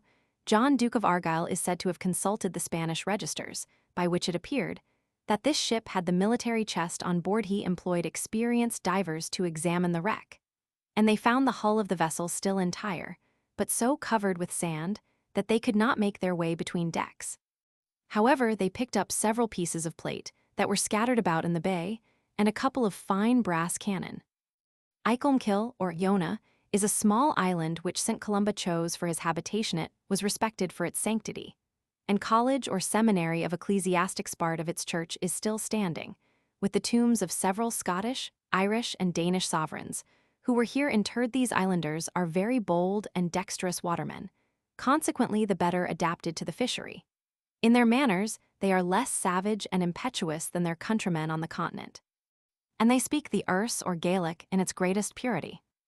Having sent round our horses by land, we embarked in the district of Cowell, for Greenock, which is a neat little town on the other side of the Frith, with a curious harbour formed by 3 stone jetties, carried out a good way into the sea. Newport Glasgow is such another place, about 2 miles higher up. Both have a face of business and plenty, and are supported entirely by the shipping of Glasgow, of which I counted 60 large vessels in these harbour-staking boat. Again at Newport, we were in less than an hour landed on the other side, within 2 short miles of our headquarters, where we found our women in good health and spirits. They had been 2 days before joined by Mr. Smollett and his lady, to whom we have such obligations as I cannot mention, even to you, without blushing. Tomorrow we shall bid adieu to the Scotch Arcadia, and begin our progress to the southward, taking our way by Lanark and Nithsdale to the west borders of England. I have received so much advantage and satisfaction from this tour, that if my health suffers no revolution in the winter, I believe I shall be tempted to undertake another expedition to the northern extremity of Caithness, unencumbered by those impediments which now clog the heels of yours, Matt Bramble. Cameron, Sept. 6.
To Miss Letitia Willis, at Gloucester. My dearest Letty, never did poor prisoner long for deliverance, more than I have longed for an opportunity to disburthen my cares into your friendly bosom.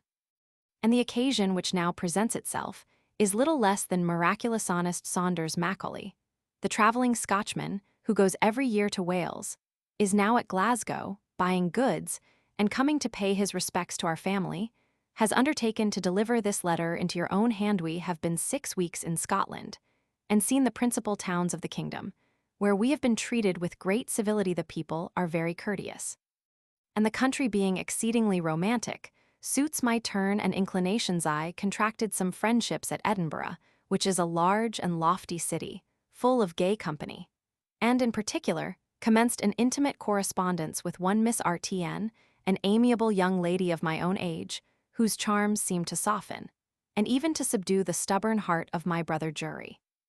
But he no sooner left the place than he relapsed into his former insensibility. I feel, however, that this indifference is not the family constitution. I never admitted but one idea of love, and that has taken such root in my heart as to be equally proof against all the pulls of discretion and the frosts of neglect.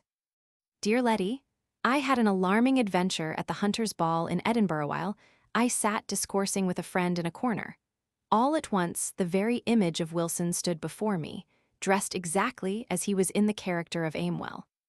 It was one Mr. Gordon, whom I had not seen before. Shocked at the sudden apparition, I fainted away, and threw the whole assembly in confusion. However, the cause of my disorder remained a secret to everybody but my brother, who was likewise struck with the resemblance, and scolded after we came home. I am very sensible of Jury's affection, and know he spoke as well with a view to my own interest and happiness as in regard to the honor of the family.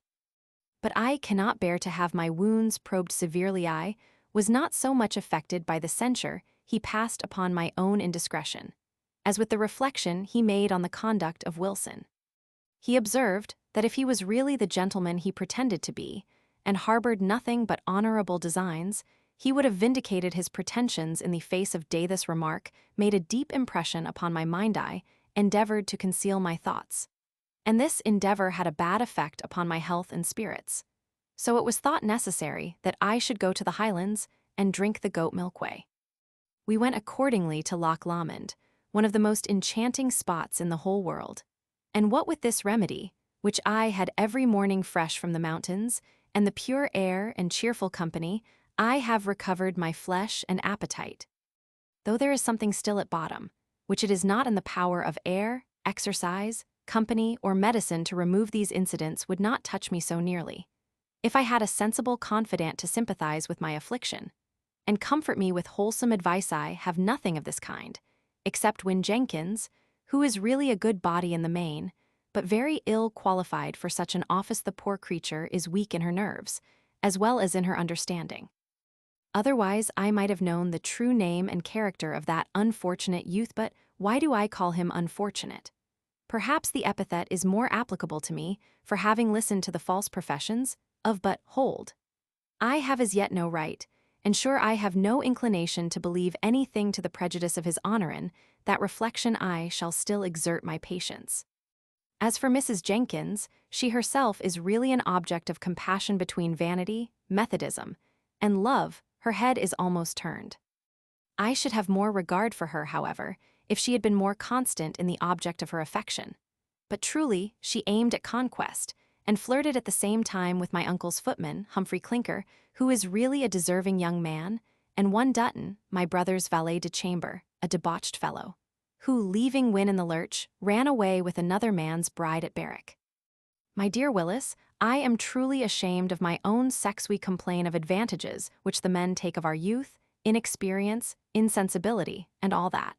But I have seen enough to believe that our sex in general make it their business to ensnare the other, and for this purpose employ arts which are by no means to be justified in point of constancy. They certainly have nothing to reproach the male part of the creation. My poor aunt, without any regard to her years and imperfections, has gone to market with her charms in every place where she thought she had the least chance to dispose of her person, which, however, hangs still heavy on her hands. I am afraid she has used even religion as a decoy. Though it has not answered her expectation, she has been praying, preaching, and catechizing among the Methodists, with whom this country abounds, and pretends to have such manifestations and revelations as even Clinker himself can hardly believe, though the poor fellow is half crazy with enthusiasm. As for Jenkins, she affects to take all her mistress's reveries for gospel. She has also her heart-heavings and motions of the spirit. And God forgive me if I think uncharitably, but all this seems to me to be downright hypocrisy and deceit perhaps. Indeed, the poor girl imposes on herself she is generally in a flutter, and is much subject to vapors since we came to Scotland. She has seen apparitions, and pretends to prophesy if I could put faith in all these supernatural visitations, I should think myself abandoned of grace. For I have neither seen, heard, nor felt anything of this nature, although I endeavor to discharge the duties of religion with all the sincerity, zeal, and devotion that is in the power of. Dear Letty, your ever affectionate, Lydia Melford, Glasgow, Sept. 7. We are so far on our return to Brambleton Hall, and I would fain hope we shall take Gloucester in our way, in which case I shall have the inexpressible pleasure of embracing my dear Willisbray. Remember me to my worthy governess.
To Mrs. Mary Jones, at Brambleton Hall. Dear Mary, Sunders Macaulay, the Scotchman, who pushes directly for Vales, has promised to give it you into your own hand, and therefore I would not miss the opportunity to let you know as I am still in the land of the living. And yet, I have been on the brink of the other world since I sent you my last letter. We went by sea to another kingdom called Fife, and coming back, had like to have gone to pot in a storm. What between the fright and sickness, I thought I should have brought my heart up. Even Mr. Clinker was not his own man for 48 hours after we got ashore. It was well for some folks that we scaped drowning, for mistress was very fractious, and seemed but indifferently prepared for a change.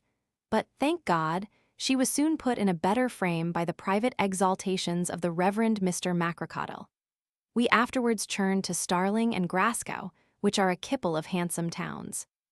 And then we went to a gentleman's house at Loch Loming, which is a wonderful sea of fresh water, with a power of highlands in the midst on't. They say as how it has a bottom, and was made by a musician, and truly, I believe it.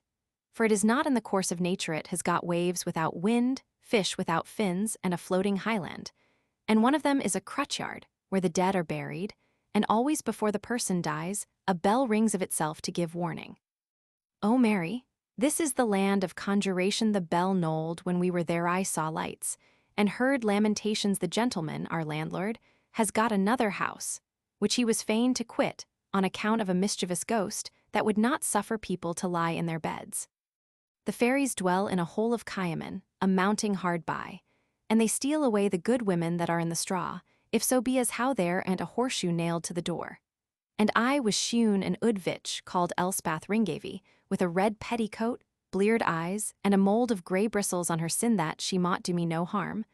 I crossed her hand with a taster, and bid her tell my fortune. And she told me such things, descriving Mr. Clinker to a hair, but it shall ne'er be said, that I mentioned a word of the matter as I was troubled with fits. She advised me to bathe in the lough, which was holy water. And so I went in the morning to a private place along with the housemaid, and we bathed in our birthday soot, after the fashion of the country. And behold, whilst we dabbled in the lough, Sir George Coon started up with a gun. But we clapped our hands to our faces, and passed by him to the place where we had left our smocks. A civil gentleman would have turned his head another way. My comfort is, he knew not which was which.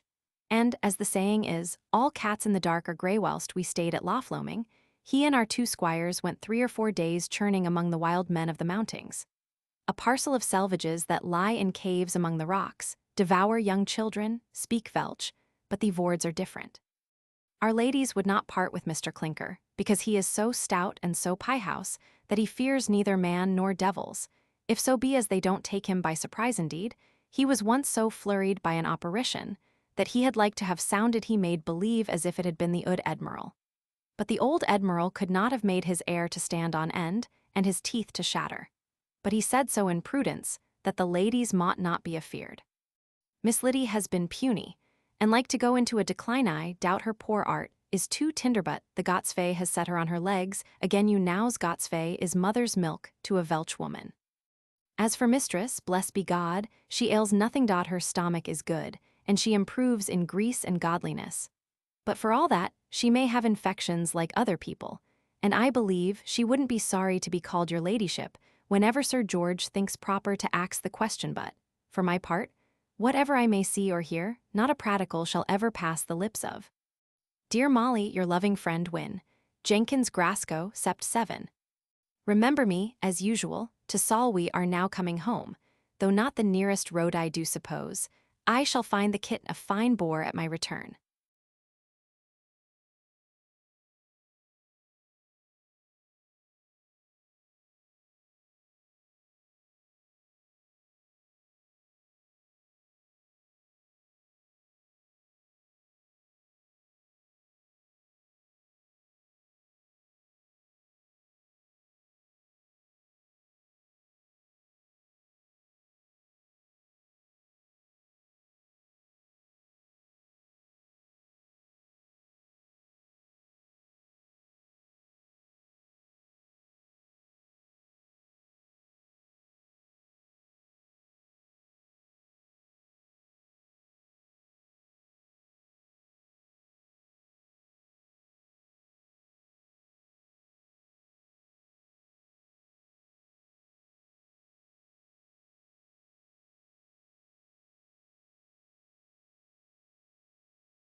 To Sir Watkin Phillips Bart, at Oxon. Dear Knight, once more I tread upon English ground, which I like not the worse for the 6 weeks. Ramble I have made among the woods and mountains of Caledonia, no offence to the land of cakes, where bannocks grow upon straw. I never saw my uncle in such health and spirits as he now enjoys. Liddy is perfectly recovered, and Mrs. Tabitha has no reason to complain. Nevertheless, I believe, she was, till yesterday, inclined to give the whole Scotch nation to the devil, as a pack of insensible brutes, upon whom her accomplishments had been displayed in vain at every place where we halted. Did she mount the stage, and flourished her rusty arms, without being able to make one conquest? One of her last essays was against the heart of Sir George Colquhoun, with whom she fought all the weapons more than twice over. She was grave and gay by turns. She moralized and methodized. She laughed, and romped, and danced, and sung, and sighed, and ogled, and lisped, and fluttered, and flattered, but all was preaching to the dessart. The baronet, being a well-bred man, carried his civilities as far as she could in conscience expect, and, if evil tongues are to be believed, some degrees farther. But he was too much a veteran in gallantry, as well as in war, to fall into any ambuscade that she could lay for his affection while we were absent in the Highlands. She practiced also upon the Laird of Ladrishmore, and even gave him the rendezvous in the wood of Drumskillock. But the Laird had such a reverend care of his own reputation that he came attended with the parson of the parish, and nothing passed but spiritual communication. After all these miscarriages, our aunt suddenly recollected Lieutenant Lismahago, whom, ever since our first arrival at Edinburgh, she seemed to have utterly forgot. But now she expressed her hopes of seeing him at Dumfries, according to his promise. We set out from Glasgow by the way of Lanark, the county town of Clydesdale, in the neighbourhood of which, the whole river Clyde, rushing down a steep rock, forms a very noble and stupendous cascade. Next day we were obliged to halt in a small burrow, until the carriage, which had received some damage, should be repaired. And here we met with an incident which warmly interested the benevolent spirit of Mr. Bramble as we stood at the window of an inn that fronted the public prison.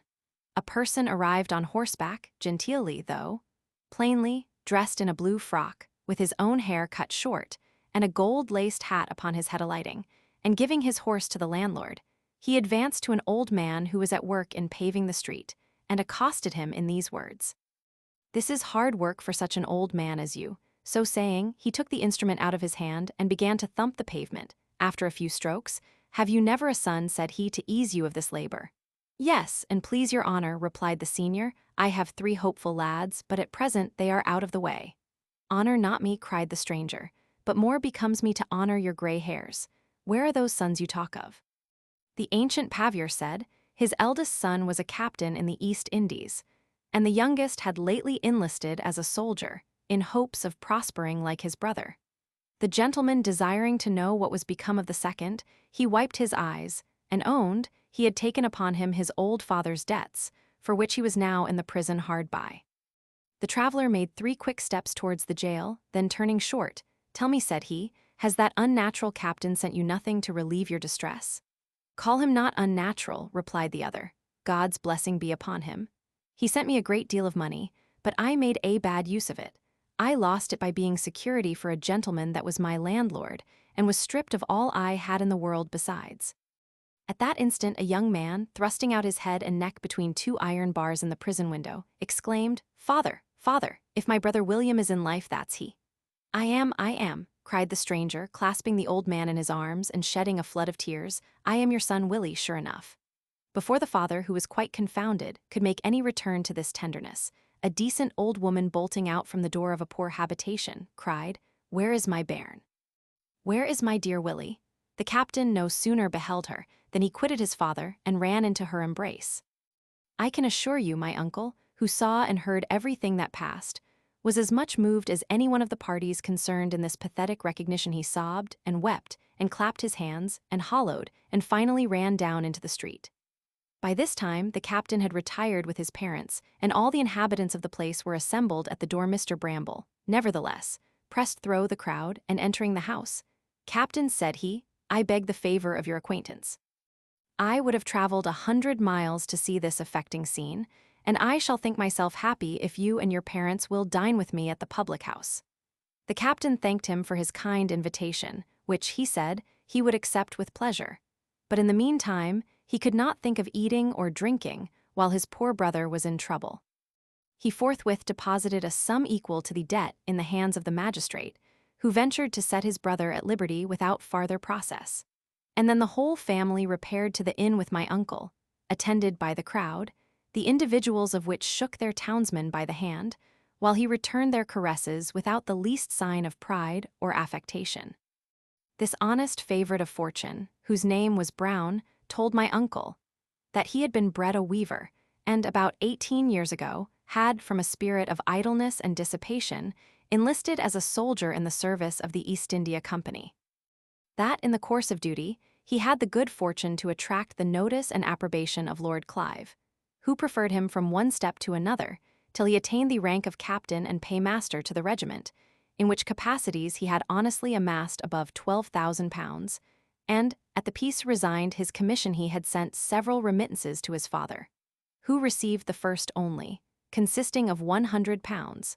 The second had fallen into the hands of a bankrupt, and the third had been consigned to a gentleman of Scotland, who died before it arrived, so that it still remained to be accounted for by his executors.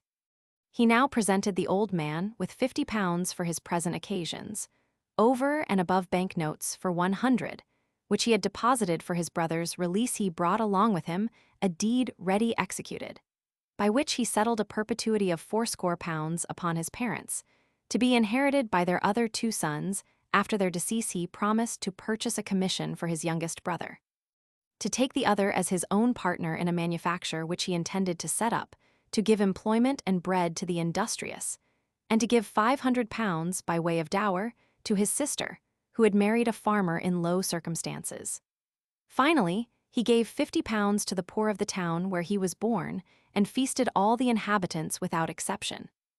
My uncle was so charmed with the character of Captain Brown that he drank his health 3 times successively at dinner. He said he was proud of his acquaintance, that he was an honor to his country, and had in some measure redeemed human nature from the reproach of pride, selfishness, and ingratitude for my part. I was as much pleased with the modesty as with the filial virtue of this honest soldier, who assumed no merit from his success, and said very little of his own transactions, though the answers he made to our inquiries were equally sensible and laconic. Mrs. Tabitha behaved very graciously to him until she understood that he was going to make a tender of his hand to a person of low estate, who had been his sweetheart while he worked as a journeyman weaver. Our aunt was no sooner made acquainted with this design than she starched up her behavior with a double proportion of reserve. And when the company broke up, she observed with a toss of her nose that Brown was a civil fellow enough, considering the lowness of his original. But that fortune, though she had mended his circumstances, was incapable to raise his ideas, which were still humble and plebeian. On the day that succeeded this adventure, we went some miles out of our road to see Drumlanrig, a seat belonging to the Duke of Queensberry, which appears like a magnificent palace erected by magic. In the midst of a wilderness it is indeed a princely mansion, with suitable parks and plantations, rendered still more striking by the nakedness of the surrounding country, which is one of the wildest tracts in all Scotland. This wildness, however, is different from that of the Highlands. For here the mountains, instead of heath, are covered with a fine green swarth, affording pasture to innumerable flocks of sheep. But the fleeces of this country, called Nithsdale, are not comparable to the wool of Galloway, which is said to equal that of Salisbury Plain. Having passed the night at the castle of Drumlanrig, by invitation from the Duke himself, who is one of the best men that ever breathed, we prosecuted our journey to Dumfries, a very elegant trading town near the borders of England, where we found plenty of good provision and excellent wine at very reasonable prices, and the accommodation as good in all respects as in any part of South Britain. If I was confined to Scotland for life, I would choose Dumfries as the place of my residence. Here we made inquiries about Captain Lismahago, of whom hearing no tidings, we proceeded by the Solway Frith to Carlisle. You must know that the Solway sands, upon which travelers pass at low water, are exceedingly dangerous, because, as the tide makes, they become quick in different places, and the flood rushes in so impetuously that the passengers are often overtaken by the sea and perish. In crossing these treacherous seats with a guide, we perceived a drowned horse, which Humphry Clinker, after due inspection, declared to be the very identical beast which Mr. Lismahago rode when he parted with us at Feltonbridge in Northumberland. This information, which seemed to intimate that our friend the lieutenant had shared the fate of his horse, affected us all, and above all our Aunt Tabitha, who shed salt tears and obliged Clinker to pull a few hairs out of the dead horse's tail, to be worn in a ring as a remembrance of his master. But her grief and ours was not of long duration. For one of the first persons we saw in Carlisle was the lieutenant in propria persona, bargaining with a horse-dealer for another steed, in the yard of the inn where we alighted. Mrs. Bramble was the first that perceived him, and screamed as if she had seen a ghost. And truly, at a proper time and place, he might very well have passed for an inhabitant of another world, for he was more meagre and grim than before we received him the more cordially for having supposed he had been drowned. And he was not deficient in expressions of satisfaction at this meeting. He told us he had inquired for us at Dumfries, and been informed by a traveling merchant from Glasgow that we had resolved to return by the way of Coldstream.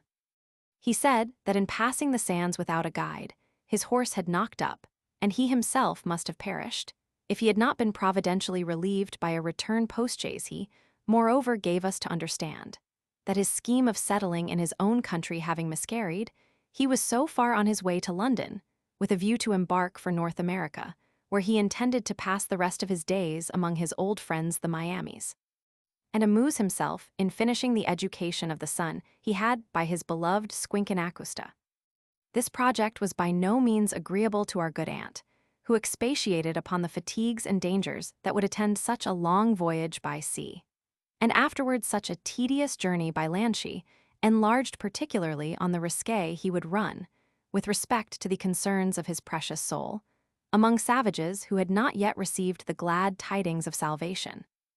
And she hinted that his abandoning Great Britain might, perhaps, prove fatal to the inclinations of some deserving person, whom he was qualified to make happy for life. My uncle, who is really a Don Quixote in generosity, understanding that Lismahago's real reason for leaving Scotland was the impossibility of subsisting in it with any decency upon the wretched provision of a subaltern's half-pay, began to be warmly interested on the side of compassion. He thought it very hard that a gentleman who had served his country with honor should be driven by necessity to spend his old age among the refuse of mankind.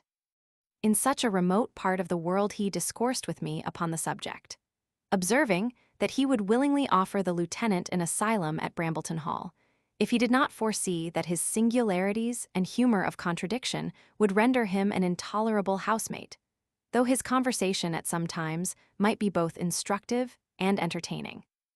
But as there seemed to be something particular in his attention to Mrs. Tabitha, he and I agreed in opinion that this intercourse should be encouraged and improved, if possible, into a matrimonial union, in which case there would be a comfortable provision for both, and they might be settled in a house of their own, so that Mr. Bramble should have no more of their company than he desired.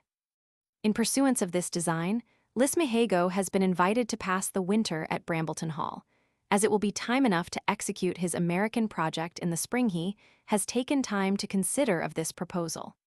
Meanwhile, he will keep us company as far as we travel in the road to Bristol, where he has hopes of getting a passage for America. I make no doubt but that he will postpone his voyage and prosecute his addresses to a happy consummation, and sure, if it produces any fruit, it must be of a very peculiar flavor. As the weather continues favorable, I believe we shall take the peak of Derbyshire and Buxton Wells in our way at any rate. From the first place where we make any stay, you shall hear again from yours always, J. Melford Carlyle, Sep. 12.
To Dr. Lewis.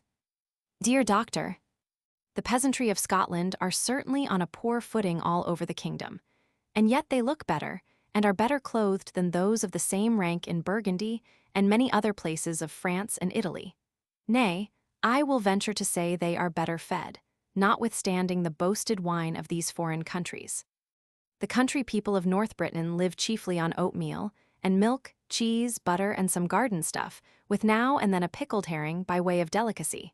But flesh meat they seldom or never taste, nor any kind of strong liquor, except 2 penny, at times of uncommon festivity. Their breakfast is a kind of hasty pudding, of oatmeal or peasmeal, eaten with milk. They have commonly pottage for dinner, composed of cawl or coal, leeks, barley or big, and butter. And this is reinforced with bread and cheese, made of skimmed milk. At night they sup on sowens or flummery of oatmealin, a scarcity of oats.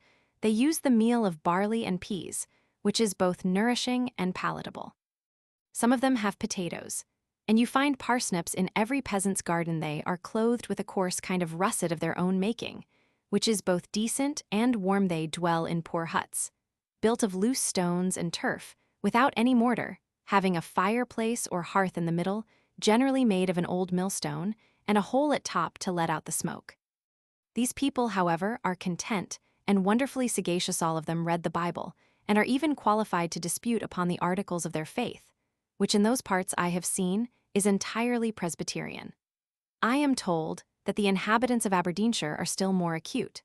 I once knew a Scotch gentleman at London who had declared war against this part of his countrymen, and swore that the impudence and knavery of the Scots in that quarter had brought a reproach upon the whole nation. The River Clyde above Glasgow is quite pastoral, and the banks of it are everywhere adorned with fine villas. From the sea to its source we may reckon the seats of many families of the first rank, such as the Duke of Argyll at Roseneath, the Earl of Bute in the Isle of that name, the Earl of Glencairn at Finlayston, Lord Blantyre at Eriskine, the Duchess of Douglas at Bothwell, Duke Hamilton at Hamilton, the Duke of Douglas at Douglas, and the Earl of Hindford at Carmichael. Hamilton is a noble palace, magnificently furnished, and hard by is the village of that name, one of the neatest little towns I have seen in any country. The old castle of Douglas being burned to the ground by accident, the late Duke resolved, as head of the first family of Scotland, to have the largest house in the kingdom, and ordered a plan for this purpose. But there was only one wing of it finished when he died. It is to be hoped that his nephew, who is now in possession of his great fortune, will complete the design of his predecessor. Clydesdale is in general populous and rich, containing a great number of gentlemen who are independent in their fortune. But it produces more cattle than corn. This is also the case with Tweedale, through part of which we passed, and Nithsdale, which is generally rough, wild, and mountainous. These hills are covered with sheep. And this is the small, delicious mutton, so much preferable to that of the London market. As their feeding costs so little, the sheep are not killed till 5 years old, when their flesh, juices, and flavor are in perfection. But their fleeces are much damaged by the tar, with which they are smeared to preserve them from the rot in winter, during which they run wild night and day, and thousands are lost under huge wreaths of snow. Tis pity the farmers cannot contrive some means to shelter this useful animal from the inclemencies of a rigorous climate, especially from the perpetual rains, which are more prejudicial than the greatest extremity of cold weather. On the little river Nid is situated the castle of Drumlinrig, one of the noblest seats in Great Britain, belonging to the Duke of Queensberry. One of those few noblemen whose goodness of heart does honor to human nature. I shall not pretend to enter into a description of this palace, which is really an instance of the sublime in magnificence, as well as in situation, and puts one in mind of the beautiful city of Palmyra, rising like a vision in the midst of the wilderness. His Grace keeps open house, and lives with great splendor. He did us the honor to receive us with great courtesy, and detained us all night, together with above 20 other guests, with all their servants and horses to a very considerable number. The Duchess was equally gracious, and took our ladies under her immediate protection. The longer I live, I see more reason to believe that prejudices of education are never wholly eradicated, even when they are discovered to be erroneous and absurd. Such habits of thinking as interest the grand passions cleave to the human heart in such a manner, that though an effort of reason may force them from their hold for a moment, this violence no sooner ceases than they resume their grasp with an increased elasticity and adhesion. I am led into this reflection by what passed at the Duke's table after supper. The conversation turned upon the vulgar notions of spirits and omens that prevail among the commonalty of North Britain, and all the company agreed that nothing could be more ridiculous. One gentleman, however, told a remarkable story of himself, by way of speculation. Being on a party of hunting in the north, said he, I resolved to visit an old friend, whom I had not seen for 20 years. So long he had been retired and sequestered from all his acquaintance, and lived in a moping, melancholy way, much afflicted with lowness of spirits, occasioned by the death of his wife, whom he had loved with uncommon affection. As he resided in a remote part of the country, and we were 5 gentlemen with as many servants, we carried some provision with us from the next market town, lest we should find him unprepared for our reception. The roads being bad, we did not arrive at the house till 2 o'clock in the afternoon, and were agreeably surprised to find a very good dinner ready in the kitchen, and the cloth laid with 6 covers. My friend himself appeared in his best apparel at the gate, and received us with open arms, telling me he had been expecting us these 2 hours. Astonished at this declaration, I asked who had given him intelligence of our coming, and he smiled without making any other reply. However, presuming upon our former intimacy, I afterwards insisted upon knowing. And he told me very gravely he had seen me in a vision of the second sight. Nay, he called in the evidence of his steward, who solemnly declared that his master had the day before apprised him of my coming with 4 other strangers, and ordered him to provide accordingly. In consequence of which intimation, he had prepared the dinner which we were now eating, and laid the covers according to the number foretold. The incident we all owned to be remarkable, and I endeavored to account for it by natural means. I observed that as the gentleman was of a visionary turn, the casual idea or remembrance of his old friend might suggest those circumstances, which accident had for once realized, but that in all probability he had seen many visions of the same kind, which were never verified. None of the company directly dissented from my opinion, but from the objections that were hinted, I could plainly perceive that the majority were persuaded there was something more extraordinary in the case. Another gentleman of the company, addressing himself to me, "Without all doubt," said he, "a diseased imagination is very apt to produce visions. But we must find some other method to account for something of this kind, that happened within these 8 days in my neighborhood. A gentleman of a good family, who cannot be deemed a visionary in any sense of the word, was near his own gate, in the twilight, visited by his grandfather, who has been dead these 15 years. The spectre was mounted seemingly on the very horse he used to ride, with an angry and terrible countenance, and said something, which his grandson, in the confusion of fear, could not understand. But this was not all. He lifted up a huge horsewhip, and applied it with great violence to his back and shoulders, on which I saw the impression with my own eyes. The apparition was afterwards seen by the sexton of the parish, hovering about the tomb where his body lies interred. As the man declared to several persons in the village, before he knew what had happened to the gentleman, nay, he actually came to me as a justice of the peace, in order to make oath of these particulars, which, however, I declined administering. As for the grandson of the defunct, he is a sober, sensible, worldly-minded fellow, too intent upon schemes of interest to give in to reveries. He would have willingly concealed the affair, but he bawled out in the first transport of his fear, and, running into the house, exposed his back and his sconce to the whole family, so that there was no denying it in the sequel. It is now the common discourse of the country that this appearance and behavior of the old man's spirit portends some great calamity to the family, and the good woman has actually taken to her bed in this apprehension. Though I did not pretend to explain this mystery, I said I did not at all doubt, but it would one day appear to be a deception, and, in all probability, a scheme executed by some enemy of the person who had sustained the assault. But still the gentleman insisted upon the clearness of the evidence, and the concurrence of testimony by which 2 creditable witnesses, without any communication one with another, affirmed the appearance of the same man, with whose person they were both well acquainted. From Drumlinrig we pursued the course of the Nid to Dumfries, which stands 7 miles above the place where the river falls into the sea, and is, after Glasgow, the handsomest town I have seen in Scotland. The inhabitants, indeed, seem to have proposed that city as their model, not only in beautifying their town and regulating its police, but also in prosecuting their schemes of commerce and manufacture, by which they are grown rich and opulent. We re-entered England, by the way of Carlisle, where we accidentally met with our friendless Mahago, whom we had in vain inquired after at Dumfries, and other places. It would seem that the captain, like the prophets of old, is but little honored in his own country, which he has now renounced. For ever he gave me the following particulars of his visit to his native soil. In his way to the place of his nativity, he learned that his nephew had married the daughter of a burgess, who directed a weaving manufacture, and had gone into partnership with his father-in-law. Chagrined with this information, he had arrived at the gate in the twilight, where he heard the sound of treadles in the great hall, which had exasperated him to such a degree that he had like to have lost his senses. While he was thus transported with indignation, his nephew chanced to come forth, when, being no longer master of his passion, he cried, "Degenerate rascal! You have made my father's house a den of thieves," and at the same time chastised him with his horsewhip. Then, riding round the adjoining village, he had visited the burying ground of his ancestors by moonlight. And, having paid his respects to their manes, traveled all night to another part of the country, finding the head of the family in such a disgraceful situation, all his own friends dead or removed from the places of their former residence. And the expense of living increased to double of what it had been.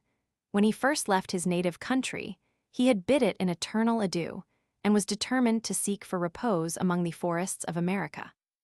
I was no longer at a loss to account for the apparition, which had been described at Drumlinrig, and when I repeated the story to the lieutenant, he was much pleased to think his resentment had been so much more effectual than he intended, and he owned he might at such an hour, and in such an equipage, very well pass for the ghost of his father, whom he was said greatly to resemble. Between friends, I fancy Lismahago will find a retreat without going so far as the wigwams of the Miamis. My sister Tabby is making continual advances to him in the way of affection, and, if I may trust to appearances, the captain is disposed to take opportunity by the forelock. For my part, I intend to encourage this correspondence, and shall be glad to see them united. In that case, we shall find a way to settle them comfortably in our own neighborhood. I and my servants will get rid of a very troublesome and tyrannic gouvernante, and I shall have the benefit of Lismahago's conversation without being obliged to take more of his company than I desire. For though an olla is a high-flavored dish, I could not bear to dine upon it every day of my life. I am much pleased with Manchester, which is one of the most agreeable and flourishing towns in Great Britain, and I perceive that this is the place which hath animated the spirit and suggested the chief manufactures of Glasgow. We propose to visit Chatsworth, the Peak, and Buxton, from which last place we shall proceed directly homewards, though by easy journeys.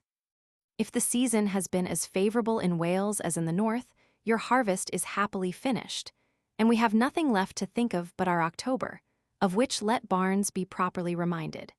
You will find me much better in flesh than I was at our parting, and this short separation has given a new edge to those sentiments of friendship with which I always have been, and ever shall be. Yours, Matt, Bramble, Manchester, Sept. 15.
To Mrs. Gwillim, housekeeper at Brambleton Hall.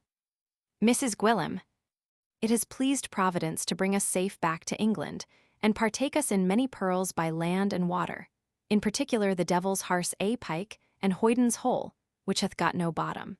And, as we are drawing hew onwards, it may be proper to apprise you that Brambleton Hall may be in condition to receive us, after this long journey to the islands of Scotland. By the 1st of next month you may begin to make constant fires in my brother's chamber and mine, and burn a faggot every day in the yellow damask room. Have the tester and curtains dusted, and the feather-bed and matrosses well haired, because, perhaps, with the blissing of haven, they may be used on some occasion. Let the ood hogsheads be well skewered and seasoned for bear, as Matt is resolved to have his cellar choke full. If the house was mine, I would turn over a new leaf. I don't see why the sarvants of Wales shouldn't drink fair water, and eat hot cakes and barley cal, as they do in Scotland, without troubling the botcher above once, a quarter I hope you keep a cun of Rogers proceeding in reverence to the buttermilk. I expect my due when I come hewum, without baiting an ass. I'll assure you as you must have laid a great many more eggs than would be eaten.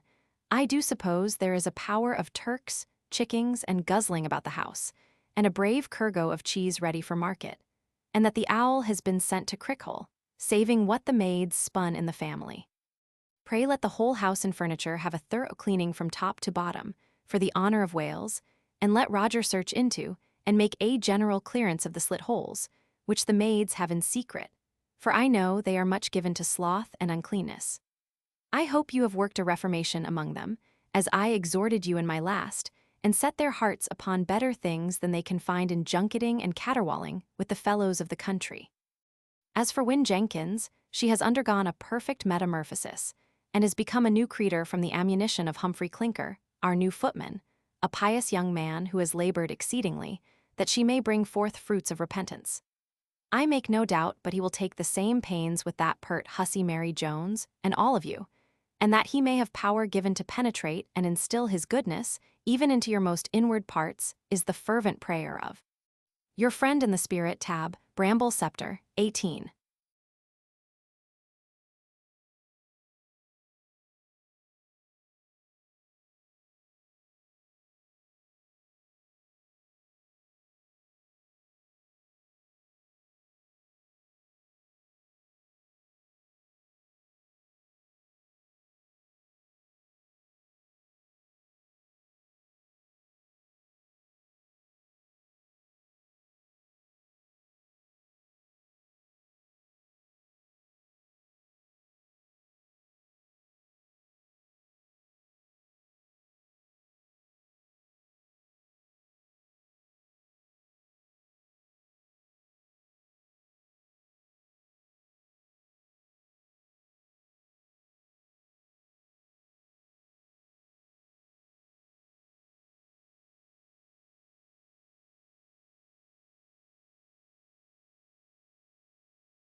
To Dr. Lewis. Dear Lewis, Lismahago is more paradoxical than ever the late gulp he had of his native air, seems to have blown fresh spirit into all his polemical faculties. I congratulated him the other day on the present flourishing state of his country, observing that the Scots were now in a fair way to wipe off the national reproach of poverty, and expressing my satisfaction at the happy effects of the Union, so conspicuous in the improvement of their agriculture, commerce, manufactures, and manners. The lieutenant, screwing up his features into a look of dissent and disgust, commented on my remarks to this effect: those who reproach a nation for its poverty, when it is not owing to the profligacy or vice of the people, deserve no answer. The Lacedaemonians were poorer than the Scots when they took the lead among all the free states of Greece, and were esteemed above them all for their valor and their virtue.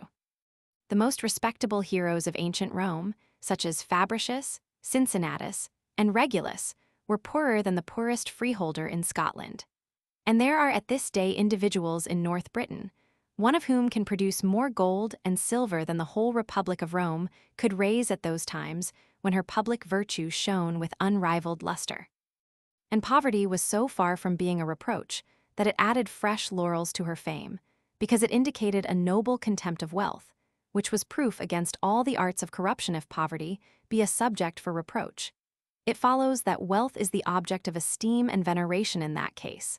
There are Jews and others in Amsterdam and London, enriched by usury, peculation, and different species of fraud and extortion, who are more estimable than the most virtuous and illustrious members of the community. An absurdity which no man in his senses will offer to maintain. Riches are certainly no proof of merit, nay, they are often, if not most commonly, acquired by persons of sordid minds and mean talents. Nor do they give any intrinsic worth to the possessor, but, on the contrary, tend to pervert his understanding and render his morals more depraved. But granting that poverty were really matter of reproach, it cannot be justly imputed to Scotland. No country is poor that can supply its inhabitants with the necessaries of life and even afford articles for exportation. Scotland is rich in natural advantages.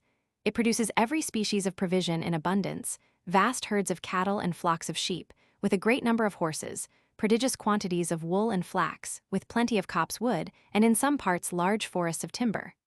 The earth is still more rich below than above the surface. It yields inexhaustible stores of coal, freestone, marble, lead, iron, copper, and silver, with some gold. The sea abounds with excellent fish, and salt to cure them for exportation, and there are creeks and harbors round the whole kingdom, for the convenience and security of navigation. The face of the country displays a surprising number of cities, towns, villas, and villages, swarming with people, and there seems to be no want of art, industry, government, and police. Such a kingdom can never be called poor, in any sense of the word, though there may be many others more powerful and opulent. But the proper use of those advantages, and the present prosperity of the Scots, you seem to derive from the union of the two kingdoms.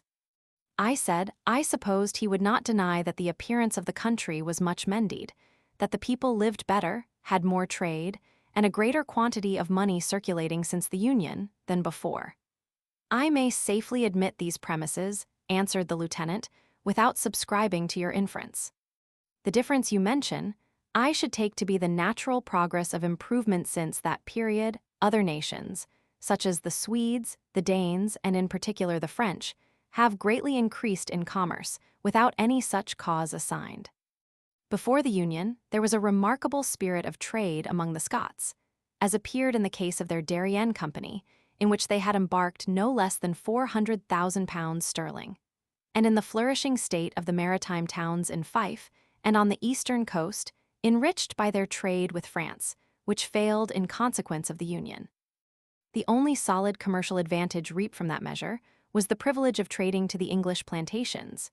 Yet, excepting Glasgow and Dumfries, I don't know any other Scotch towns concerned in that traffic.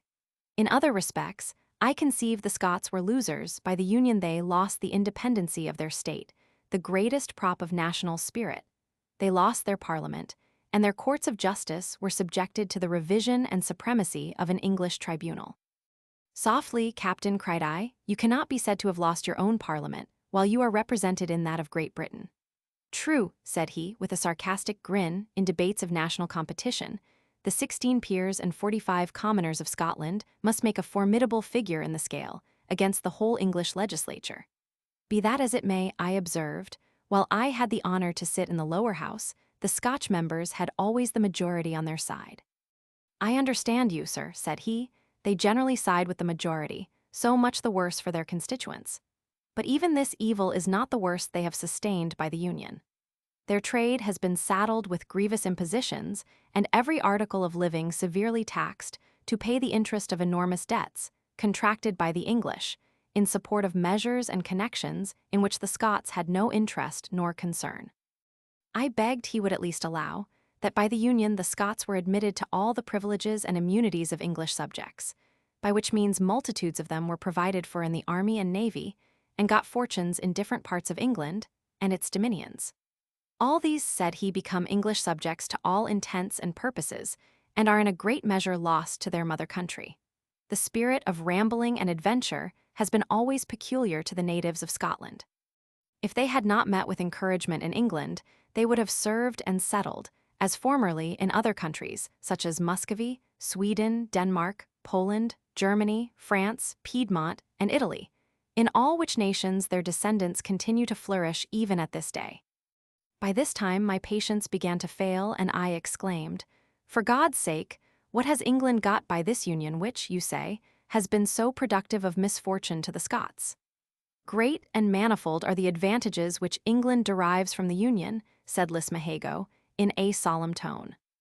First and foremost, the settlement of the Protestant succession, a point which the English ministry drove with such eagerness that no stone was left unturned, to cajole and bribe a few leading men, to cram the Union down the throats of the Scottish nation, who were surprisingly averse to the expedient. They gained by it a considerable addition of territory, extending their dominion to the sea on all sides of the island, thereby shutting up all backdoors against the enterprises of their enemies. They got an accession of above 1,000,000 of useful subjects, constituting a never-failing nursery of seamen, soldiers, laborers, and mechanics, a most valuable acquisition to a trading country, exposed to foreign wars, and obliged to maintain a number of settlements in all the 4 quarters of the globe. In the course of 7 years, during the last war, Scotland furnished the English army and navy with 70,000 men, over and above those who migrated to their colonies, or mingled with them at home in the civil departments of life. This was a very considerable and seasonable supply to a nation, whose people had been for many years decreasing in number, and whose lands and manufactures were actually suffering for want of hands. I need not remind you of the hackneyed maxim that, to a nation in such circumstances, a supply of industrious people is a supply of wealth, nor repeat an observation, which is now received as an eternal truth, even among the English themselves, that the Scots who settle in South Britain are remarkably sober, orderly, and industrious.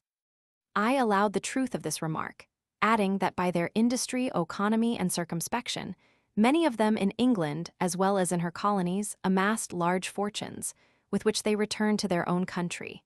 And this was so much loss to South Britain. Give me leave, sir, said he, to assure you that in your fact you are mistaken, and in your deduction erroneous. Not 1 in 200 that leave Scotland ever returns to settle in his own country, and the few that do return carry thither nothing that can possibly diminish the stock of South Britain. For none of their treasure stagnates in Scotland. There is a continual circulation, like that of the blood in the human body. And England is the heart, to which all the streams which it distributes are refunded and returned. Nay, in consequence of that luxury which our connection with England hath greatly encouraged, if not introduced, all the produce of our lands, and all the profits of our trade, are engrossed by the natives of South Britain. For you will find that the exchange between the 2 kingdoms is always against Scotland, and that she retains neither gold nor silver sufficient for her own circulation. The Scots, not content with their own manufactures and produce, which would very well answer all necessary occasions, seem to vie with each other in purchasing superfluities from England, such as broadcloth, velvets, stuffs, silks, lace, furs, jewels, furniture of all sorts, sugar, rum, tea, chocolate, and coffee. In a word, not only every mode of the most extravagant luxury, but even many articles of convenience, which they might find as good and much cheaper in their own country. For all these particulars, I conceive, England may touch about 1,000,000 sterling a year. I don't pretend to make an exact calculation. Perhaps it may be something less, and perhaps a great deal more. The annual revenue arising from all the private estates of Scotland cannot fall short of 1,000,000 sterling. And I should imagine their trade will amount to as much more. I know the linen manufacture alone returns near 500,000, exclusive of the home consumption of that article. Therefore, North Britain pays a balance of 1,000,000 annually to England. I insist upon it, that country is more valuable to her in the way of commerce than any colony in her possession, over and above the other advantages which I have specified. Therefore, they are no friends, either to England or to truth, who affect to depreciate the northern part of the United Kingdom. I must own, I was at first a little nettled to find myself schooled in so many particulars. Though I did not receive all his assertions as gospel, I was not prepared to refute them, and I cannot help now acquiescing in his remarks so far as to think that the contempt for Scotland, which prevails too much on this side the Tweed, is founded on prejudice and error after some recollection. Well, Captain, said I, you have argued stoutly for the importance of your own country. For my part, I have such a regard for our fellow subjects of North Britain that I shall be glad to see the day when your peasants can afford to give all their oats to their cattle, hogs, and poultry, and indulge themselves with good wheaten loaves, instead of such poor, unpalatable, and inflammatory diet. Here again, I brought myself into a premunire with the disputative Caledonian. He said he hoped he should never see the common people lifted out of that sphere for which they were intended by nature and the course of things, that they might have some reason to complain of their bread, if it were mixed, like that of Norway, with sawdust and fish bones. But that oatmeal was, he apprehended, as nourishing and salutary as wheat flour, and the Scots in general thought it at least as savory. He affirmed that a mouse, which in the article of self-preservation might be supposed to act from infallible instinct, would always prefer oats to wheat, as appeared from experience. For, in a place where there was a parcel of each, that animal has never begun to feed upon the latter till all the oats were consumed. For their nutritive quality, he appealed to the hale, robust constitutions of the people who lived chiefly upon oatmeal, and, instead of being inflammatory, he asserted that it was a cooling subacid, balsamic, and mucilaginous, insomuch that in all inflammatory distempers, recourse was had to water gruel and flummery made of oatmeal. At least, said I, give me leave to wish them such a degree of commerce as may enable them to follow their own inclinations. Heaven forbid, cried this philosopher. Woe be to that nation, where the multitude is at liberty to follow their own inclinations. Commerce is undoubtedly a blessing, while restrained within its proper channels. But a glut of wealth brings along with it a glut of evils. It brings false taste, false appetite, false wants, profusion, venality, contempt of order, engendering a spirit of licentiousness, insolence, and faction that keeps the community in continual ferment, and in time destroys all the distinctions of civil society, so that universal anarchy and uproar must ensue. Will any sensible man affirm that the national advantages of opulence are to be sought on these terms? No, sure. But I am one of those who think that, by proper regulations, commerce may produce every national benefit without the allay of such concomitant evils. So much for the digmata of my friend Lismahago, whom I describe the more circumstantially, as I firmly believe he will set up his rest in Monmouthshire. Yesterday, while I was alone with him, he asked, in some confusion, if I should have any objection to the success of a gentleman and a soldier, provided he should be so fortunate as to engage my sister's affection. I answered without hesitation that my sister was old enough to judge for herself, and that I should be very far from disapproving any resolution she might take in his favor. His eyes sparkled at this declaration. He declared he should think himself the happiest man on earth to be connected with my family, and that he should never be weary of giving me proofs of his gratitude and attachment.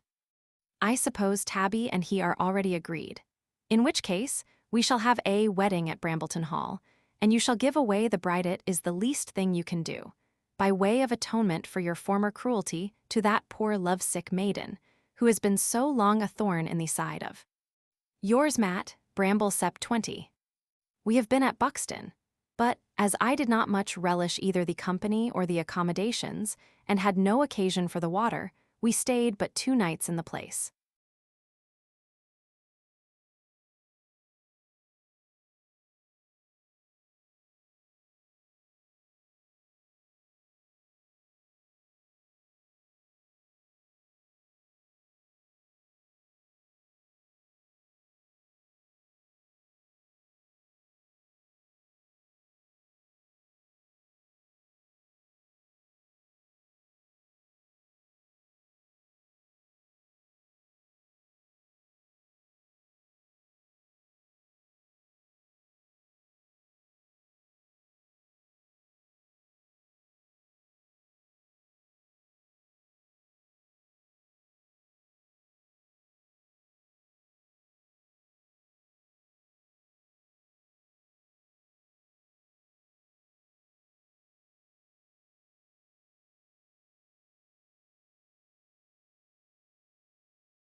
To Sir Watkin Phillips Bart, of Jesus College, Oxon.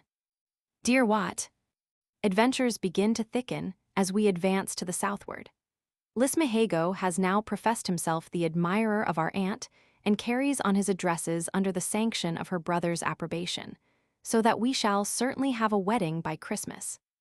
I should be glad you was present at the nuptials, to help me throw the stocking, and perform other ceremonies peculiar to that occasion. I am sure it will be productive of some diversion. And, truly, it would be worth your while to come across the country on purpose to see 2 such original figures in bed together, with their lace nightcaps. He, the emblem of good cheer, and she, the picture of good nature. All this agreeable prospect was clouded, and had well-nigh vanished entirely, in consequence of a late misunderstanding between the future brothers-in-law, which, however, is now happily removed. A few days ago, my uncle and I, going to visit a relation, met with Lord Oxmington at his house, who asked us to dine with him next day, and we accepted the invitation accordingly, leaving our women under the care of Captain Lismahago. At the inn where we had lodged the preceding night, in a little town, about a mile from his lordship's dwelling, we went at the hour appointed, and had a fashionable meal served up with much ostentation to a company of about 12 persons. None of whom he had ever seen before his lordship is much more remarkable for his pride and caprice than for his hospitality and understanding. And indeed, it appeared that he considered his guests merely as objects to shine upon, so as to reflect the luster of his own magnificence. There was much state, but no courtesy, and a great deal of compliment without any conversation. Before the dessert was removed, our noble entertainer proposed 3 general toasts. Then calling for a glass of wine, and bowing all round, wished us a good afternoon.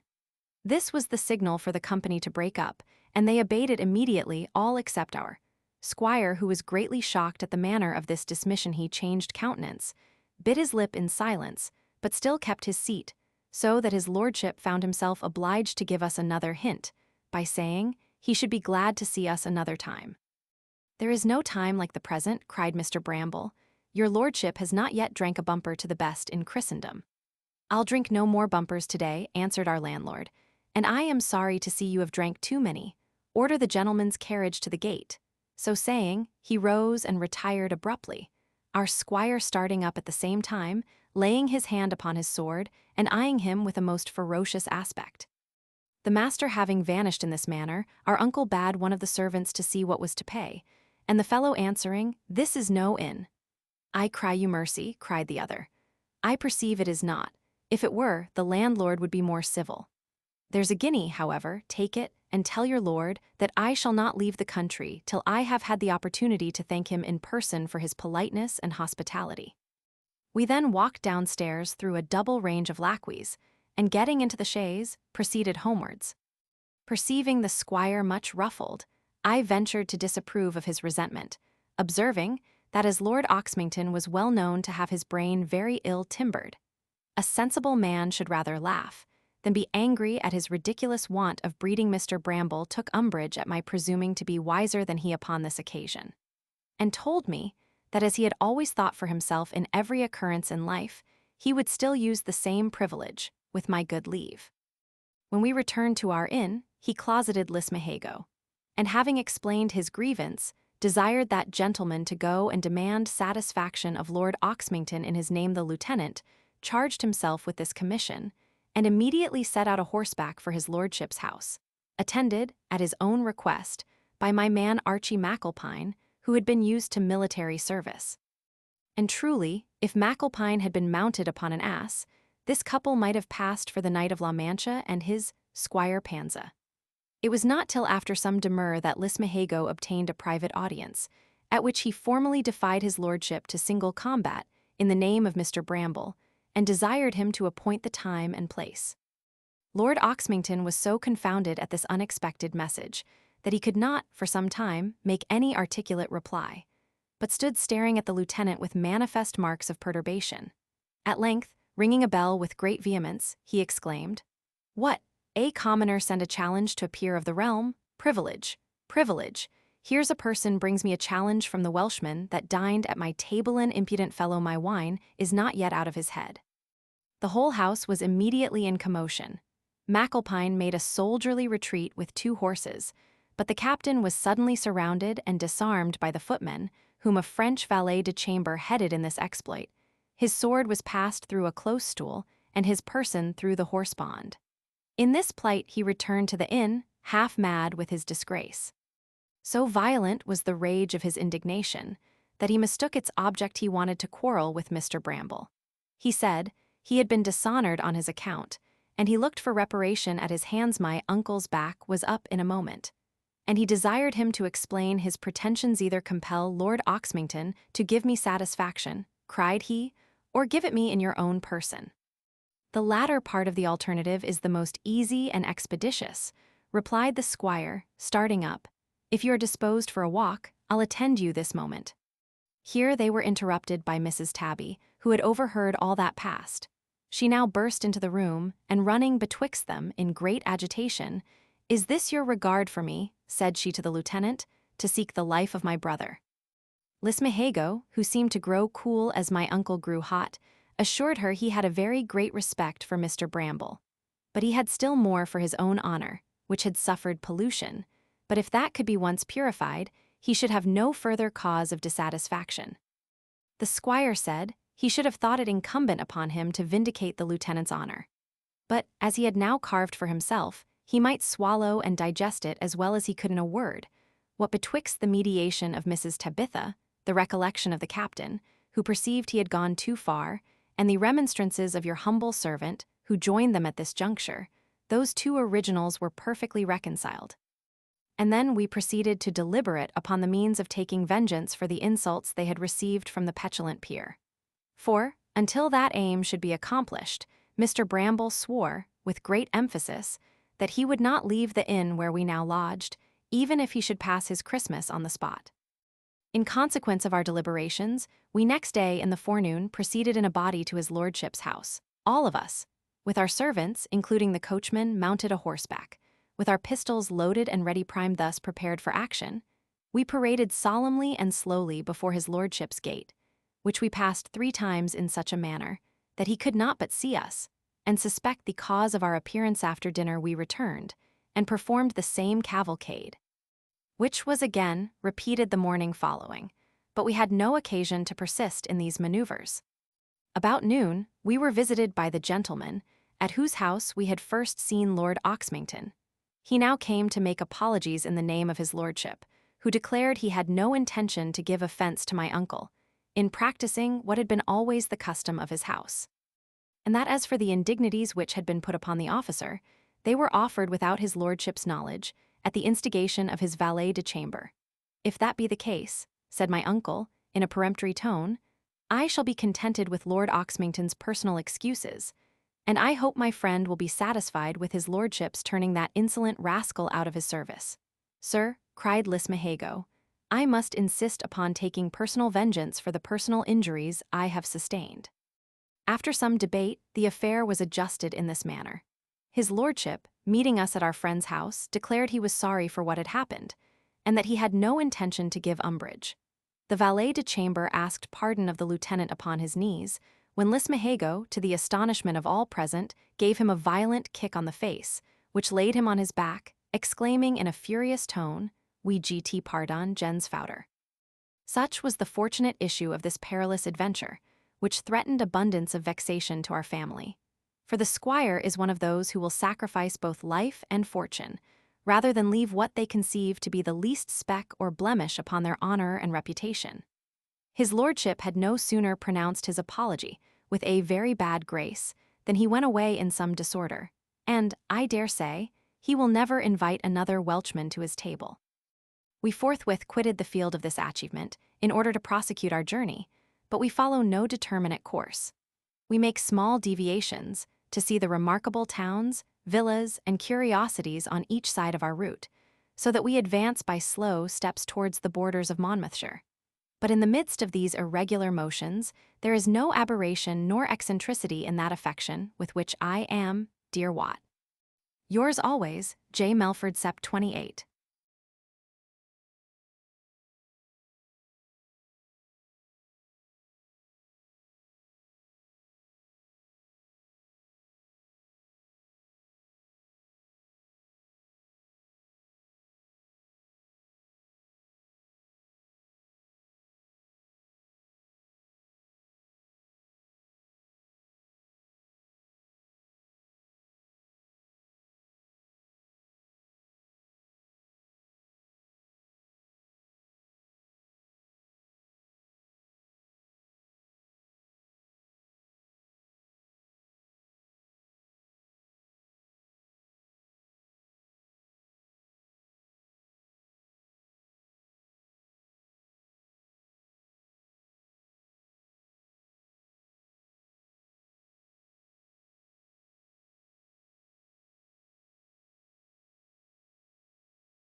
To Dr. Lewis.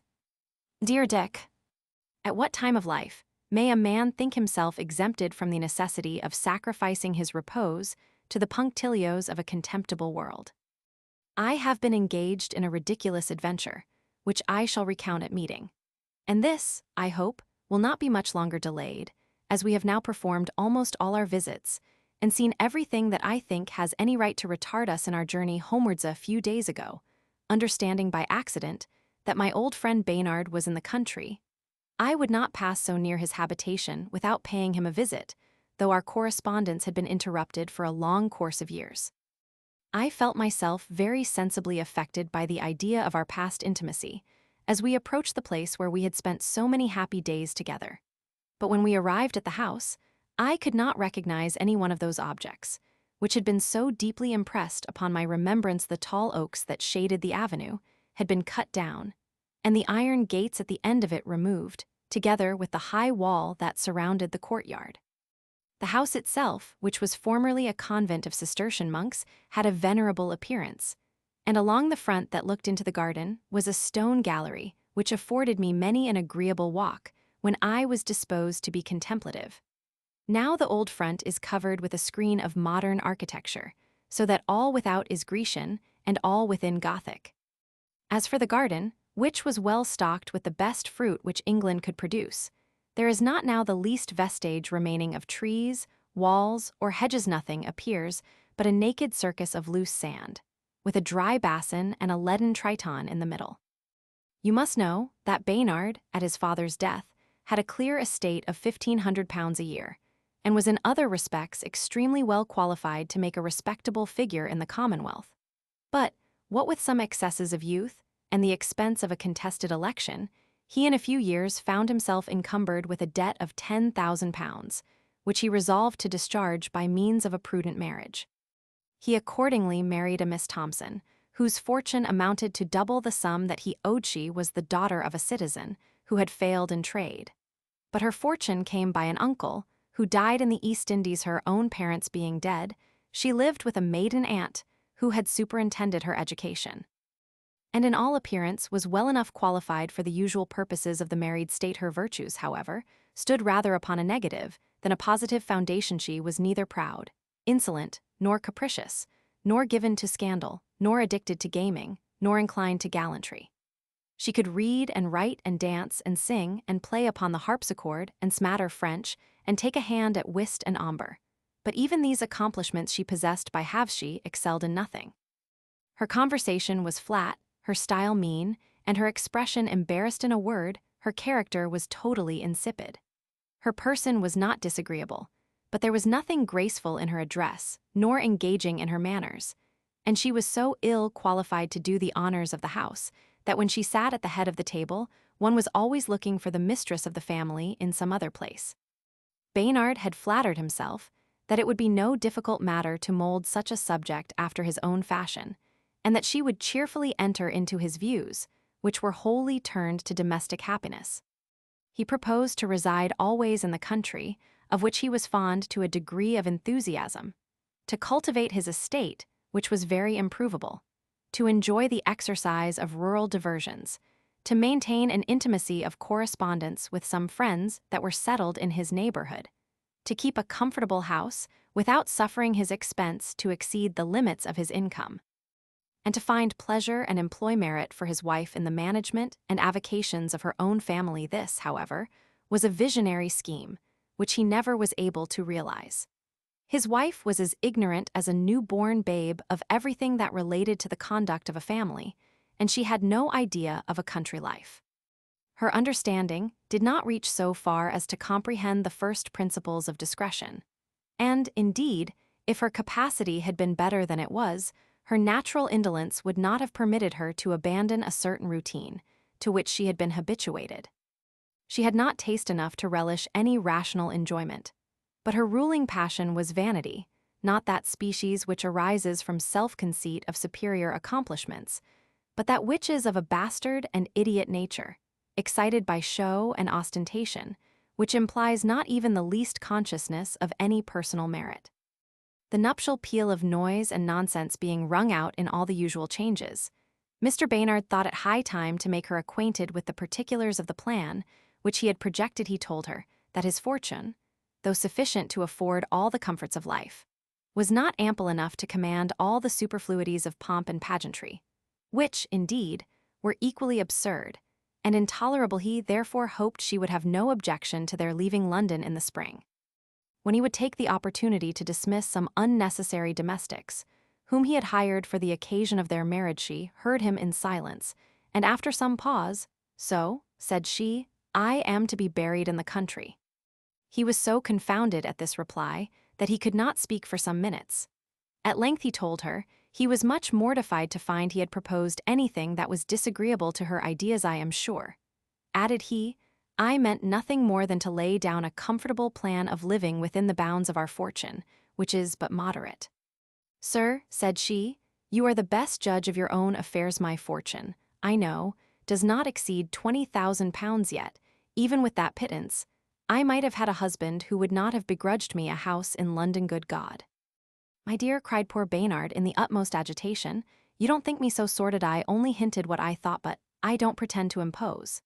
"Yes, sir," resumed the lady, "it is your prerogative to command, and my duty to obey." So saying, she burst into tears and retired to her chamber, where she was joined by her aunt. He endeavored to recollect himself and act with vigor of mind on this occasion, but was betrayed by the tenderness of his nature, which was the greatest defect of his constitution.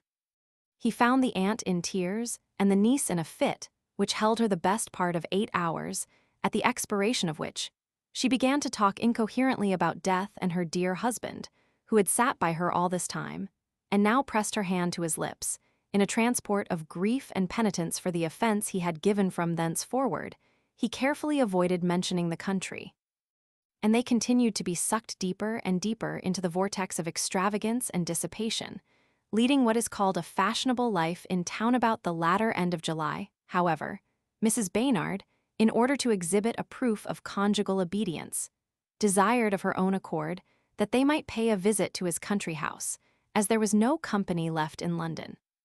He would have excused himself from this excursion, which was no part of the economical plan he had proposed, but she insisted upon making this sacrifice to his taste and prejudices, and away they went with such an equipage as astonished the whole country. All that remained of the season was engrossed by receiving and returning visits in the neighborhood, and, in this intercourse, it was discovered that Sir John Chickwell had a house steward and 1 footman in livery, more than the complement of Mr. Baynard's household. This remark was made by the aunt at table, and assented to by the husband, who observed that Sir John Chickwell might very well afford to keep more servants than were found in the family of a man who had not half his fortune. Mrs. Baynard ate no supper that evening, but was seized with a violent fit, which completed her triumph over the spirit of her consort. The 2 supernumerary servants were added, the family plate was sold for old silver, and a new service procured, fashionable furniture was provided, and the whole house turned topsy-turvy. At their return to London in the beginning of winter, he, with a heavy heart, communicated these particulars to me in confidence. Before his marriage, he had introduced me to the lady as his particular friend, and I now offered in that character to lay before her the necessity of reforming her economy, if she had any regard to the interest of her own family, or complaisance for the inclinations of her husband. But Baynard declined my offer, on the supposition that his wife's nerves were too delicate to bear expostulation, and that it would only serve to overwhelm her with such distress as would make himself miserable. Baynard is a man of spirit, and had she proved a termagant, he would have known how to deal with her. But, either by accident or instinct, she fastened upon the weak side of his soul, and held it so fast that he has been in subjection ever since I afterwards advised him to carry her abroad to France or Italy, where he might gratify her vanity for half the expense it cost him in England. And this advice he followed accordingly.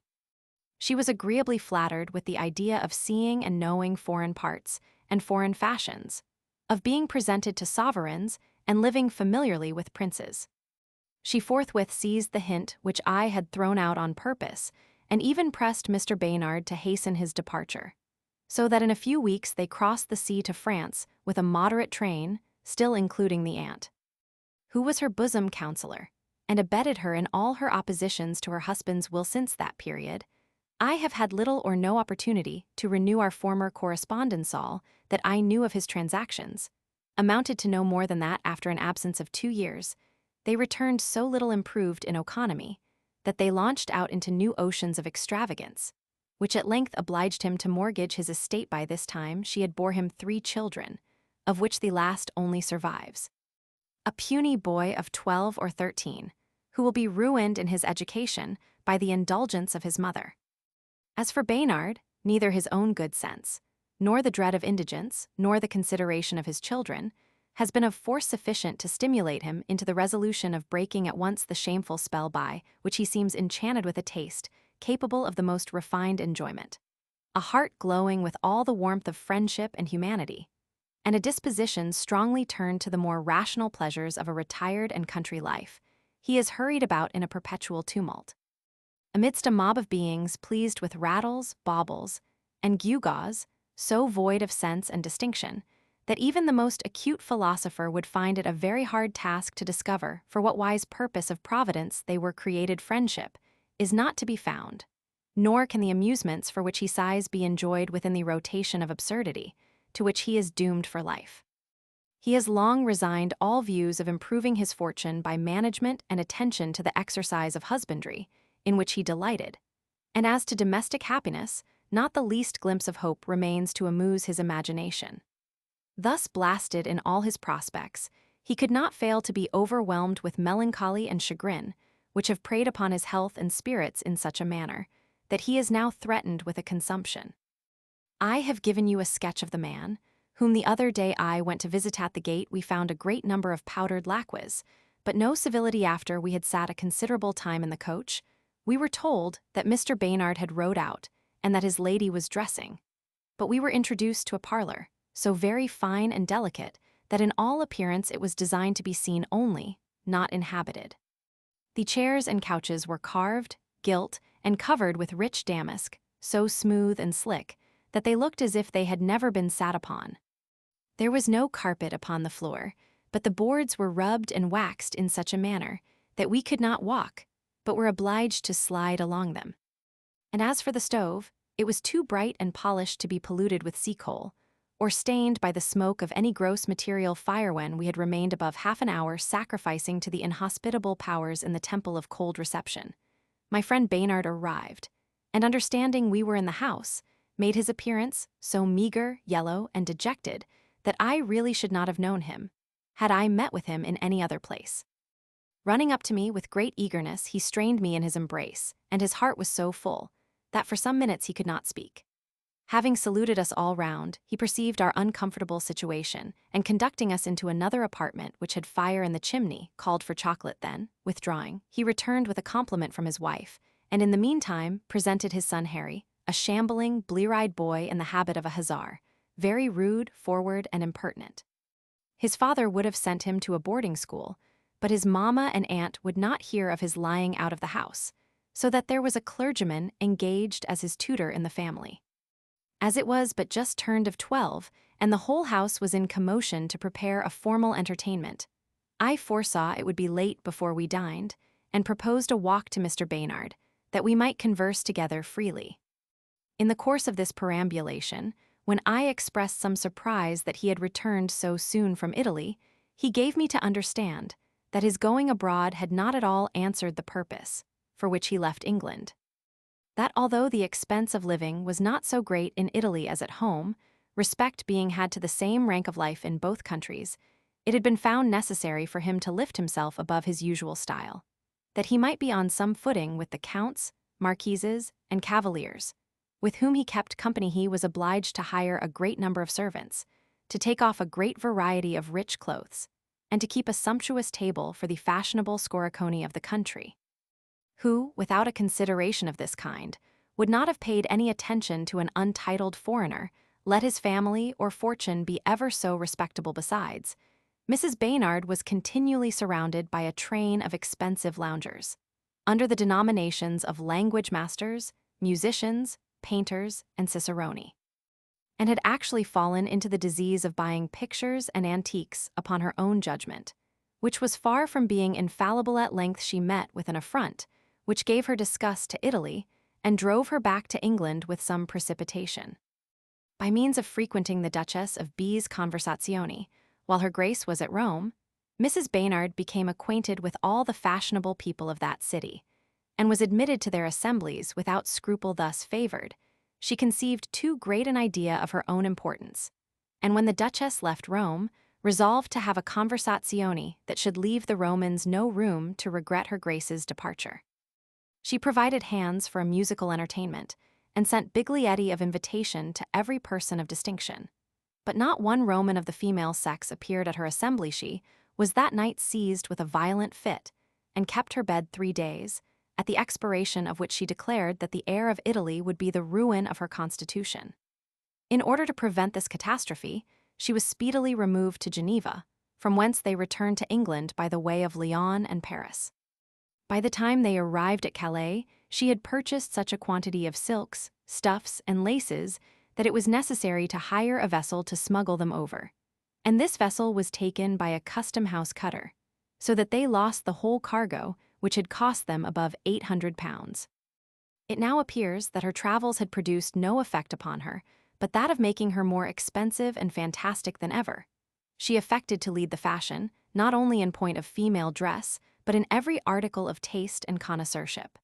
She made a drawing of the new façade to the house in the country.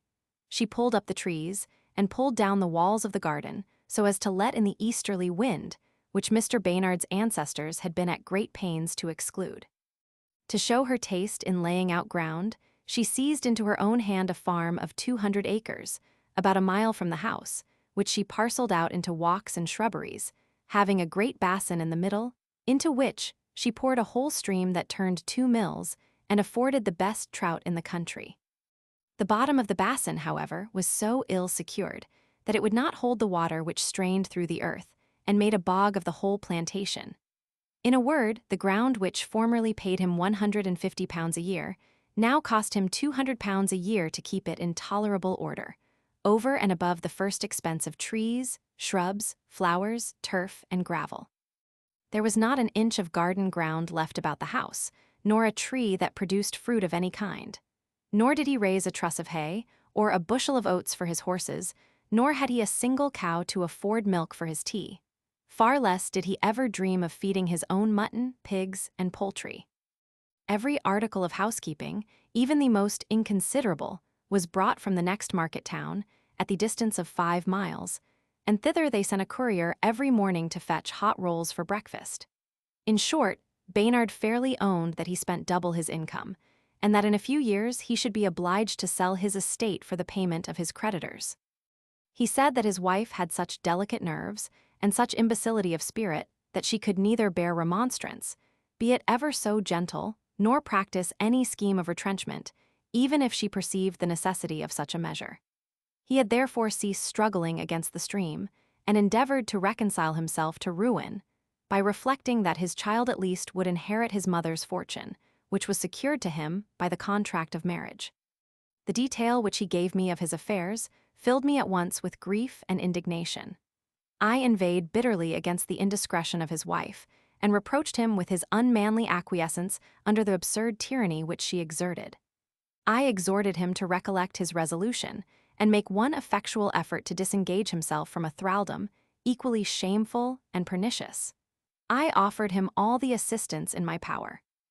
I undertook to regulate his affairs, and even to bring about a reformation in his family, if he would only authorize me to execute the plan I should form for his advantage. I was so affected by the subject that I could not help mingling tears with my remonstrances, and Baynard was so penetrated with these marks of my affection that he lost all power of utterance.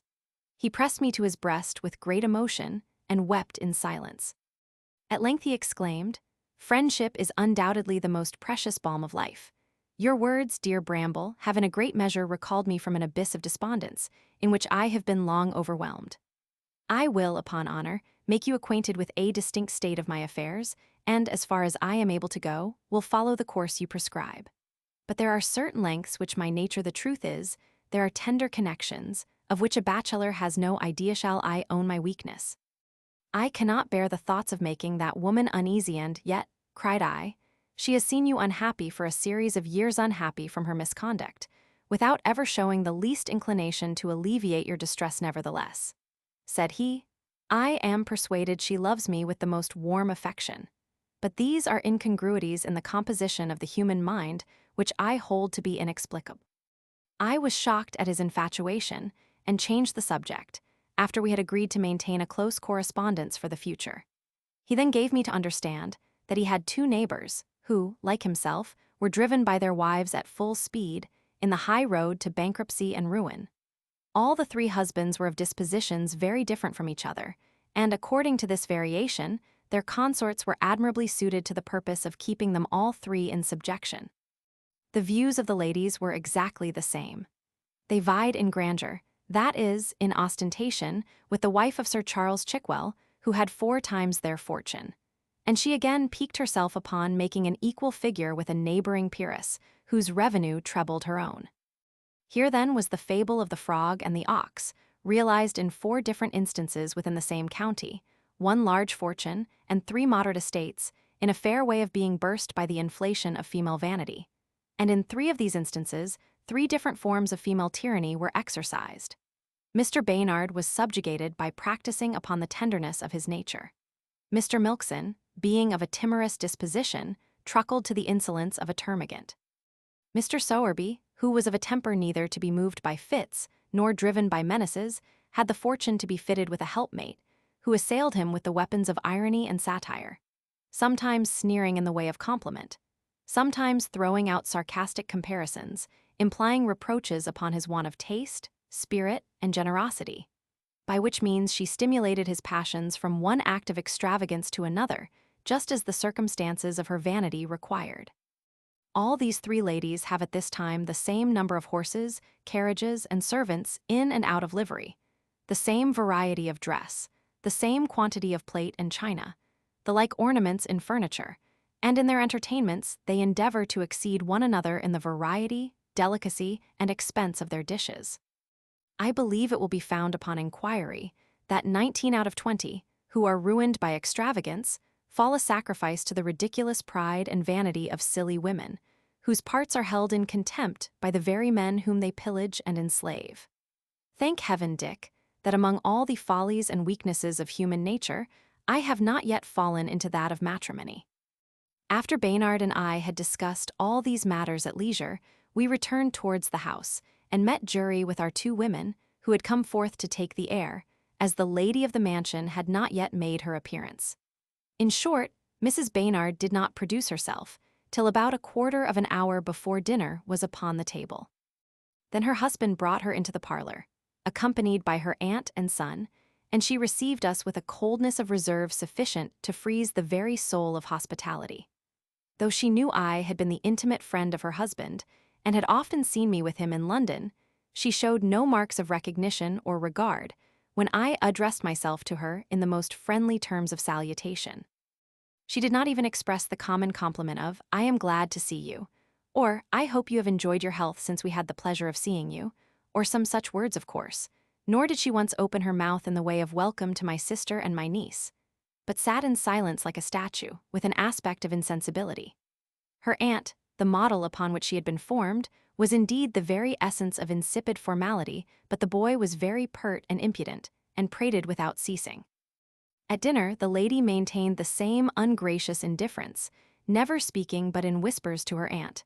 And as to the repast, it was made up of a parcel of kickshaws, contrived by a French cook, without one substantial article adapted to the satisfaction of an English appetite. The pottage was little better than bread soaked in dishwashings, lukewarm. The ragouts looked as if they had been once eaten and half digested. The fricassees were involved in a nasty yellow poultice, and the rotis were scorched and stinking for the honor of the fumet. The dessert consisted of faded fruit and iced froth, a good emblem of our landlady's character. The table beer was sour, the water foul, and the wine vapid, but there was a parade of plate and china, and a powdered lacquey stood behind every chair, except those of the master and mistress of the house, who were served by 2 valets dressed like gentlemen. We dined in a large old Gothic parlor, which was formerly the hall. It was now paved with marble, and notwithstanding the fire which had been kindled about an hour, struck me with such a chill sensation, that when I entered it the teeth chattered in my jaws in short, everything was cold, comfortless, and disgusting, except the looks of my friend Baynard, which declared the warmth of his affection and humanity. After dinner, we withdrew into another apartment, where the boy began to be impertinently troublesome to my niece Liddy. He wanted a playfellow, forsooth, and would have romped with her, had she encouraged his advances. He was even so impudent as to snatch a kiss, at which she changed countenance and seemed uneasy. And though his father checked him for the rudeness of his behavior, he became so outrageous as to thrust his hand in her bosom, an insult to which she did not tamely submit, though one of the mildest creatures upon earth. Her eyes sparkling with resentment, she started up and lent him such a box in the ear as sent him staggering to the other side of the room. "Miss Melford," cried his father, "you have treated him with the utmost propriety. I am only sorry that the impertinence of any child of mine should have occasioned this exertion of your spirit, which I cannot but applaud and admire." His wife was so far from assenting to the candor of his apology that she rose from the table, and taking her son by the hand, "Come, child," said she, "your father cannot abide you." So saying, she retired with this hopeful youth, and was followed by her gouvernante. But neither the one nor the other deigned to take the least notice of the company. Baynard was exceedingly disconcerted, but I perceived his uneasiness was tinctured with resentment, and derived a good omen from this discovery. I ordered the horses to be put to the carriage, and though he made some efforts to detain us all night, I insisted upon leaving the house immediately. But before I went away, I took an opportunity of speaking to him again in private. I said everything I could recollect, to animate his endeavors in shaking off those shameful trammels. I made no scruple to declare that his wife was unworthy of that tender complaisance which he had shewn for her foibles, that she was dead to all the genuine sentiments of conjugal affection, insensible of her own honor and interest, and seemingly destitute of common sense and reflection. I conjured him to remember what he owed to his father's house, to his own reputation, and to his family, including even this unreasonable woman herself, who was driving on blindly to her own destruction. I advised him to form a plan for retrenching superfluous expense, and try to convince the aunt of the necessity for such a reformation, that she might gradually prepare her niece for its execution. And I exhorted him to turn that disagreeable piece of formality out of the house, if he should find her averse to his proposal. Here he interrupted me with a sigh, observing that such a step would undoubtedly be fatal to Mrs. Baynard. "I shall lose all patience," cried I. "To hear you talk so weakly, Mrs. Baynard's fits will never hurt her constitution. I believe in my conscience they are all affected. I am sure she has no feeling for your distresses, and when you are ruined, she will appear to have no feeling for her own."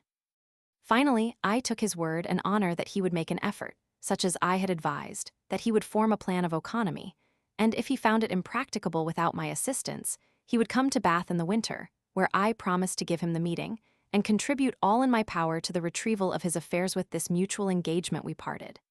And I shall think myself supremely happy, if by my means, a worthy man, whom I love and esteem, can be saved from misery, disgrace, and despair. I have only one friend more to visit in this part of the country, but he is of a complexion very different from that of Baynard. You have heard me mention Sir Thomas Bulford, whom I knew in Italy. He is now become a country gentleman, but being disabled by the gout from enjoying any amusement abroad, he entertains himself within doors, by keeping open house for all corners and playing upon the oddities and humors of his company. But he himself is generally the greatest original at his table. He is very good-humored, talks much, and laughs without ceasing. I am told that all the use he makes of his understanding at present is to excite mirth, by exhibiting his guests in ludicrous attitudes. I know not how far we may furnish him with entertainment of this kind, but I am resolved to beat up his quarters, partly with a view to laugh with the knight himself, and partly to pay my respects to his lady, a good-natured, sensible woman, with whom he lives upon very easy terms, although she has not had the good fortune to bring him an heir to his estate. And now, dear Dick, I must tell you for your comfort that you are the only man upon earth to whom I would presume to send such a long-winded epistle, which I could not find in my heart to curtail, because the subject interested the warmest passions of my heart. Neither will I make any other apology to a correspondent who has been so long accustomed to the impertinence of Matt Bramble Sept 30.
To Sir Watkin Phillips Bart, at Oxon. Dear Knight, I believe there is something mischievous in my disposition, for nothing diverts me so much as to see certain characters tormented with false terrors. We last night lodged at the house of Sir Thomas Bulford, an old friend of my uncle, a jolly fellow of moderate intellects, who, in spite of the gout which hath lamed him, is resolved to be merry to the last. And mirth he has a particular knack in extracting from his guests, let their humour be ever so caustic or refractory besides our company. There was in the house a fat-headed justice of the peace, called Frogmore, and a country practitioner in surgery, who seemed to be our landlord's chief companion and confidant. We found the knight sitting on a couch, with his crutches by his side, and his feet supported on cushions. But he received us with a hearty welcome, and seemed greatly rejoiced at our arrival. After tea, we were entertained with a sonata on the harpsichord by Lady Bulford, who sung and played to admiration. But Sir Thomas seemed to be a little asinine in the article of ears, though he affected to be in raptures, and begged his wife to favour us with an arietta of her own composing. This arietta, however, she no sooner began to perform, than he and the justice fell asleep. But the moment she ceased playing, the knight waked snorting and exclaimed, "O cara! What d'ye think, gentlemen? Will you talk any more of your Pargolsey and your Corelli at the same time?" He thrust his tongue in one cheek and leered with one eye at the doctor and me, who sat on his left hand. He concluded the pantomime with a loud laugh, which he could command at all times, extempore notwithstanding his disorder. He did not do penance at supper, nor did he ever refuse his glass when the toast went round, but rather encouraged a quick circulation, both by precept and example. I soon perceived the doctor had made himself very necessary to the baronet. He was the whetstone of his wit, the butt of his satire, and his operator in certain experiments of humour, which were occasionally tried upon strangers. Justice Frogmore was an excellent subject for this species of philosophy. Sleek and corpulent, solemn and shallow, he had studied Burn with uncommon application, but he studied nothing so much as the art of living, that is, eating. Well, this fat buck had often afforded good sport to our landlord, and he was frequently started with tolerable success in the course of this evening. But the baronet's appetite for ridicule seemed to be chiefly excited by the appearance, address, and conversation of Lismahago, whom he attempted in all different modes of exposition. But he put me in mind of a contest that I once saw betwixt a young hound and an old hedgehog. The dog turned him over and bounced and barked and mumbled. But as often as he attempted to bite, he felt a prickle in his jaws and recoiled in manifest confusion. The captain, when left to himself, will not fail to turn his ludicrous side to the company, but if any man attempts to force him into that attitude, he becomes stubborn as a mule, and unmanageable as an elephant unbroke. Divers tolerable jokes were cracked upon the justice, who eat a most unconscionable supper, and, among other things, a large plate of broiled mushrooms, which he had no sooner swallowed than the doctor observed, with great gravity, that they were of the kind called champignons, which in some constitutions has a poisonous effect. Mr. Frogmore, startled at this remark, asked, in some confusion, why he had not been so kind as to give him that notice sooner. He answered that he took it for granted, by his eating them so heartily that he was used to the dish. But as he seemed to be under some apprehension, he prescribed a bumper of plague water, which the justice drank off immediately, and retired to rest, not without marks of terror and disquiet. At midnight we were shewn to our different chambers, and in half an hour I was fast asleep in bed. But about 3 o'clock in the morning I was waked with a dismal cry of fire, and starting up, ran to the window in my shirt. The night was dark and stormy, and a number of people half-dressed ran backwards and forwards through the courtyard, with links and lanthorns, seemingly in the utmost hurry and trepidation. Slipping on my clothes in a twinkling, I ran downstairs, and upon inquiry, found the fire was confined to a back stair, which led to a detached apartment where Lismahago lay. By this time, the lieutenant was alarmed by bawling at his window, which was in the second story, but he could not find his clothes in the dark, and his room door was locked on the outside. The servants called to him that the house had been robbed, that without all doubt the villains had taken away his clothes, fastened the door, and set the house on fire, for the staircase was in flames. In this dilemma the poor lieutenant ran about the room naked like a squirrel in a cage, popping out his bead at the window between whiles, and imploring assistance. At length, the knight in person was brought out in his chair, attended by my uncle and all the family, including our Aunt Tabitha, who screamed and cried and tore her hair. As if she had been distracted, Sir Thomas had already ordered his people to bring a long ladder which was applied to the captain's window, and now he exhorted him earnestly to descend. There was no need of much rhetoric to persuade Lismahago, who forthwith made his exit by the window, roaring all the time to the people below to hold fast the ladder. Notwithstanding the gravity of the occasion, it was impossible to behold this scene without being seized with an inclination to laugh. The rueful aspect of the lieutenant in his shirt, with a quilted nightcap fastened under his chin, and his long lank limbs and posteriors exposed to the wind, made a very picturesque appearance, when illumined by the links and torches which the servants held up to light him in his descent. All the company stood round the ladder, except the knight, who sat in his chair, exclaiming from time to time, "Lord, have mercy upon us, save the gentleman's life, mind your footing, dear capt. Softly, stand fast, clasp the ladder with both hands, there. Well done, my dear boy, oh bravo, an old soldier for ever. Bring a blanket, bring a warm blanket to comfort his poor carcase, warm the bed in the green room, give me your hand. Dear captain, I'm rejoiced to see thee safe and sound with all my heart." Lismahago was received at the foot of the ladder by his inamorata, who, snatching a blanket from one of the maids, wrapped it about his body. 2 men servants took him under the arms, and a female conducted him to the green room, still accompanied by Mrs. Tabitha, who saw him fairly put to bed. During this whole transaction he spoke not a syllable, but looked exceeding grim, sometimes at one, sometimes at another of the spectators, who now adjourned in a body to the parlor where we had supped, every one surveying another with marks of astonishment and curiosity. The knight, being seated in an easy chair, seized my uncle by the hand, and bursting into a long and loud laugh, "Matt," cried he, "crown me with oak or ivy or laurel or parsley or what you will, and acknowledge this to be a coup de mater in the way of waggery. Ha, ha, ha, such a chemisiata, scagliata, beffata. Oh, chi roba. Oh, what a subject, oh, what caricatura, oh, for a Rosa, a Rembrandt, a Schocken, zooks, I'll give 100 guineas to have it painted. What a fine descent from the cross or ascent to the gallows. What lights and shadows, what a group below, what expression above, what an aspect, did you mind the aspect? Ha, ha, ha, and the limbs and the muscles, every toe denoted terror. Ha, ha, ha, then the blanket. Oh, what costume, St. Andrew, St. Lazarus, St. Barabbas, ha, ha, ha." "After all, then," cried Mr. Bramble very gravely, "this was no more than a false alarm. We have been frightened out of our beds, and almost out of our senses, for the joke's sake." "Aye, and such a joke," cried our landlord, "such a farce, such a denouement, such a catastrophe." "Have a little patience," replied our squire. "We are not yet come to the catastrophe, and pray God it may not turn out a tragedy instead of a farce.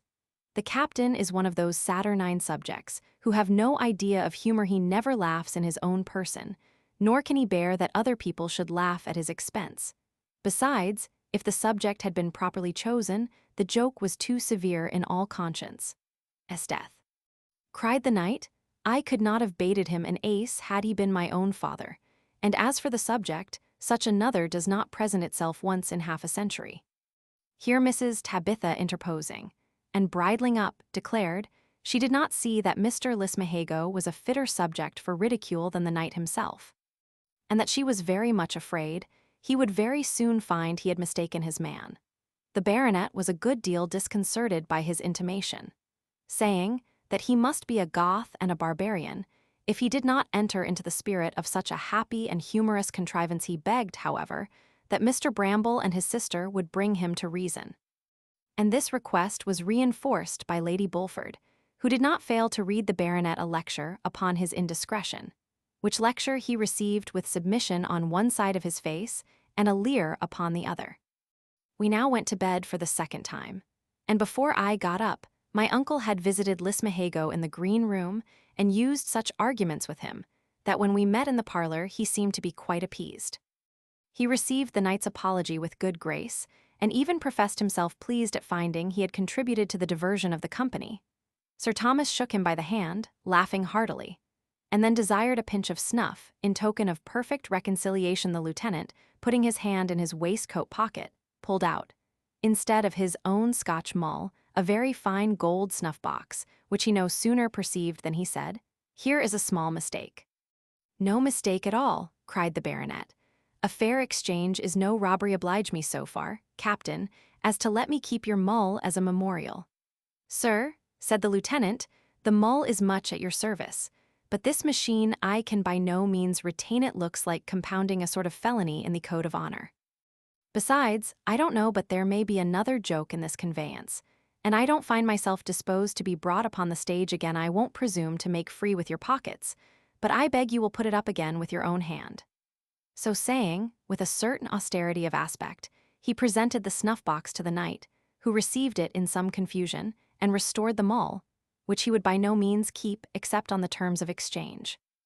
This transaction was like to give a grave cast to the conversation, when my uncle took notice that Mr. Justice Frogmore had not made his appearance either at the night alarm or now at the general rendezvous. The baronet, hearing Frogmore mentioned, "Odso," cried he, "I had forgot the justice. Piarithie, doctor, go and bring him out of his kennel." Then laughing till his sides were well shaken, he said he would show the captain that he was not the only person of the drama exhibited for the entertainment of the company. As to the night scene, it could not affect the justice, who had been purposely lodged in the farther end of the house, remote from the noise, and lulled with a dose of opium into the bargain. In a few minutes, Mr. Justice was led into the parlor in his nightcap and loose morning gown, rolling his head from side to side, and groaning piteously all the way. "Jesu! Neighbor Frogmore," exclaimed the baronet, "what is the matter? You look as if you was not a man for this world." "Set him down softly on the couch, poor gentleman. Lord have mercy upon us. What makes him so pale, and yellow, and bloated?" "Oh, Sir Thomas," cried the justice, "I doubt 'tis all over with me. Those mushrooms I eat at your table have done my business. Oh, hey, now the Lord forbid." Said the other, "What, man, have a good heart. How does thy stomach feel, Hall?" To this interrogation he made no reply, but throwing aside his nightgown, discovered that his waistcoat would not meet upon his belly by 5 good inches at least. "Heaven protect us all," cried Sir Thomas. "What a melancholy spectacle. Never did I see a man so suddenly swelled. But when he was either just dead or just dying, doctor, canst thou do nothing for this poor object?" "I don't think the case is quite desperate," said the surgeon, "but I would advise Mr. Frogmore to settle his affairs with all expedition. The parson may come and pray by him, while I prepare a glister and an emetic draught." The justice, rolling his languid eyes, ejaculated with great fervency, "Lord, have mercy upon us." "Christ have mercy upon us." Then he begged the surgeon in the name of God to dispatch us for my worldly affairs. Said he, "They are all settled but one mortgage, which must be left to my heirs. But my poor soul, my poor soul, what will become of my poor soul, miserable sinner that I am?" "Nay, Piarithie, my dear boy, compose thyself," resumed the knight. "Consider the mercy of heaven is infinite. Thou canst not have any sins of a very deep dye on thy conscience, or the devil's in't." "Name not the devil," exclaimed the terrified Frogmore. "I have more sins to answer for than the world dreams of. Friend, I have been sly, damned sly. Send for the parson without loss of time, and put me to bed, for I am posting to eternity." He was accordingly raised from the couch and supported by 2 servants, who led him back to his room. But before he quitted the parlor, he entreated the good company to assist him with their prayers. He added, "Take warning by me, who am suddenly cut off in my prime, like a flower of the field. And God forgive you, Sir Thomas, for suffering such poisonous trash to be eaten at your table." He was no sooner removed out of hearing than the baronet abandoned himself to a violent fit of laughing, in which he was joined by the greatest part of the company. But we could hardly prevent the good lady from going to undeceive the patient, by discovering that while he slept his waistcoat had been straightened by the contrivance of the surgeon, and that the disorder in his stomach and bowels was occasioned by some antimonial wine, which he had taken overnight, under the denomination of plague water. She seemed to think that his apprehension might put an end to his life. The knight swore he was no such chicken, but a tough old rogue, that would live long enough to plague all his neighbors. Upon inquiry, we found his character did not entitle him to much compassion or respect, and therefore we let our landlord's humor take its course. A glister was actually administered by an old woman of the family, who had been Sir Thomas's nurse, and the patient took a draught made with oxymel of squills to forward the operation of the antimonial wine, which had been retarded by the opiate of the preceding night. He was visited by the vicar, who read prayers, and began to take an account of the state of his soul, when those medicines produced their effect, so that the parson was obliged to hold his nose while he poured forth spiritual consolation from his mouth. The same expedient was used by the knight and me, who, with the doctor, entered the chamber at this juncture, and found Frogmore enthroned on an easing chair, under the pressure of a double evacuation. The short intervals betwixt every heave he employed in crying for mercy, confessing his sins, or asking the vicar's opinion of his case. And the vicar answered, in a solemn, snuffling tone that heightened the ridicule of the scene. The emetic having done its office, the doctor interfered and ordered the patient to be put in bed again. When he examined the egesta and felt his pulse, he declared that much of the virus was discharged, and giving him a composing draught, assured him he had good hopes of his recovery. This welcome hint he received with the tears of joy in his eyes, protesting that if he should recover, he would always think himself indebted for his life to the great skill and tenderness of his doctor, whose hand he squeezed with great fervor, and thus he was left to his repose. We were pressed to stay dinner, that we might be witnesses of his resuscitation. But my uncle insisted upon our departing before noon, that we might reach this town before it should be dark. In the meantime, Lady Bulford conducted us into the garden to see a fish-pond just finished, which Mr. Bramble censured as being too near the parlor, where the knight now sat by himself, dozing in an elbow-chair after the fatigues of his morning achievement. In this situation he reclined, with his feet wrapped in flannel, and supported in a line with his body. When the door flying open with a violent shock, Lieutenant Lismahago rushed into the room with horror in his looks, exclaiming, "A mad dog, a mad dog!" and throwing up the window sash, leaped into the garden. Sir Thomas, waked by this tremendous exclamation, started up, and forgetting his gout, followed the lieutenant's example by a kind of instinctive impulse. He not only bolted through the window like an arrow from a bow, but ran up to his middle in the pond before he gave the least sign of recollection. Then the captain began to bawl, "Lord have mercy upon us! Pray, take care of the gentleman, for God's sake, mind your footing, my dear boy. Get warm blankets, comfort his poor carcase, warm the bed in the green room." Lady Bulford was thunderstruck at this phenomenon, and the rest of the company gazed in silent astonishment, while the servants hastened to assist their master, who suffered himself to be carried back into the parlor without speaking a word, being instantly accommodated with dry clothes and flannels, comforted with a cordial, and replaced in statu quo.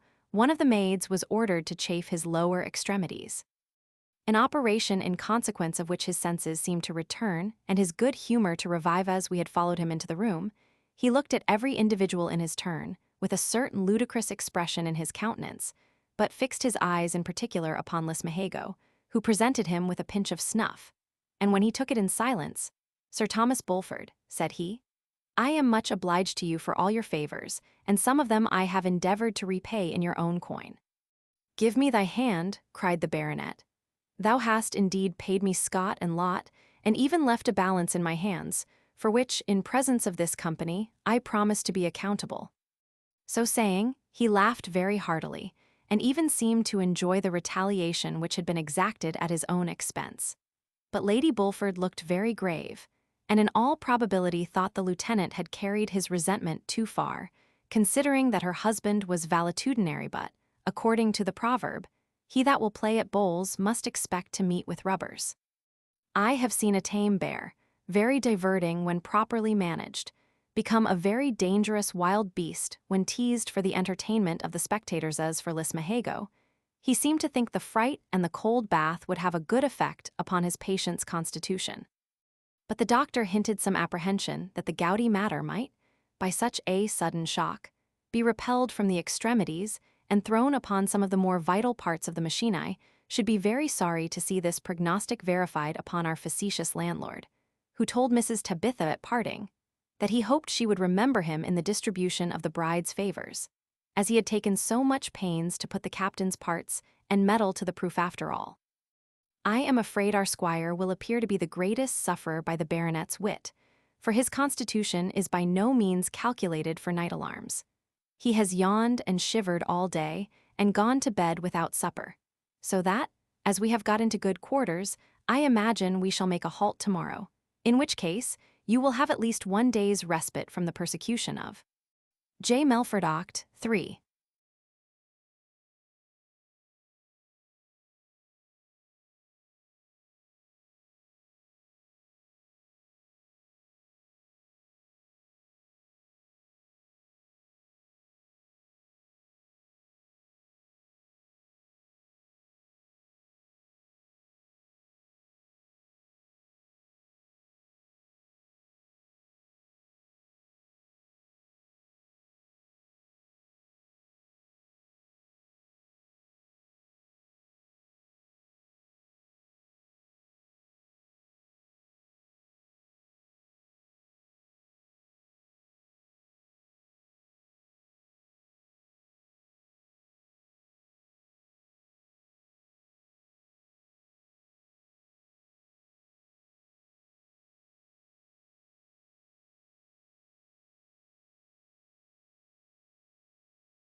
To Mrs. Mary Jones, at Brambleton Hall.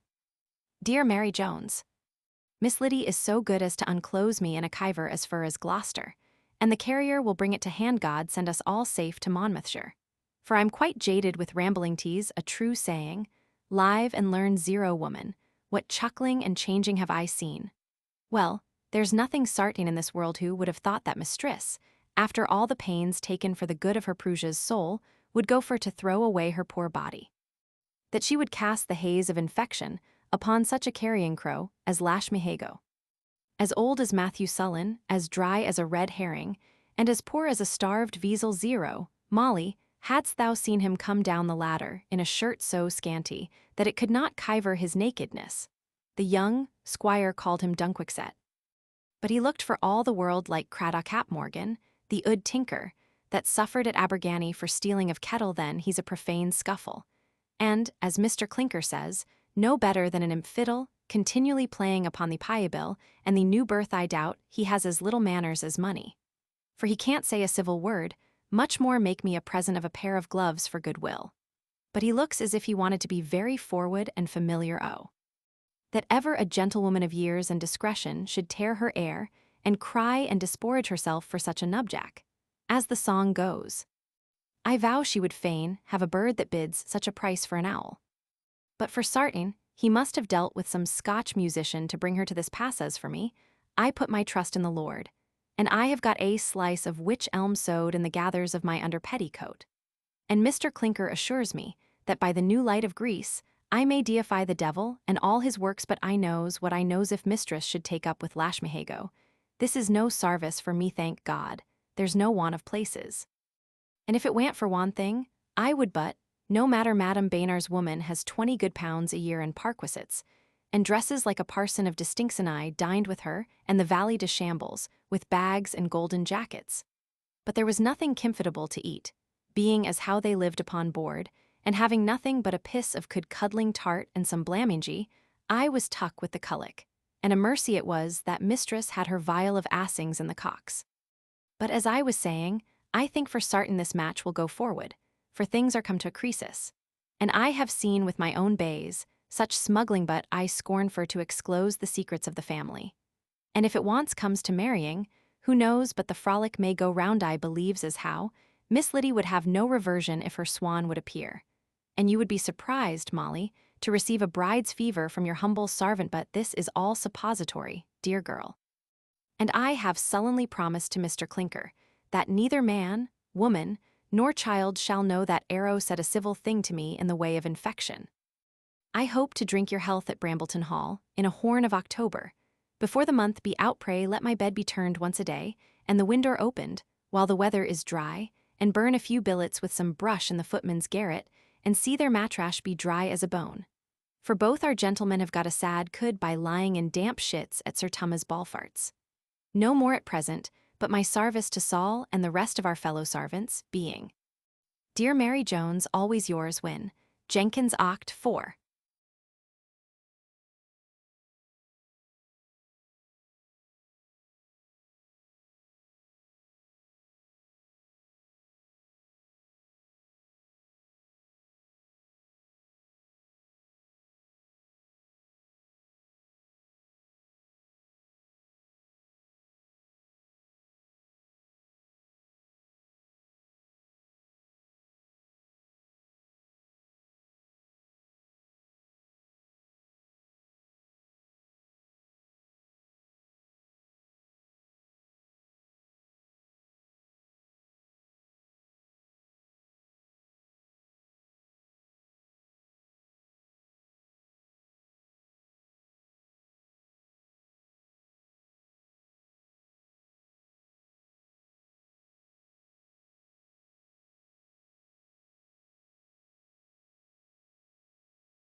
To Miss Lydia Willis, at Gloucester. My dear Letty, this method of writing to you from time to time, without any hopes of an answer, affords me, I own, some ease and satisfaction in the midst of my disquiet, as it in some degree lightens the burthen of affliction.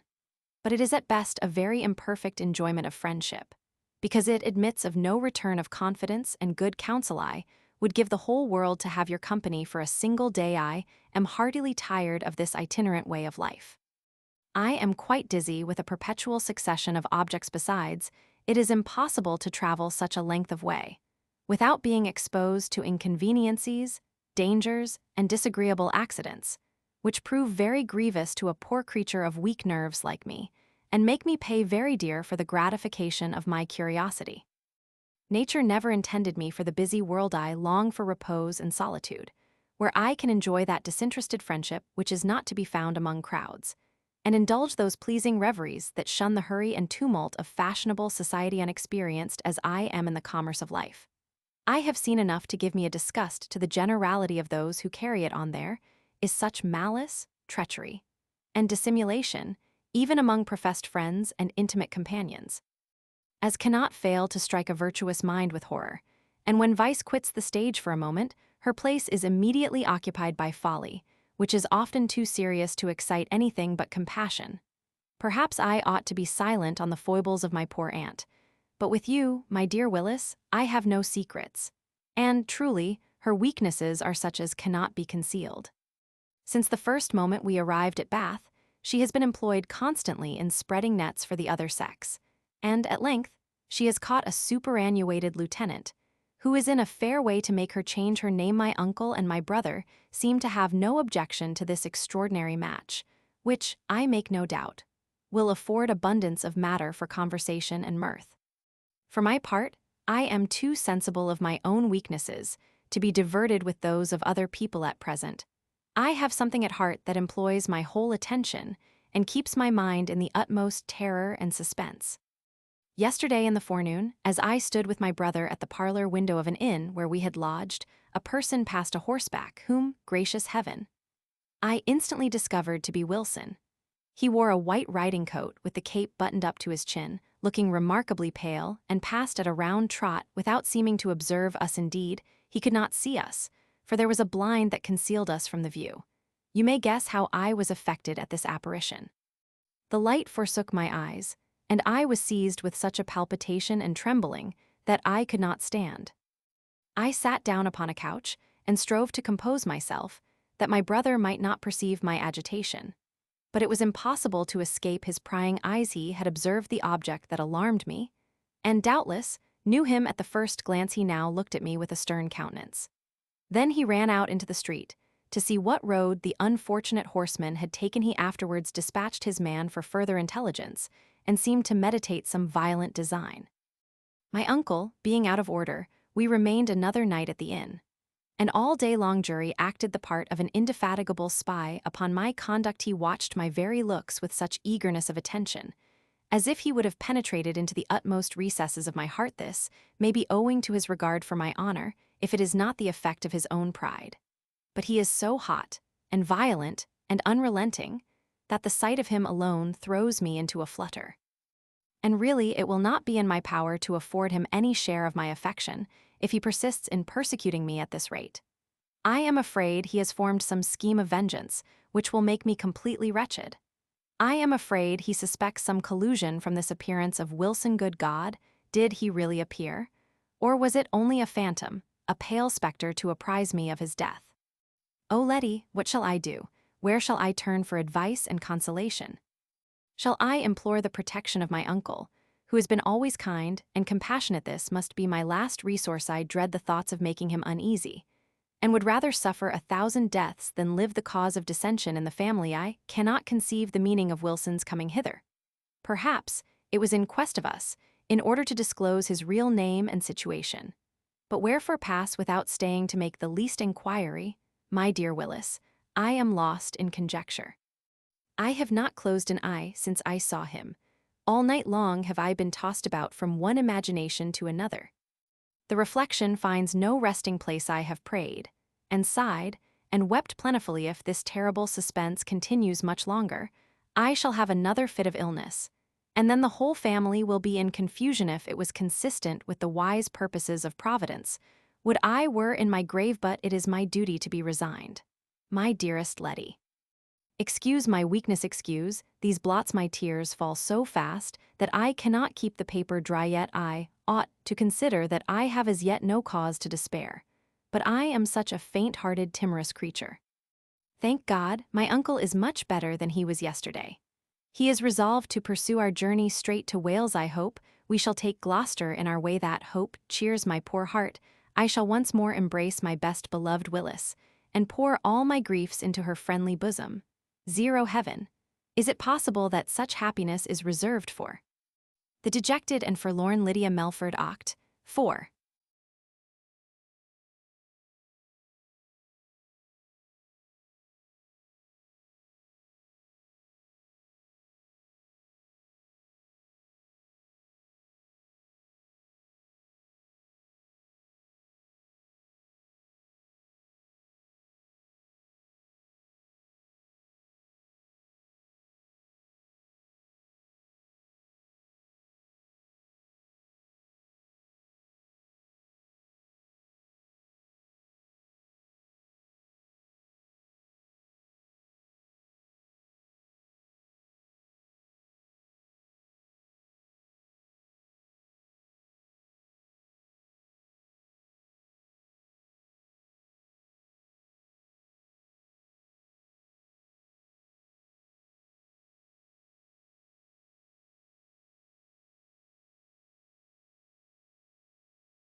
To Sir Watkin Phillips Bart, of Jesus College, Oxon.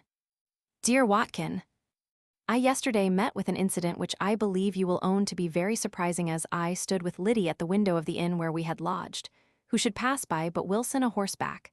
I could not be mistaken in the person, for I had a full view of him as he advanced. I plainly perceived by my sister's confusion that she recognized him at the same time.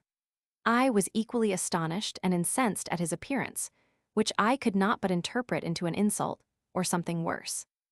I ran out at the gate, and seeing him turn the corner of the street, I dispatched my servant to observe his motions, but the fellow was too late to bring me that satisfaction. He told me, however, that there was an inn, called the Red Lion, at that end of the town, where he supposed the horseman had alighted, but that he would not inquire without further orders. I sent him back immediately to know what strangers were in the house, and he returned with a report that there was one Mr. Wilson lately arrived.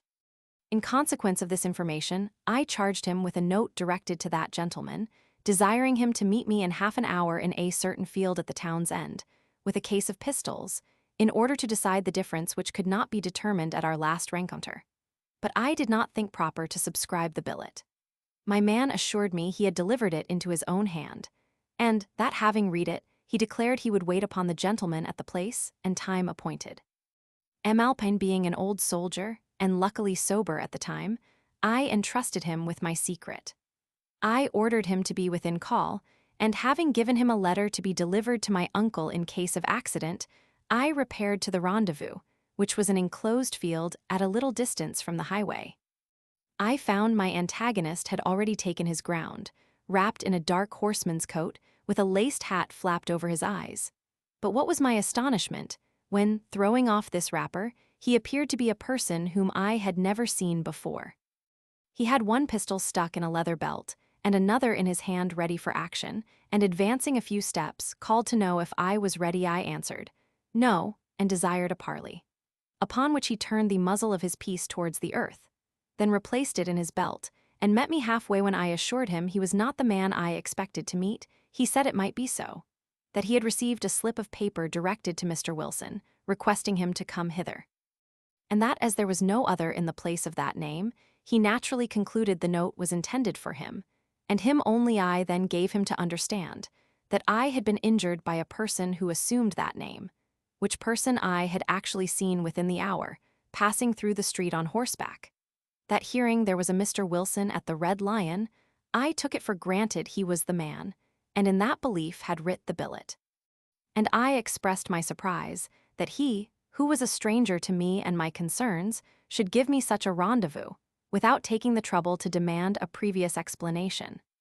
He replied that there was no other of his name in the whole country, that no such horseman had alighted at the Red Lion since 9 o'clock, when he arrived, that having had the honor to serve his majesty, he thought he could not decently decline any invitation of this kind, from what quarter soever it might come, and that if any explanation was necessary, it did not belong to him to demand it, but to the gentleman who summoned him into the field. Vexed as I was at this adventure, I could not help admiring the coolness of this officer, whose open countenance prepossessed me in his favor. He seemed to be turned of 40, wore his own short black hair, which curled naturally about his ears, and was very plain in his apparel. When I begged pardon for the trouble I had given him, he received my apology with great good humor. He told me that he lived about 10 miles off, at a small farmhouse, which would afford me tolerable lodging, if I would come and take diversion of hunting with him for a few weeks. In which case we might, perhaps, find out the man who had given me offence. I thanked him very sincerely for his courteous offer, which, I told him, I was not at liberty to accept at present, on account of my being engaged in a family party. And so we parted, with mutual professions of goodwill and esteem. Now tell me, dear knight, what am I to make of this singular adventure? Am I to suppose that the horseman I saw was really a thing of flesh and blood, or a bubble that vanished into air? Or must I imagine Liddy knows more of the matter than she chooses to disclose? If I thought her capable of carrying on any clandestine correspondence with such a fellow, I should at once discard all tenderness, and forget that she was connected with me by the ties of blood. But how is it possible that a girl of her simplicity and inexperience should maintain such an intercourse, surrounded, as she is, with so many eyes, destitute of all opportunity, and shifting quarters every day of her life. Besides, she has solemnly promised. No, I can't think the girl so base, so insensible to the honor of her family. What disturbs me chiefly is the impression which these occurrences seem to make upon her spirits. These are the symptoms from which I conclude that the rascal has still a hold on her affection. Surely I have a right to call him a rascal, and to conclude that his designs are infamous. But it shall be my fault if he does not one day repent his presumption. I confess I cannot think, much less write on this subject, with any degree of temper or patience. I shall therefore conclude with telling you that we hope to be in Wales by the latter end of the month. But before that period, you will probably hear again from your affectionate J. Melford. Oct. 4.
To Sir Watkin Phillips Bart, of Jesus College, Oxon. Dear Phillips, when I wrote you by last post, I did not imagine I should be tempted to trouble you again so soon. But I now sit down with a heart so full that it cannot contain itself.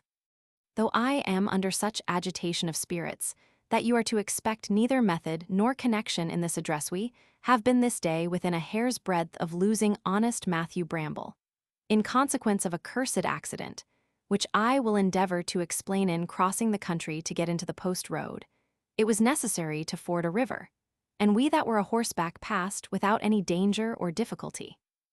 But a great quantity of rain having fallen last night and this morning, there was such an accumulation of water that a mill head gave way, just as the coach was passing under it, and the flood rushed down with such impetuosity, as first floated, and then fairly overturned the carriage in the middle of the streamless Mahago, and I, and the two servants, alighting instantaneously, ran into the river to give all the assistance in our power. Our aunt, Mrs. Tabitha, who had the good fortune to be uppermost, was already halfway out of the coach window when her lover, approaching, disengaged her entirely. But whether his foot slipped or the burthen was too great, they fell over head and ears in each other's arms. He endeavored more than once to get up, and even to disentangle himself from her embrace, but she hung about his neck like a millstone, no bad emblem of matrimony. And if my man had not proved a staunch auxiliary, those two lovers would in all probability have gone hand in hand to the shades below. For my part, I was too much engaged to take any cognizance of their distress. I snatched out my sister by the hair of the head, and dragging her to the bank, recollected that my uncle had not yet appeared. Rushing again into the stream, I met Clinker hauling ashore Mrs. Jenkins, who looked like a mermaid with her hair disheveled about her ears. But when I asked if his master was safe, he forthwith shook her from him, and she must have gone to pot, if a miller had not seasonably come to her relief. As for Humphry, he flew like lightning to the coach that was by this time filled with water, and diving into it, brought up the poor squire to all appearance, deprived of life. It is not in my power to describe what I felt at this melancholy spectacle. It was such an agony as baffles all description. The faithful Clinker, taking him up in his arms, as if he had been an infant of 6 months, carried him ashore, howling most piteously all the way, and I followed him in a transport of grief and consternation when he was laid upon the grass and turned from side to side. A great quantity of water ran out at his mouth. Then he opened his eyes and fetched a deep sigh. Clinker, perceiving these signs of life, immediately tied up his arm with a garter, and, pulling out a horse fleam, let him blood in the farrier stylet. First a few drops only issued from the orifice. But the limb being chafed, in a little time the blood began to flow in a continued stream, and he uttered some incoherent words, which were the most welcome sounds that ever saluted my ear.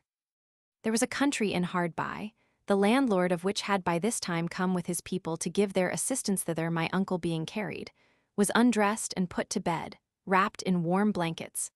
But having been moved too soon, he fainted away, and once more lay without sense or motion, notwithstanding all the efforts of Clinker and the landlord, who bathed his temples with Hungary water and held a smelling bottle to his nose. As I had heard of the efficacy of salt in such cases, I ordered all that was in the house to be laid under his head and body. And whether this application had the desired effect, or nature of herself prevailed, he, in less than a quarter of an hour, began to breathe regularly, and soon retrieved his recollection, to the unspeakable joy of all the bystanders. As for Clinker, his brain seemed to be affected. He laughed, and wept, and danced about in such a distracted manner, that the landlord very judiciously conveyed him out of the room. My uncle, seeing me dropping wet, comprehended the whole of what had happened, and asked if all the company was safe. Being answered in the affirmative, he insisted upon my putting on dry clothes, and having swallowed a little warm wine, desired he might be left to his repose. Before I went to shift myself, I inquired about the rest of the family. I found Mrs. Tabitha still delirious from her fright, discharging very copiously the water she had swallowed. She was supported by the captain, distilling drops from his uncurled periwig, so lank and so dank that he looked like Father Thames without his sedges, embracing Isis, while she cascaded in his urn. Mrs. Jenkins was present also, in a loose bedgown, without either cap or handkerchief. But she seemed to be as little composed mentis as her mistress, and acted so many cross purposes in the course of her attendance, that, between the two, Lismahago had occasion for all his philosophy. As for Liddy, I thought the poor girl would have actually lost her senses. The good woman of the house had shifted her linen and put her into bed, but she was seized with the idea that her uncle had perished, and in this persuasion made a dismal outcry. Nor did she pay the least regard to what I said, when I solemnly assured her he was safe. Mr. Bramble, hearing the noise, and being informed of her apprehension, desired she might be brought into his chamber. And she no sooner received this intimation than she ran thither half naked, with the wildest expression of eagerness in her countenance. Seeing the squire sitting up in the bed, she sprung forwards, and throwing her arms about his neck, exclaimed in a most pathetic tone, are you indeed my uncle, my dear uncle, my best friend? My father, are you really living? Or is it an illusion of my poor brain?" Honest Matthew was so much affected that he could not help shedding tears, while he kissed her forehead, saying, "My dear Liddy, I hope I shall live long enough to show how sensible I am of your affection, but your spirits are fluttered. Child, you want rest, go to bed and compose yourself well." "I will," she replied. "But still methinks this cannot be real. The coach was full of water. My uncle was under us, all gracious God. You was under water. How did you get out? Tell me that.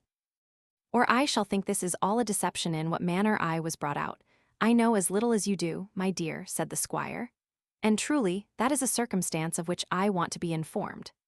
I would have given him a detail of the whole adventure, but he would not hear me until I should change my clothes, so that I had only time to tell him that he owed his life to the courage and fidelity of Clinker, and having given him this hint, I conducted my sister to her own chamber. This accident happened about 3 o'clock in the afternoon, and in little more than an hour the hurricane was all over. But as the carriage was found to be so much damaged that it could not proceed without considerable repairs, a blacksmith and wheelwright were immediately sent for to the next market town, and we congratulated ourselves upon being housed at an inn, which, though remote from the post road, afforded exceeding good lodging. The women being pretty well composed, and the men all afoot, my uncle sent for his servant, and, in the presence of Lismahago and me, accosted him in these words: "So, Clinker, I find you are resolved I shan't die by water, as you have fished me up from the bottom at your own risque. You are at least entitled to all the money that was in my pocket." And there, it is so saying, he presented him with a purse containing 30 guineas, and a ring nearly of the same value. "God forbid," cried Clinker, "your honour shall excuse me, I am a poor fellow, but I have a heart. Oh, If your honor did, but know how I rejoice to see blessed be his holy name, that made me the humble instrument. But as for the lucre of gain, I renounce it. I have done no more than my duty, no more than I would have done for the most worthless of my fellow creatures, no more than I would have done for Captain Lismahago, or Archie Macalpine, or any sinner upon earth. But for your worship, I would go through fire as well as water. I do believe it. Humphry, said the squire. But as you think it was your duty to save my life at the hazard of your own, I think it is mine to express the sense I have of your extraordinary fidelity and attachment. I insist upon your receiving this small token of my gratitude. But don't imagine that I look upon this as an adequate recompense for the service you have done me. I have determined to settle £30 a year upon you for life. And I desire these gentlemen will bear witness to this my intention, of which I have a memorandum in my pocketbook. Lord, make me thankful for all these mercies, cried Clinker, sobbing. I have been a poor bankrupt from the beginning. Your honor's goodness found me. When I was naked, when I was sick and forlorn, I understand your honor's looks. I would not give offense, but my heart is very full, and if your worship won't give me leave to speak, I must vent it in prayers to heaven for my benefactor. When he quitted the room, Lismahago said he should have a much better opinion of his honesty if he did not whine and cant so abominably, but that he had always observed those weeping and praying fellows were hypocrites at bottom. Mr. Bramble made no reply to this sarcastic remark, proceeding from the lieutenant's resentment of Clinker, having, in pure simplicity of heart, ranked him with M. Alpine and the sinners of the earth. The landlord, being called to receive some orders about the beds, told the squire that his house was very much at his service, but he was sure he should not have the honor to lodge him and his company. He gave us to understand that his master, who lived hard by, would not suffer us to be at a public house, when there was accommodation for us at his own, and that, if he had not dined abroad in the neighborhood, he would have undoubtedly come to offer his services at our first arrival. He then launched out in praise of that gentleman, whom he had served as butler, representing him as a perfect miracle of goodness and generosity. He said he was a person of great learning, and allowed to be the best farmer in the country, that he had a lady who was as much beloved as himself, and an only son, a very hopeful young gentleman, just recovered from a dangerous fever, which had like to have proved fatal to the whole family. For if the son had died, he was sure the parents would not have survived their loss. He had not yet finished the encomium of Mr. Dennison, when this gentleman arrived in a postchaise, and his appearance seemed to justify all that had been said in his favor. He is pretty well advanced in years, but hale, robust, and florid, with an ingenuous countenance, expressive of good sense and humanity. Having condoled with us on the accident which had happened, he said he was come to conduct us to his habitation, where we should be less incommoded than at such a paltry inn, and expressed his hope that the ladies would not be the worse for going thither in his carriage, as the distance was not above 1/4 of a mile. My uncle, having made a proper return to this courteous exhibition, eyed him attentively, and then asked if he had not been at Oxford, a commoner of Queen's College. When Mr. Dennison answered, "Yes," with some marks of surprise. "Look at me then," said our squire, "and let us see if you can recollect the features of an old friend, whom you have not seen these 40 years. The gentleman, taking him by the hand, and gazing at him earnestly, "I protest," cried he, "I do think I recall the idea of Matthew Lloyd of Glamorganshire, who was student of Jesus." "Well remembered, my dear friend, Charles Dennison," exclaimed my uncle, pressing him to his breast. "I am that very identical Matthew Lloyd of Glamorgan." Clinker, who had just entered the room with some coals for the fire, no sooner heard these words than, throwing down the scuttle on the toes of Lismahago, he began to caper as if he was mad, crying, "Matthew Lloyd of Glamorgan! Oh, Providence!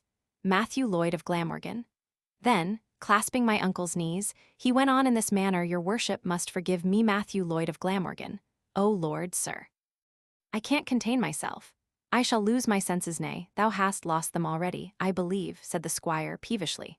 "Prithee, Clinker, be quiet. What is the matter?" Humphry, fumbling in his bosom, pulled out an old wooden snuff-box, which he presented in great trepidation to his master, who, opening it immediately, perceived a small cornelian seal and 2 scraps of paper. At sight of these articles he started, and changed color, and casting his eye upon the inscriptions, "How, what? Where," cried he, "is the person here named?" Clinker, knocking his own breast, could hardly pronounce these words. Here is Matthew Lloyd, as the certificate showeth Humphry Clinker was the name of the farrier that took me, prentisand who gave you these tokens. Said my uncle hastily, my poor mother on her deathbed replied the other end, who was your mother? Dorothy Twyford, and please your honor, heretofore barkeeper at the Angel at Chippenham, and why were not these tokens produced before? My mother told me she had wrote to Glamorganshire, at the time of my birth, but had no answer, and that afterwards, when she made inquiry, there was no such person in that county. And so, in consequence of my changing my name and going abroad at that very time, thy poor mother and thou have been left to want and misery. I am really shocked at the consequence of my own folly. Then, laying his hand on Clinker's head, he added, Stand forth, Matthew Lloyd, you see, gentlemen, how the sins of my youth rise up in judgment against me. Here is my direction written with my own hand, and a seal which I left at the woman's request. And this is a certificate of the child's baptism, signed by the curate of the parish. The company were not a little surprised at this discovery, upon which Mr. Denison facetiously congratulated both the father and the son. For my part, I shook my new-found cousin heartily by the hand, and Lismahago complimented him with the tears in his eyes, for he had been hopping about the room, swearing in broad Scotch, and bellowing with the pain occasioned by the fall of the coal scuttle upon his foot. He had even vowed to drive the soul out of the body of that mad rascal. But perceiving the unexpected turn which things had taken, he wished him joy of his good fortune, observing that it went very near his heart, as he was like to be a great toe out of pocket by the discovery. Mr. Denison now desired to know for what reason my uncle had changed the name by which he knew him at Oxford. And our squire satisfied him, by answering to this effect, I took my mother's name, which was Lloyd, as heir to her lands in Glamorganshire. But when I came of age, I sold that property, in order to clear my paternal estate, and resumed my real name, so that I am now Matthew Bramble of Brambleton Hall in Monmouthshire, at your service, and this is my nephew, Jeremy Melford of Belfield, in the county of Glamorgan. At that instant, the ladies entering the room, he presented Mrs. Tabitha as his sister, and Liddy as his niece. The old gentleman saluted them very cordially, and seemed struck with the appearance of my sister, whom he could not help surveying with a mixture of complacency and surprise. Sister, said my uncle, there is a poor relation that recommends himself to your good graces. The quondam Humphry Clinker is metamorphosed into Matthew Lloyd, and claims the honor of being your carnal kinsman. In short, the rogue proves to be a crab of my own planting in the days of hot blood and unrestrained libertinism. Clinker had by this time dropped upon one knee, by the side of Mrs. Tabitha, who, eyeing him askance and flirting her fan with marks of agitation, thought proper, after some conflict, to hold out her hand for him to kiss, saying with a demure aspect, Brother, you have been very wicked.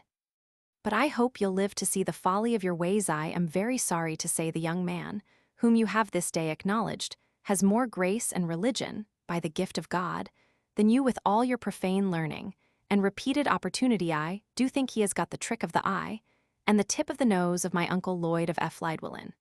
And as for the long chin, it is the very moral of the governor's brother. As you have changed his name, pray change his dress also. That livery doth not become any person that hath got our blood in his veins.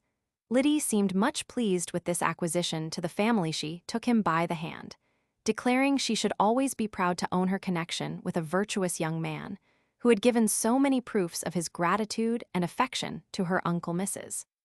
Winifred Jenkins, extremely fluttered between her surprise at this discovery and the apprehension of losing her sweetheart, exclaimed in a giggling tone, I wish you joy, Mr. Clinkerfloyd. I would say hi, hi, hi.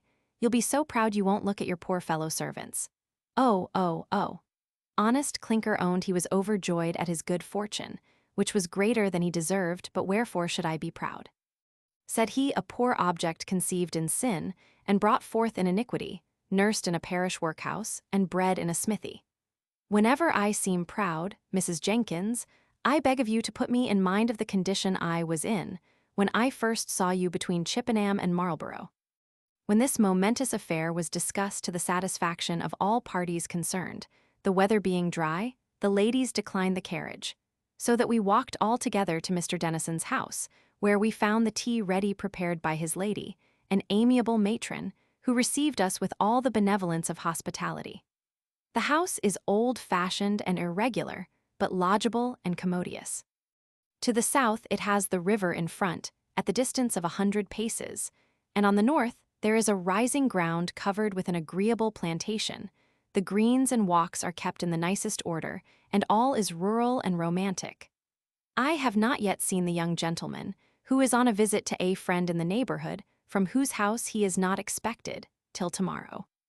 In the meantime, as there is a man going to the next market town with letters for the post, I take this opportunity to send you the history of this day, which has been remarkably full of adventures.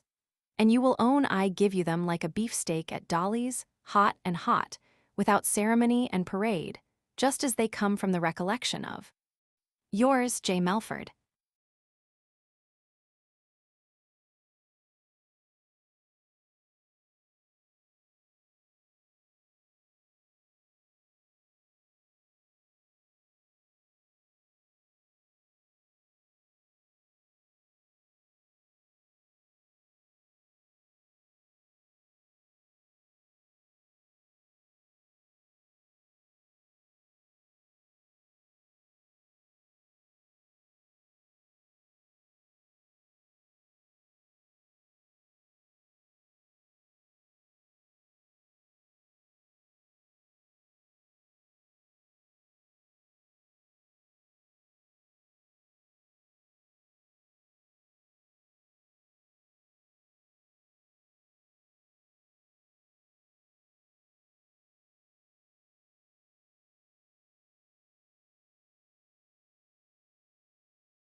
To Dr. Lewis. Dear Dick, since the last trouble I gave you, I have met with a variety of incidents, some of them of a singular nature, which I reserve as a fund for conversation. But there are others so interesting that they will not keep in petto till meeting. Know then it was £1,000 to sixpence, that you should now be executing my will instead of perusing my letter. 2 days ago, our coach was overturned in the midst of a rapid river, where my life was saved with the utmost difficulty, by the courage, activity, and presence of mind of my servant Humphry Clinker. But this is not the most surprising circumstance of the adventure. The said Humphry Clinker proves to be Matthew Lloyd, natural son of one Matthew Lloyd of Glamorgan. If you know any such person, you see, doctor, that notwithstanding all your philosophy, it is not without some reason that the Welchmen ascribe such energy to the force of blood. But we shall discuss this point on some future occasion. This is not the only discovery which I made in consequence of our disaster. We happened to be wrecked upon a friendly swarthy lord of the manor, is no other than Charles Denison. Our fellow-rake at Oxford. We are now happily housed with that gentleman, who has really attained to that pitch of rural felicity, at which I have been aspiring these 20 years in vain. He is blessed with a consort, whose disposition is suited to his own in all respects. Tender, generous, and benevolent. She, moreover, possesses an uncommon share of understanding, fortitude, and discretion, and is admirably qualified to be his companion, confidant, counselor, and coadjutrix. These excellent persons have an only son, about 19 years of age, just such a youth as they could have wished that heaven would bestow to fill up the measure of their enjoyment. In a word, they know no other allay to their happiness, but their apprehension and anxiety about the life and concerns of this beloved object. Our old friend, who had the misfortune to be a second brother, was bred to the law and even called to the bar. But he did not find himself qualified to shine in that province, and had very little inclination for his profession. He disobliged his father by marrying for love, without any consideration of fortune, so that he had little or nothing to depend upon for some years but his practice, which afforded him a bare subsistence. And the prospect of an increasing family began to give him disturbance and disquiet. In the meantime, his father dying was succeeded by his elder brother, a fox hunter and a sot, who neglected his affairs, insulted and oppressed his servants, and in a few years had well nigh ruined the estate, when he was happily carried off by a fever, the immediate consequence of a debauch. Charles, with the approbation of his wife, immediately determined to quit business and retire into the country. Although this resolution was strenuously and zealously opposed by every individual whom he consulted on the subject. Those who had tried the experiment assured him that he could not pretend to breathe in the country for less than the double of what his estate produced. That, in order to be upon the footing of a gentleman, he would be obliged to keep horses, hounds, carriages, with a suitable number of servants, and maintain an elegant table for the entertainment of his neighbors. That farming was a mystery, known only to those who had been bred up to it from the cradle, the success of it depending not only upon skill and industry, but also upon such attention and economy as no gentleman could be supposed to give or practice.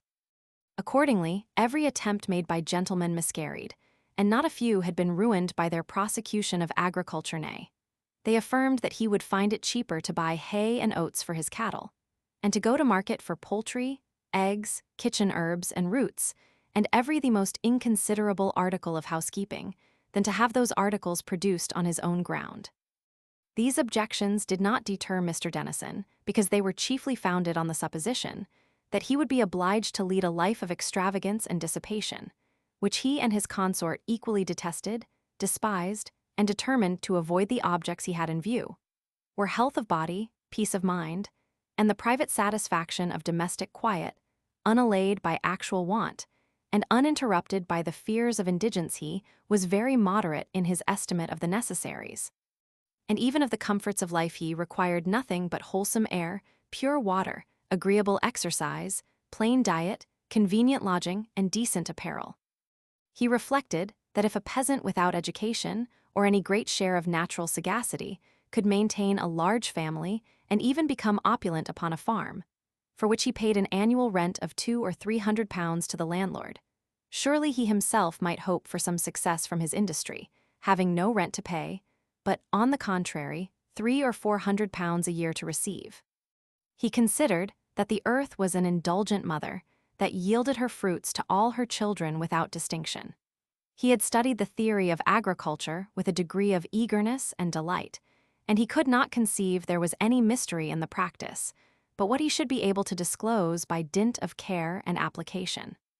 With respect to household expense, he entered into a minute detail and investigation, by which he perceived the assertions of his friends were altogether erroneous. He found he should save £60 a year in the single article of house rent, and as much more in pocket money and contingencies. That even butcher's meat was 20% cheaper in the country than in London. But that poultry, and almost every other circumstance of housekeeping, might be had for less than one half of what they cost in town. Besides, a considerable saving on the side of dress, in being delivered from the oppressive imposition of ridiculous modes, invented by ignorance and adopted by folly. As to the danger of vying with the rich in pomp and equipage, it never gave him the least disturbance. He was now turned of 40, and, having lived half that time in the busy scenes of life, was well skilled in the science of mankind. There cannot be in nature a more contemptible figure than that of a man, who, with 500 a year, presumes to rival in expense a neighbor who possesses 5 times that income. His ostentation, far from concealing, serves only to discover his indigence, and render his vanity the more shocking, for it attracts the eyes of censure, and excites the spirit of inquiry. There is not a family in the county, nor a servant in his own house, nor a farmer in the parish, but what knows the utmost farthing that his lands produce, and all these behold him with scorn or compassion. I am surprised that these reflections do not occur to persons in this unhappy dilemma, and produce a salutary effect. But the truth is, of all the passions incident to human nature, vanity is that which most effectually perverts the faculties of the understanding. Nay, it sometimes becomes so incredibly depraved as to aspire at infamy, and find pleasure in bearing the stigmas of reproach. I have now given you a sketch of the character and situation of Mr. Denison, when he came down to take possession of this estate. But as the messenger, who carries the letters to the next town, is just setting off, I shall reserve what further I have to say on this subject, till the next post, when you shall certainly hear from yours always, Matt Bramble. Oct. 8.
To Dr. Lewis. Once more, dear doctor, I resume the pen for your amusement. It was on the morning after our arrival that, walking out with my friend, Mr. Dennison, I could not help breaking forth into the warmest expressions of applause at the beauty of the scene, which is really enchanting. And I signified, in particular, how much I was pleased with the disposition of some detached groves that afforded at once shelter and ornament to his habitation. When I took possession of these lands, about 22 years ago, said he, there was not a tree standing within a mile of the house, except those of an old neglected orchard, which produced nothing but leaves and moss. It was in the gloomy month of November when I arrived, and found the house in such a condition that it might have been justly styled the Tower of Desolation. The courtyard was covered with nettles and docks, and the garden exhibited such a rank plantation of weeds as I had never seen before. The window shutters were falling in pieces, the sashes broken, and owls and jackdaws had taken possession of the chimneys. The prospect within was still more dreary. All was dark, and damp, and dirty beyond description. The rain penetrated in several parts of the roof. In some apartments the very floors had given way, the hangings were parted from the walls, and shaking in mouldy remnants. The glasses were dropping out of their frames, the family pictures were covered with dust, and all the chairs and tables worm-eaten and crazy. There was not a bed in the house that could be used, except one old-fashioned machine, with a high gilt tester and fringed curtains of yellow mohair, which had been, for aught I know, 2 centuries in the family. In short, there was no furniture but the utensils of the kitchen, and the cellar afforded nothing but a few empty butts and barrels that stunk so abominably that I would not suffer anybody to enter it until I had flashed a considerable quantity of gunpowder to qualify the foul air within. An old cottager and his wife, who were hired to lie in the house, had left it with precipitation, alleging, among other causes of retreat, that they could not sleep for frightful noises, and that my poor brother certainly walked after his death. In a word, the house appeared uninhabitable. The barn, stable, and outhouses were in ruins, all the fences broken down, and the fields lying waste. The farmer who kept the key never dreamed I had any intention to live upon the spot. He rented a farm of £60, and his lease was just expiring. He had formed a scheme of being appointed bailiff to the estate, and of converting the house and the adjacent grounds to his own use. A hint of his intention I received from the curate at my first arrival. I therefore did not pay much regard to what he said by way of discouraging me from coming to settle in the country. But I was a little startled when he gave me warning that he should quit the farm at the expiration of his lease, unless I could abate considerably in the rent. At this period, I accidentally became acquainted with a person whose friendship laid the foundation of all my prosperity. In the next market town, I chanced to dine at an inn with a Mr. Wilson, who was lately come to settle in the neighborhood. He had been lieutenant of a man of war, but quitted the sea in some disgust, and married the only daughter of Farmer Bland, who lives in this parish, and has acquired a good fortune in the way of husbandry. Wilson is one of the best-natured men I ever knew. Brave, frank, obliging, and ingenuous. He liked my conversation. I was charmed with his liberal manner. An acquaintance immediately commenced, and this was soon improved into a friendship without reserve. There are characters which, like similar particles of matter, strongly attract each other. He forthwith introduced me to his father-in-law, Farmer Bland, who was well acquainted with every acre of my estate, of consequence well qualified to advise me on this occasion. Finding I was inclined to embrace a country life, and even to amuse myself with the occupation of farming, he approved of my design. He gave me to understand that all my farms were underlet, that the estate was capable of great improvement, that there was plenty of chalk in the neighborhood, and that my own ground produced excellent marl for manure. With respect to the farm, which was like to fall into my hands, he said he would willingly take it at the present rent, but at the same time owned that if I would expend £200 in enclosure, it would be worth more than double the sum. Thus encouraged, I began the execution of my scheme without further delay, and plunged into a sea of expense, though I had no fund in reserve, and the whole produce of the estate did not exceed £300 a year. In 1 week, my house was made weathertight, and thoroughly cleansed from top to bottom. Then it was well ventilated by throwing all the doors and windows open, and making blazing fires of wood in every chimney from the kitchen to the garrets. The floors were repaired, the sashes new glazed, and out of the old furniture of the whole house, I made shift to fit up a parlor and 3 chambers in a plain, yet decent manner. The courtyard was cleared of weeds and rubbish, and my friend Wilson charged himself with the dressing of the garden.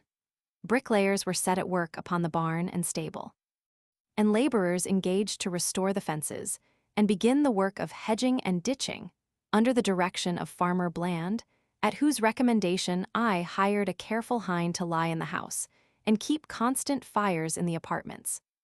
Having taken these measures, I returned to London, where I forthwith sold off my household furniture, and, in 3 weeks from my first visit, brought my wife hither to keep her Christmas. Considering the gloomy season of the year, the dreariness of the place, and the decayed aspect of our habitation, I was afraid that her resolution would sink under the sudden transition from a town life to such a melancholy state of rustication.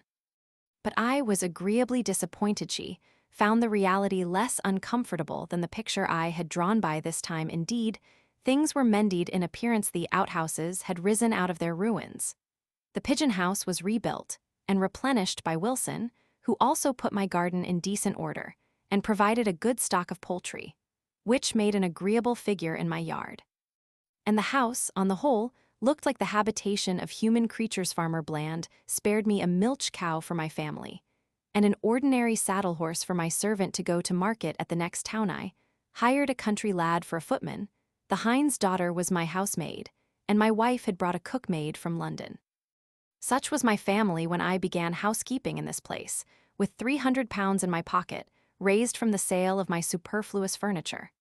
I knew we should find occupation enough through the day to employ our time, but I dreaded the long winter evenings. Yet, for those 2 we found a remedy.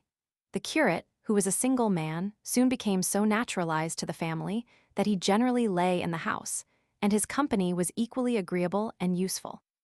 He was a modest man, a good scholar, and perfectly well qualified to instruct me in such country matters as I wanted to know. Mr. Wilson brought his wife to see us, and she became so fond of Mrs. Dennison that she said she was never so happy as when she enjoyed the benefit of her conversation. She was then a fine buxom country lass, exceedingly docile, and as good-natured as her husband Jack Wilson, so that a friendship ensued among the women, which hath continued to this day. As for Jack, he hath been my constant companion, counselor, and commissary. I would not for £100 you should leave my house without seeing him. Jack is an universal genius. His talents are really astonishing. He is an excellent carpenter, joiner, and turner, and a cunning artist in iron and brass. He not only superintended my economy, but also presided over my pastimes. He taught me to brew beer, to make cider, perry, mead, usquebaugh, and plague water, to cook several outlandish delicacies, such as ollas, pepper pots, pilaws, corries, chabobs, and stufatas. He understands all manner of games from chess down to chuck farthing, sings a good song, plays upon the violin, and dances a hornpipe with surprising agility. He and I walked and rode and hunted and fished together without minding the vicissitudes of the weather. And I am persuaded that in a raw, moist climate, like this of England, continual exercise is as necessary as food to the preservation of the individual. In the course of 22 years, there has not been 1 hour's interruption or abatement in the friendship subsisting between Wilson's family and mine. And, what is a rare instance of good fortune, that friendship is continued to our children. His son and mine are nearly of the same age and the same disposition.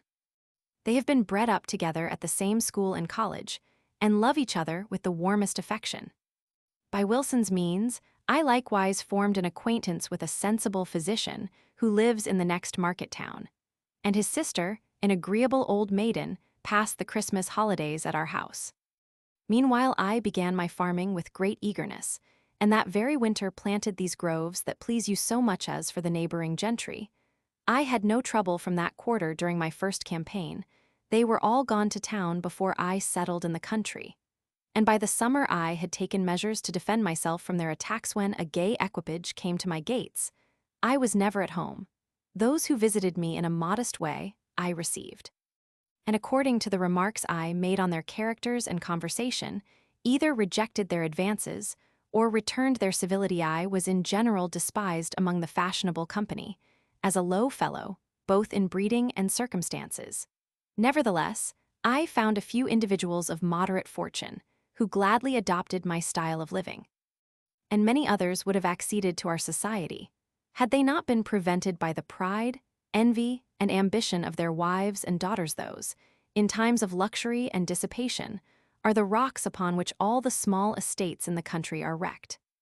I reserved in my own hands some acres of ground adjacent to the house for making experiments in agriculture, according to the directions of Lyell, Tull, Hart, Duhamel, and others who have written on this subject, and qualified their theory with the practical observations of Farmer Bland, who was my great master in the art of husbandry. In short, I became enamored of a country life, and my success greatly exceeded my expectation. I drained bogs, burned heath, grubbed up furze and fern.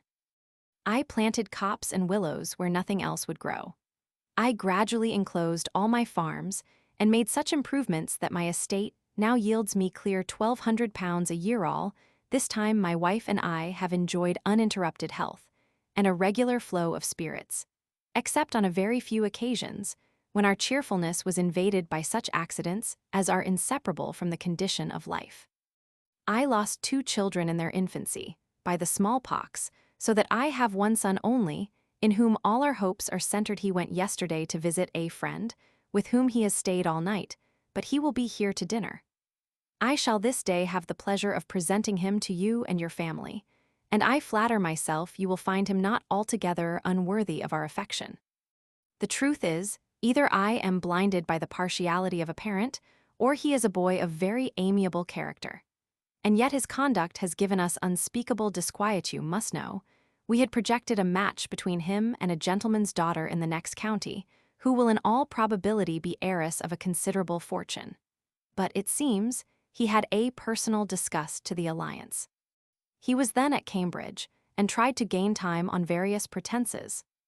But being pressed in letters by his mother and me to give a definitive answer, he fairly gave his tutor the slip, and disappeared about 8 months ago. Before he took this rash step, he wrote me a letter, explaining his objections to the match, and declaring that he would keep himself concealed until he should understand that his parents would dispense with his contracting an engagement that must make him miserable for life, and he prescribed the form of advertising in a certain newspaper, by which he might be apprised of our sentiments on this subject. You may easily conceive how much we were alarmed and afflicted by this elopement, which he had made without dropping the least hint to his companion Charles Wilson, who belonged to the same college. We resolved to punish him with the appearance of neglect, in hopes that he would return of his own accord. But he maintained his purpose till the young lady chose a partner for herself. Then he produced himself, and made his peace by the mediation of Wilson. Suppose we should unite our families by joining him with your niece, who is one of the most lovely creatures I ever beheld. My wife is already as fond of her as if she were her own child, and I have a presentiment that my son will be captivated by her at first sight. Nothing could be more agreeable to all our family, said I, than such an alliance. But my dear friend, candor obliges me to tell you that I am afraid Liddy's heart is not wholly disengaged. There is a cursed obstacle. You mean the young stroller at Gloucester, said he. You are surprised that I should know this circumstance, but you will be more surprised when I tell you that stroller is no other than my son George Denison. That was the character he assumed in his eclipse. I am, indeed, astonished and overjoyed, cried I, and shall be happy beyond expression to see your proposal take effect. He then gave me to understand that the young gentleman, at his emerging from concealment, had disclosed his passion for Miss Melford, the niece of Mr. Bramble, of Monmouthshire. Though Mr. Denison little dreamed that this was his old friend Matthew Lloyd, he nevertheless furnished his son with proper credentials, and he had been at Bath, London, and many other places in quest of us, to make himself and his pretensions known. The bad success of his inquiry had such an effect upon his spirits that immediately at his return he was seized with a dangerous fever, which overwhelmed his parents with terror and affliction. But he was now happily recovered, though still weak and disconsolate. My nephew joining us in our walk, I informed him of these circumstances, with which he was wonderfully pleased. He declared he would promote the match to the utmost of his power, and that he longed to embrace young Mr. Denison as his friend and brother. Meanwhile, the father went to desire his wife to communicate this discovery gradually to Liddy, that her delicate nerves might not suffer too sudden a shock. And I imparted the particulars to my sister Tabby, who expressed some surprise, not altogether unmixed, I believe, with an emotion of envy. For, though she could have no objection to an alliance at once so honorable and advantageous, she hesitated in giving her consent on pretense of the youth and inexperience of the parties. At length, however, she acquiesced, in consequence of having consulted with Captain Lismahago. Mr. Denison took care to be in the way when his son arrived at the gate, and, without giving him time or opportunity to make any inquiry about the strangers, brought him upstairs to be presented to Mr. Lloyd, and his family. The first person he saw when he entered the room was Liddy, who, notwithstanding all her preparation, stood trembling in the utmost confusion at sight of this object. He was fixed motionless to the floor, and, gazing at her with the utmost eagerness of astonishment, exclaimed, "Sacred heaven, what is this? Ha, wherefore," here his speech failing, he stood straining his eyes in the most emphatic silence. "George," said his father, "this is my friend Mr. Lloyd." Roused at this intimation, he turned and received my salute, when I said, "Young gentleman, if you had trusted me with your secret at our last meeting, we should have parted upon better terms." Before he could make any answer, Jury came round and stood before him with open arms. At first, he started and changed color. But after a short pause, he rushed into his embrace, and they hugged one another as if they had been intimate friends from their infancy. Then he paid his respects to Mrs. Tabitha, and advancing to Liddy, "Is it possible," cried he, "that my senses do not play me false? That I see Miss Melford under my father's roof, that I am permitted to speak to her, without giving offence, and that her relations have honored me with their countenance and protection?" Liddy blushed, and trembled, and faltered. "To be sure, sir," said she, "it is a very surprising circumstanza, grata providentiali. Really know not what I say, but I beg you will think I have said what's agreeable." Mrs. Denison, interposing, said, "Compose yourselves, my dear children. Your mutual happiness shall be our peculiar care." The son, going up to his mother, kissed one hand. My niece bathed the other with her tears, and the good old lady pressed them both in their turns to her breast. The lovers were too much affected to get rid of their embarrassment for one day. But the scene was much enlivened by the arrival of Jack Wilson, who brought, as usual, some game of his own. Killing his honest countenance was a good letter of recommendation.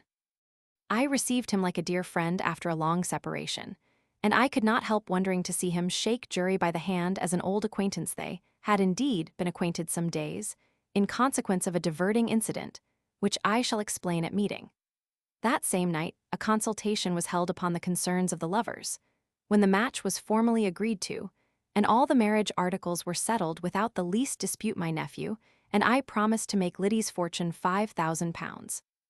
Mr. Denison declared he would make over one half of his estate immediately to his son, and that his daughter-in-law should be secured in a jointure of 400. Tabby proposed that, considering their youth, they should undergo 1 year at least of probation before the indissoluble knot should be tied.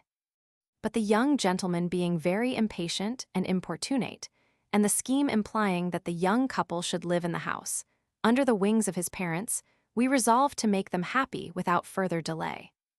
As the law requires that the parties should be some weeks resident in the parish, we shall stay here till the ceremony is performed. Mr. Lismahago requests that he may take the benefit of the same occasion, so that next Sunday the banns will be published for all 4 together. I doubt I shall not be able to pass my Christmas with you at Brambleton Hall. Indeed, I am so agreeably situated in this place that I have no desire to shift my quarters.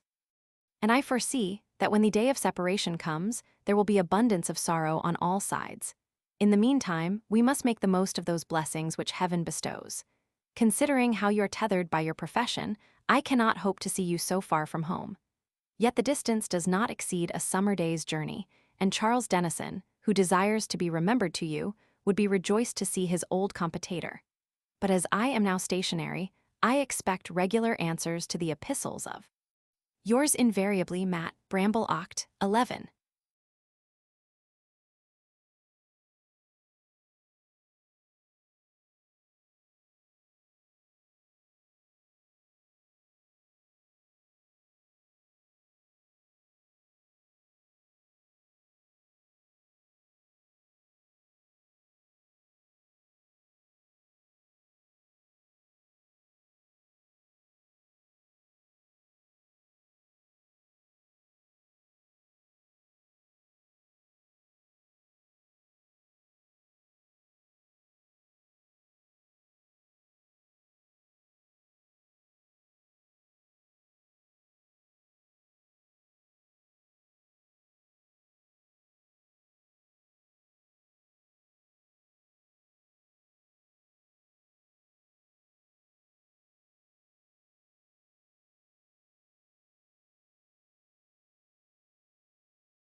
To Sir Watkin Phillips Bart, at Oxon.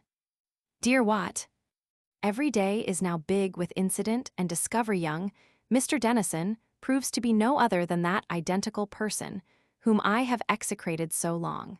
Under the name of Wilson he had eloped from college at Cambridge to avoid a match that he detested, and acted in different parts of the country as a stroller, until the lady in question made choice of a husband for herself. Then he returned to his father, and disclosed his passion for Liddy, which met with the approbation of his parents, though the father little imagined that Mr. Bramble was his old companion Matthew Lloyd. The young gentleman, being empowered to make honorable proposals to my uncle and me, had been in search of us all over England, without effect. And he it was whom I had seen pass on horseback by the window of the inn, where I stood with my sister. But he little dreamed that we were in the house as for the real Mr. Wilson, whom I called forth to combat, by mistake. He is the neighbor and intimate friend of old Mr. Denison, and this connection had suggested to the son the idea of taking that name while he remained in obscurity. You may easily conceive what pleasure I must have felt on discovering that the honor of our family was in no danger from the conduct of a sister whom I love with uncommon affection. That, instead of debasing her sentiments and views to a wretched stroller, she had really captivated the heart of a gentleman, her equal in rank and superior in fortune. And that, as his parents approved of his attachment, I was on the eve of acquiring a brother-in-law so worthy of my friendship and esteem. George Denison is, without all question, one of the most accomplished young fellows in England. His person is at once elegant and manly, and his understanding highly cultivated. Though his spirit is lofty, his heart is kind, and his manner so engaging as to command veneration and love, even from malice and indifference. When I weigh my own character with his, I am ashamed to find myself so light in the balance. But the comparison excites no envy. I propose him as a model for imitation. I have endeavored to recommend myself to his friendship, and hope I have already found a place in his affection. I am, however, mortified to reflect what flagrant injustice we every day commit, and what absurd judgment we form, in viewing objects through the falsifying mediums of prejudice and passion. Had you asked me a few days ago the picture of Wilson the player, I should have drawn a portrait very unlike the real person and character of George Denison. Without all doubt, the greatest advantage acquired in traveling and perusing mankind in the original is that of dispelling those shameful clouds that darken the faculties of the mind, preventing it from judging with candor and precision. The real Wilson is a great original, and the best-tempered, companionable man I ever knew. I question if ever he was angry or low-spirited in his life. He makes no pretensions to letters, but he is an adept in everything else that can be either useful or entertaining. Among other qualifications, he is a complete sportsman, and counted the best shot in the county. He and Denison and Lismahago and I, attended by Clinker, went a-shooting yesterday, and made a great havoc among the partridges. Tomorrow we shall take the field against the woodcocks and snipes. In the evening we dance and sing, or play at commerce, loo, and quadrille. Mr. Denison is an elegant poet, and has written some detached pieces on the subject of his passion for Liddy, which must be very flattering to the vanity of a young woman. Perhaps he is one of the greatest theatrical geniuses that ever appeared. He sometimes entertains us with reciting favorite speeches from our best plays. We are resolved to convert the great hall into a theater, and get up the beau stratagem without delay. I think I shall make no contemptible figure in the character of Scrub, and Lismahago will be very great in Captain Gibbet. Wilson undertakes to entertain the country people with Harlequin skeleton, for which he has got a jacket ready painted with his own hand. Our society is really enchanting. Even the severity of Lismahago relaxes, and the vinegar of Mrs. Tabby is remarkably dulcified, ever since it was agreed that she should take precedency of her niece in being first noosed. For, you must know, the day is fixed for Liddy's marriage, and the banns for both couples have been already once published in the parish church. The captain earnestly begged that one trouble might serve for all, and Tabitha assented with a vile affectation of reluctance. Her inamorado, who came hither very slenderly equipped, has sent for his baggage to London, which, in all probability, will not arrive in time for the wedding. But it is of no great consequence, as everything is to be transacted with the utmost privacy meanwhile, directions are given for making out the contracts of marriage, which are very favorable for both females. Liddy will be secured in a good jointure, and her aunt will remain mistress of her own fortune, except one half of the interest, which her husband shall have a right to enjoy for his natural life. I think this is as little in conscience as can be done for a man who yokes with such a partner for life. These expectants seem to be so happy that if Mr. Denison had an agreeable daughter, I believe I should be for making the third couple in this country dance. The humor seems to be infectious, for Clinker alias Lloyd has a month's mind to play the fool in the same fashion with Mrs. Winifred Jenkins. He has even sounded me on the subject, but I have given him no encouragement to prosecute this scheme. I told him I thought he might do better, as there was no engagement nor promise subsisting, that I did not know what designs my uncle might have formed for his advantage. But I was of opinion that he should not, at present, run the risque of disobliging him by any premature application of this nature. Honest Humphry protested he would suffer death sooner than do or say anything that should give offense to the squire. But he owned he had a kindness for the young woman, and had reason to think she looked upon him with a favorable eye. That he considered this mutual manifestation of goodwill as an engagement understood, which ought to be binding to the conscience of an honest man. And he hoped the squire and I would be of the same opinion, when we should be at leisure to bestow any thought about the matter. I believe he is in the right, and we shall find time to take his case into consideration. You see, we are fixed for some weeks at least, and as you have had a long respite, I hope you will begin immediately to discharge the arrears due to your affectionate J. Melford. Oct. 14.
To Miss Lydia Willis, at Gloucester. My dear, dear Letty, never did I sit down to write in such agitation as I now feel. In the course of a few days, we have met with a number of incidents so wonderful and interesting that all my ideas are thrown into confusion and perplexity. You must not expect either method or coherence in what I am going to relate, my dearest Willis. Since my last, the aspect of affairs is totally changed, and so changed. But I would fain give you a regular detail. In passing a river about 8 days ago, our coach was overturned, and some of us narrowly escaped with life. My uncle had well nigh perished. O heaven, I cannot reflect upon that circumstance without horror. I should have lost my best friend, my father and protector, but for the resolution and activity of his servant Humphry Clinker, whom Providence really seems to have placed near him for the necessity of this occasion. I would not be thought superstitious, but surely he acted from a stronger impulse than common fidelity. Was it not the voice of nature that loudly called upon him to save the life of his own father? For Letty, it was discovered that Humphry Clinker was my uncle's natural son. Almost at the same instant, a gentleman who came to offer us his assistance and invite us to his house turned out to be a very old friend of Mr. Bramble. His name is Mr. Denison, one of the worthiest men living, and his lady is a perfect saint upon earth. They have an only son. Who do you think is this only son, O Letty? O gracious heaven! How my heart palpitates when I tell you that this only son of Mr. Denison, S. is that very identical youth who, under the name of Wilson, has made such ravage in my heart. Yes, my dear friend. Wilson and I are now lodged in the same house, and converse together freely. His father approves of his sentiments in my favor. His mother loves me with all the tenderness of a parent. My uncle, my aunt, and my brother no longer oppose my inclinations. On the contrary, they have agreed to make us happy without delay. And in 3 weeks or a month, if no unforeseen accident intervenes, your friend Lydia Melford will have changed her name and condition. I say, if no accident intervenes, because such a torrent of success makes me tremble. I wish there may not be something treacherous in this sudden reconciliation of fortune. I have no merit, I have no title to such felicity. Far from enjoying the prospect that lies before me, my mind is harassed with a continued tumult, made up of hopes and wishes, doubts and apprehensions. I can neither eat nor sleep, and my spirits are in perpetual flutter. I more than ever feel that vacancy in my heart, which your presence alone can fill. The mind, in every disquiet, seeks to repose itself on the bosom of a friend. And this is such a trial as I really know not how to support without your company and counsel. I must, therefore, dear Letty, put your friendship to the test. I must beg you will come and do the last offices of maidenhood to your companion Lydia Melford. This letter goes enclosed in one to our worthy governess, from Mrs. Denison, entreating her to interpose with your mamma, that you may be allowed to favor us with your company on this occasion. And I flatter myself that no material objection can be made to our request.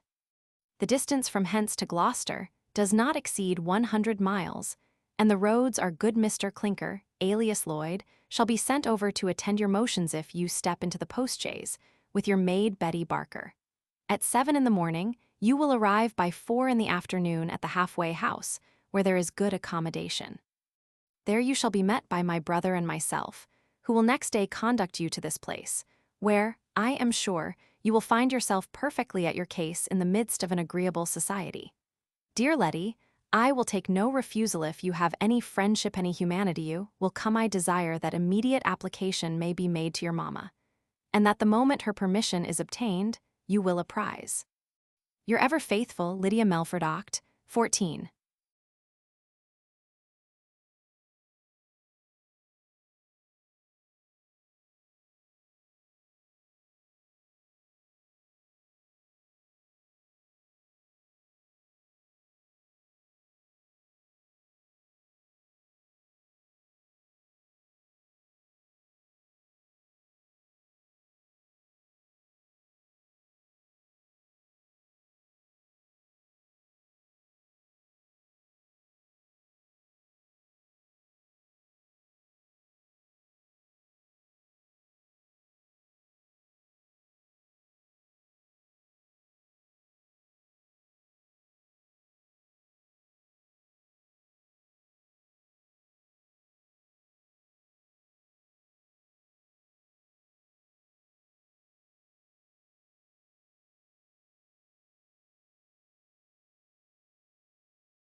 To Mrs. German, at her house in Gloucester. Dear Madam, though I was not so fortunate as to be favored with an answer to the letter with which I troubled you in the spring, I still flatter myself that you retain some regard for me and my concerns. I am sure the care and tenderness with which I was treated, under your roof and tuition, demand the warmest returns of gratitude and affection on my part, and these sentiments, I hope, I shall cherish to my dying day. At present, I think it my duty to make you acquainted with the happy issue of that indiscretion by which I incurred your displeasure. Madam, the slighted Wilson is metamorphosed into George Denison, only son and heir of a gentleman, whose character is second to none in England, as you may understand upon inquiry. My guardian, my brother, and I are now in his house, and an immediate union of the two families is to take place in the persons of the young gentleman and your poor Lydia Melford. You will easily conceive how embarrassing this situation must be to a young, inexperienced creature like me, of weak nerves and strong apprehensions, and how much the presence of a friend and confidant would encourage and support me on this occasion. You know, that of all the young ladies, Miss Willis was she that possessed the greatest share of my confidence and affection, and therefore, I fervently wish to have the happiness of her company at this interesting crisis.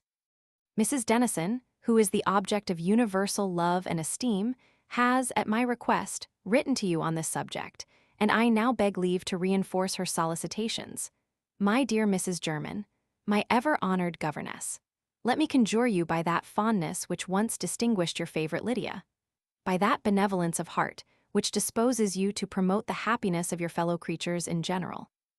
Lend a favorable ear to my petition, and use your influence with Letty's mamma, that my most earnest desire may be gratified. Should I be indulged in this particular, I will engage to return her safe, and even to accompany her to Gloucester, where, if you will give me leave, I will present to you, under another name. Dear Madam, your most affectionate humble servant, and penitent Lydia Melford Oct. 14.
To Mrs. Mary Jones, at Brambleton Hall. Oh, Mary Jones, Mary Jones. I have met with so many accidents, suppressals, and terrifications, that I am in a pacific fantago, and I believe I shall never be my own self again. Last week I was dragged out of a river like a drowned rat, and lost a brand new nightcap, with a sulphur stay-hook, that cost me a good half-a-crown, and an odd shoe of green gallow monkey. Besides wetting my clothes and tearing my smock, and an ugly gash made in the back part of my thigh, by the stump of a tree to be sure Mr. Clinker tuck me out of the cocks. But he left me on my back in the water, to go to the squire.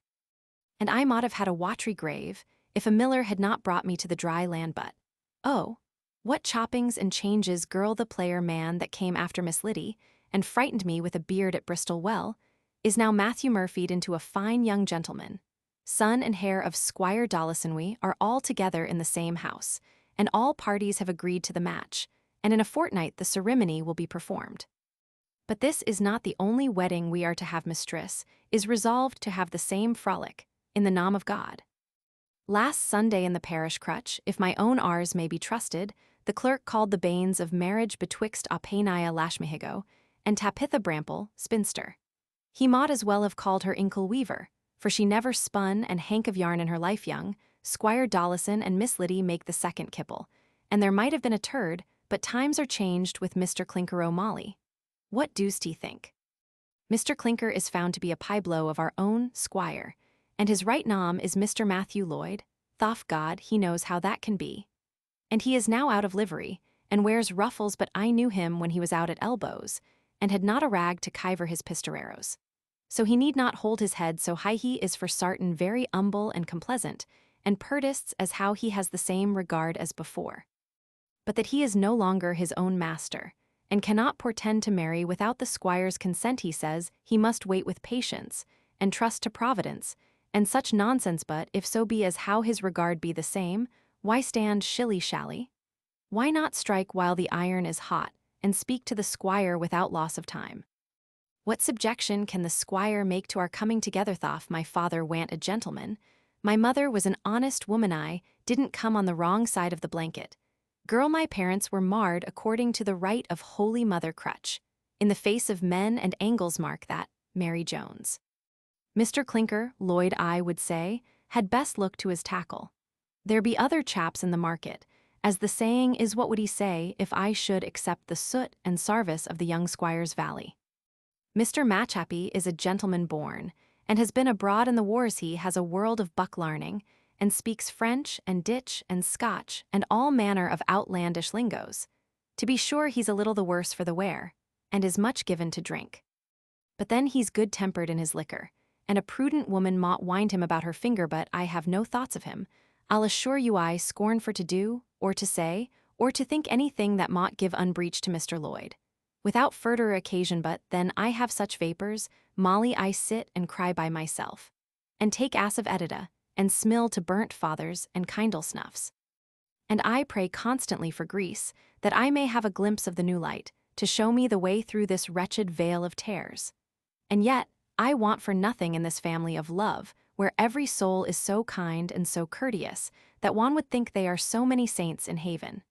Dear Molly, I recommend myself to your prayers, being, with my sarvice to Saul, your ever-loving and discounselled friend Win, Jenkins Oct, 14.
To Dr. Lewis.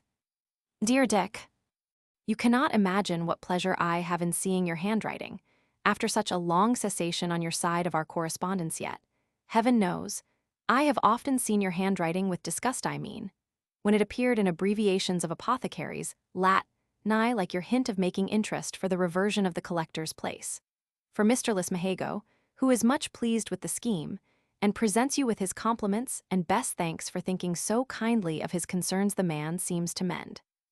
Upon further acquaintance, that harsh reserve, which formed a disagreeable husk about his character, begins to peel off in the course of our communication. I have great hopes that he and Tabby will be as happily paired as any two draught animals in the kingdom, and I make no doubt but that he will prove a valuable acquisition to our little society, in the article of conversation, by the fireside in winter. Your objection to my passing this season of the year at such a distance from home would have more weight if I did not find myself perfectly at my ease where I am, and my health so much improved that I am disposed to bid defiance to gout and rheumatism. I begin to think I have put myself on the superannuated list too soon, and absurdly sought for health in the retreats of laziness. I am persuaded that all valetudinarians are too sedentary, too regular, and too cautious. We should sometimes increase the motion of the machine, to unclog the wheels of life, and now and then take a plunge amidst the waves of excess, in order to case-harden the constitution. I have even found a change of company as necessary as a change of air, to promote a vigorous circulation of the spirits, which is the very essence and criterion of good health. Since my last, I have been performing the duties of friendship, that required a great deal of exercise, from which I hope to derive some benefit, understanding, by the greatest accident in the world, that Mr. Baynard's wife was dangerously ill of a pleuritic fever. I borrowed Denison's postchaise and went across the country to his habitation, attended only by Lloyd Quondam Clinker, on horseback as the distance is not above 30 miles. I arrived about 4 in the afternoon, and meeting the physician at the door, was informed that his patient had just expired. I was instantly seized with a violent emotion, but it was not grief, the family being in confusion. I ran upstairs into the chamber, where, indeed, they were all assembled. The aunt stood wringing her hands in a kind of stupefaction of sorrow. But my friend acted all the extravagancies of affliction. He held the body in his arms, and poured forth such a lamentation, that one would have thought he had lost the most amiable consort and valuable companion upon earth. Affection may certainly exist independent of esteem. Nay, the same object may be lovely in one respect, and detestable in another. The mind has a surprising faculty of accommodating, and even attaching itself, in such a manner, by dint of use, to things that are in their own nature disagreeable, and even pernicious, that it cannot bear to be delivered from them without reluctance and regret. Baynard was so absorbed in his delirium that he did not perceive me when I entered, and desired one of the women to conduct the aunt into her own chamber. At the same time I begged the tutor to withdraw the boy, who stood gaping in a corner, very little affected with the distress of the scene. These steps being taken, I waited till the first violence of my friend's transport was abated, then disengaged him gently from the melancholy object, and led him by the hand into another apartment. Though he struggled so hard that I was obliged to have recourse to the assistance of his valet de chambre in a few minutes, however, he recollected himself, and folding me in his arms, "This," cried he, "is a friendly office indeed. I know not how you came hither, but I think heaven sent you to prevent my going distracted. Oh, Matthew, I have lost my dear Harriet, my poor, gentle, tender creature, that loved me with such warmth and purity of affection, my constant companion of 20 years. She's gone forever, heaven and earth, where is she? Death shall not part us." So saying, he started up, and could hardly be withheld from returning to the scene we had quitted. You will perceive it would have been very absurd for me to argue with a man that talked so madly on all such occasions. The first torrent of passion must be allowed to subside gradually. I endeavored to beguile his attention by starting little hints and insinuating other objects of discourse imperceptibly. And being exceedingly pleased in my own mind at this event, I exerted myself with such an extraordinary flow of spirits as was attended with success. In a few hours, he was calm enough to hear reason, and even to own that heaven could not have interposed more effectually to rescue him from disgrace and ruin. That he might not, however, relapse into weaknesses for want of company, I passed the night in his chamber, in a little tent bed brought thither on purpose. And well it was I took this precaution, for he started up in bed several times, and would have played the fool if I had not been present. Next day he was in a condition to talk of business, and vested me with full authority over his household, which I began to exercise without loss of time, though, not before he knew and approved of the scheme I had projected for his advantage. He would have quitted the house immediately.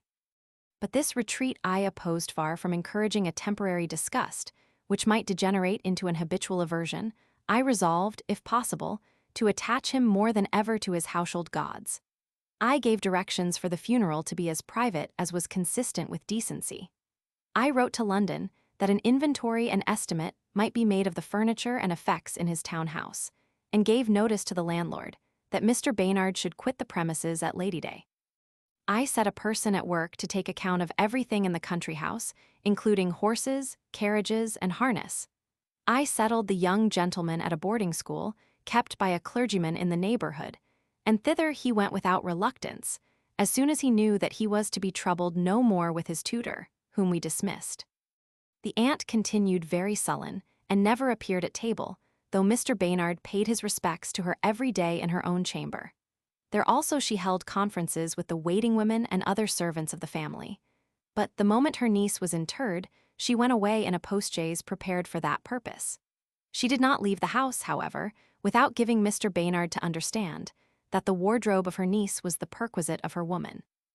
Accordingly, that worthless drab received all the clothes, laces, and linen of her deceased mistress, to the value of £500 at a moderate computation. The next step I took was to disband that legion of supernumerary domestics who had preyed so long upon the vitals of my friend. A parcel of idle drones, so intolerably insolent that they even treated their own master with the most contemptuous neglect. They had been generally hired by his wife, according to the recommendation of her woman, and these were the only patrons to whom they paid the least deference. I had therefore uncommon satisfaction in clearing the house of these vermin. The woman of the deceased and a chambermaid, a valet de chamber, a butler, a French cook, a master gardener, 2 footmen and a coachman, I paid off and turned out of the house immediately, paying to each a month's wages in lieu of warning. Those whom I retained consisted of the female cook, who had been assistant to the Frenchman, a housemaid, an old lacquey, a postilion, and undergardener. Thus I removed at once a huge mountain of expense and care from the shoulders of my friend, who could hardly believe the evidence of his own senses, when he found himself so suddenly and so effectually relieved. His heart, however, was still subject to vibrations of tenderness, which returned at certain intervals, extorting sighs and tears and exclamations of grief and impatience.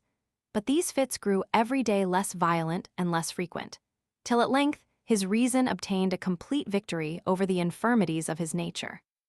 Upon an accurate inquiry into the state of his affairs, I find his debts amount to £20,000, for £18,000 of which sum his estate is mortgaged, and as he pays 5% interest, and some of his farms are unoccupied, he does not receive above £200 a year clear from his lands, over and above the interest of his wife's fortune, which produced £800 annually.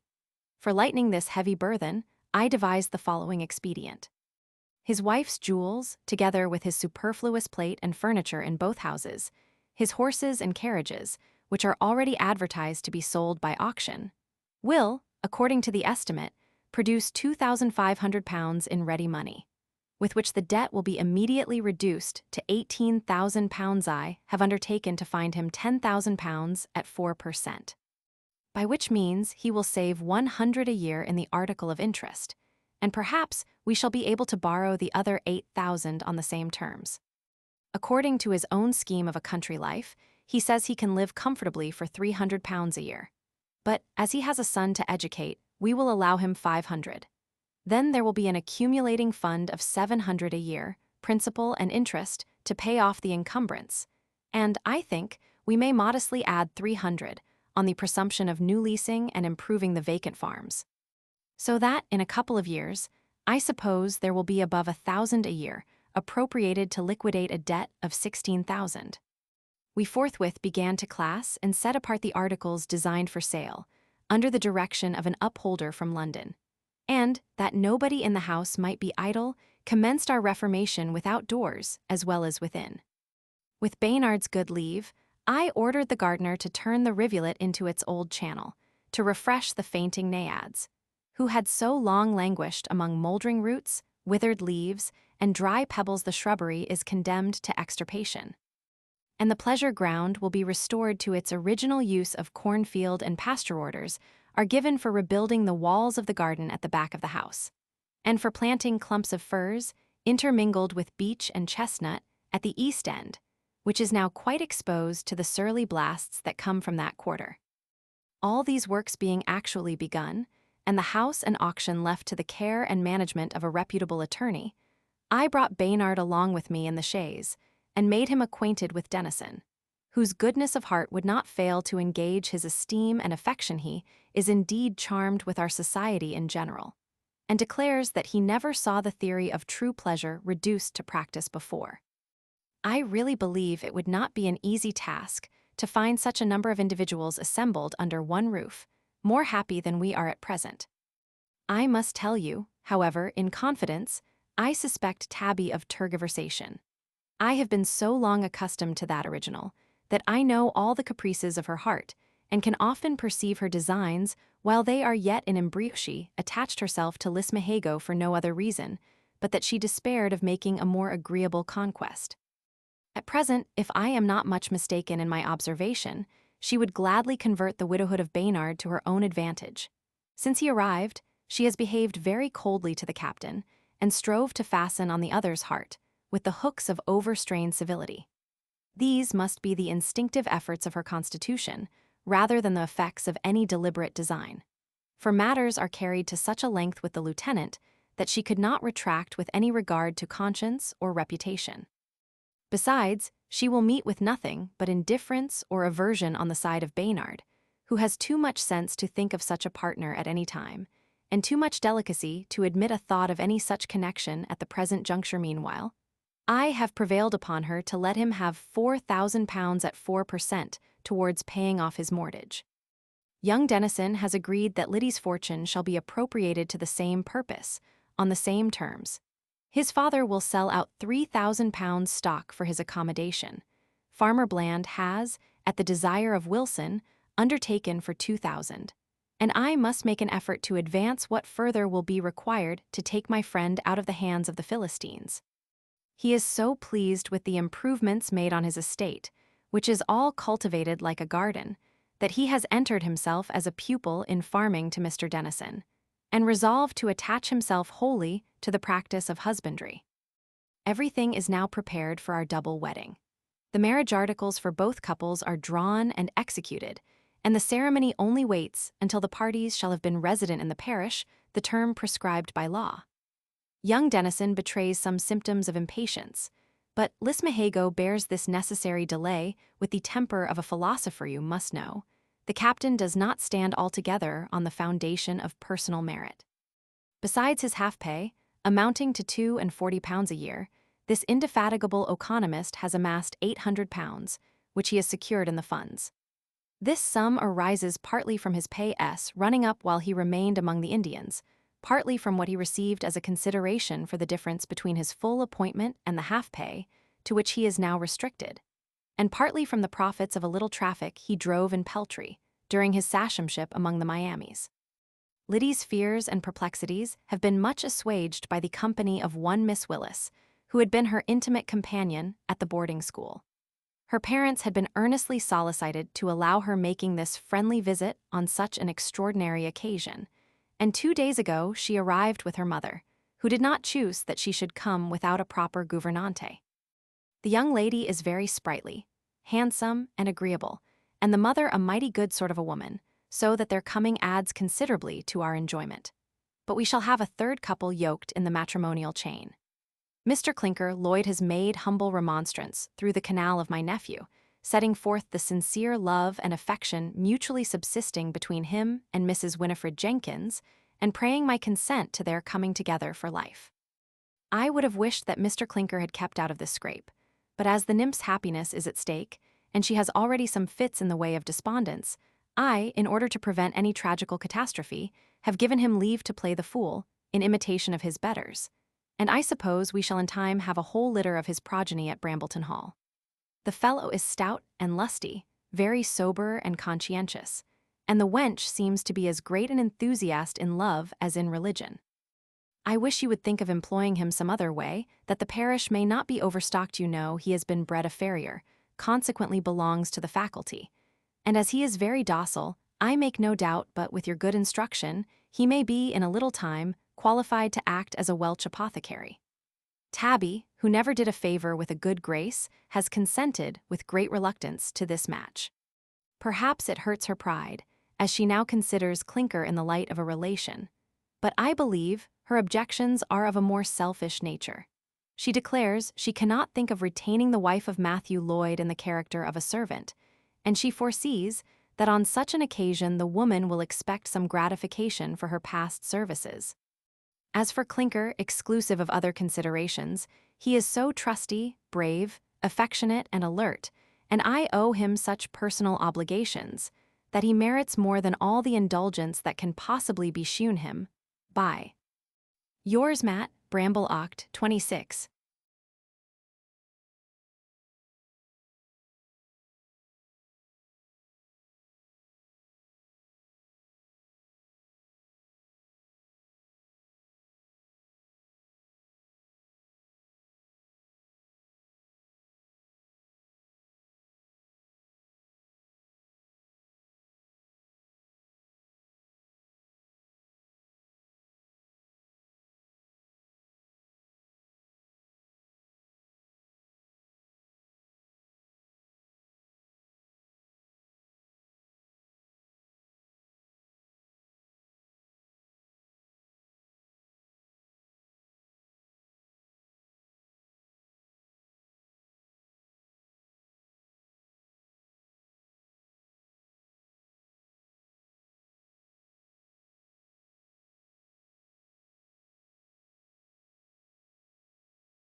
To Sir Watkin Phillips Bart, at Oxon. Dear Knight, the fatal knots are now tied. The comedy is near a close, and the curtain is ready to drop. But the latter scenes of this Act 1 shall recapitulate in order. About a fortnight ago, my uncle made an excursion across the country and brought hither a particular friend, one Mr. Baynard, who has just lost his wife, and was for some time disconsolate. Though by all accounts he had much more cause for joy than for sorrow at this event, his countenance, however, clears up apace. And he appears to be a person of rare accomplishments, but we have received another still more agreeable reinforcement to our company by the arrival of Miss Willis from Gloucester. She was Liddy's bosom friend at the boarding school, and being earnestly solicited to assist at the nuptials, her mother was so obliging as to grant my sister's request, and even to come with her in person. Liddy, accompanied by George Dennison and me, gave them the meeting halfway, and next day conducted them hither in safety. Miss Willis is a charming girl, and in point of disposition, an agreeable contrast to my sister, who is rather too grave and sentimental for my turn of mind. The other is gay, frank, a little giddy, and always good-humored. She has, moreover, a genteel fortune, is well-born, and remarkably handsome. Ah, Phillips! If these qualities were permanent, if her humor would never change, nor her beauties decay, what efforts would I not make? But these are idle reflections. My destiny must one day be fulfilled. At present we pass the time as agreeably as we can. We have got up several farces, which afforded unspeakable entertainment by the effects they produced among the country people, who are admitted to all our exhibitions. 2 nights ago, Jack Wilson acquired great applause in Harlequin's skeleton, and Lismahago surprised us all in the character of Pierrot. His long lank sides and strong marked features were all peculiarly adapted to his part. He appeared with a ludicrous stare, from which he had discharged all meaning. He adopted the impressions of fear and amazement so naturally that many of the audience were infected by his looks. But when the skeleton held him in chase, his horror became most divertingly picturesque, and seemed to endow him with such preternatural agility as confounded all the spectators. It was a lively representation of death in pursuit of consumption, and had such an effect upon the commonalty, that some of them shrieked aloud, and others ran out of the hall in the utmost consternation. This is not the only instance in which the lieutenant has lately excited our wonder. His temper, which had been soured and shriveled by disappointment and chagrin, is now swelled out and smoothed like a raisin in plum porridge. From being reserved and punctilious, he has become easy and obliging. He cracks jokes, laughs, and banters with the most facetious familiarity, and, in a word, enters into all our schemes of merriment and pastime. The other day his baggage arrived in the wagon from London, contained in 2 large trunks and a long deal box not unlike a coffin. The trunks were filled with his wardrobe, which he displayed for the entertainment of the company, and he freely owned that it consisted chiefly of the opima spolia taken in battle. What he selected for his wedding suit was a tarnished white cloth faced with blue velvet, embroidered with silver. But he valued himself most upon a tie periwig, in which he had made his first appearance as a lawyer above 30 years ago. This machine had been in buckle ever since, and now all the servants in the family were employed to frizz it out for the occasion, which was yesterday celebrated at the parish church. George Dennison and his bride were distinguished by nothing extraordinary in their apparel. His eyes lightened with eagerness and joy, and she trembled with coyness and confusion. My uncle gave her away, and her friend Willis supported her during the ceremony. But my aunt and her paramour took the pas, and formed, indeed, such a pair of originals as, I believe, all England could not parallel. She was dressed in the style of 1739, and the day being cold, put on a mantille of green velvet laced with gold. But this was taken off by the bridegroom, who threw over her shoulders a fur cloak of American sables, valued at 80 guineas, a present equally agreeable and unexpected. Thus accoutred, she was led up to the altar by Mr. Dennison, who did the office of her father. Lismahago advanced in the military step with his French coat reaching no farther than the middle of his thigh, his campaign wig that surpasses all description, and a languishing leer upon his countenance, in which there seemed to be something arch and ironical. The ring, which he put upon her finger, he had concealed till the moment it was used. He now produced it with an air of self-complacency. It was a curious antique, set with rose diamonds. He told us afterwards it had been in the family 200 years and was a present from his grandmother. These circumstances agreeably flattered the pride of our Aunt Tabitha, which had already found uncommon gratification in the captain's generosity. For he had, in the morning, presented my uncle with a fine bear's skin and a Spanish fowling piece, and me with a case of pistols curiously mounted with silver.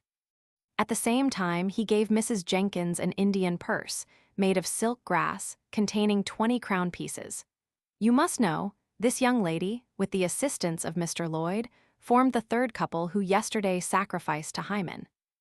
I wrote to you in my last that he had recourse to my mediation, which I employed successfully with my uncle. But Mrs. Tabitha held out, till the lovesick Jenkins had 2 fits of the mother.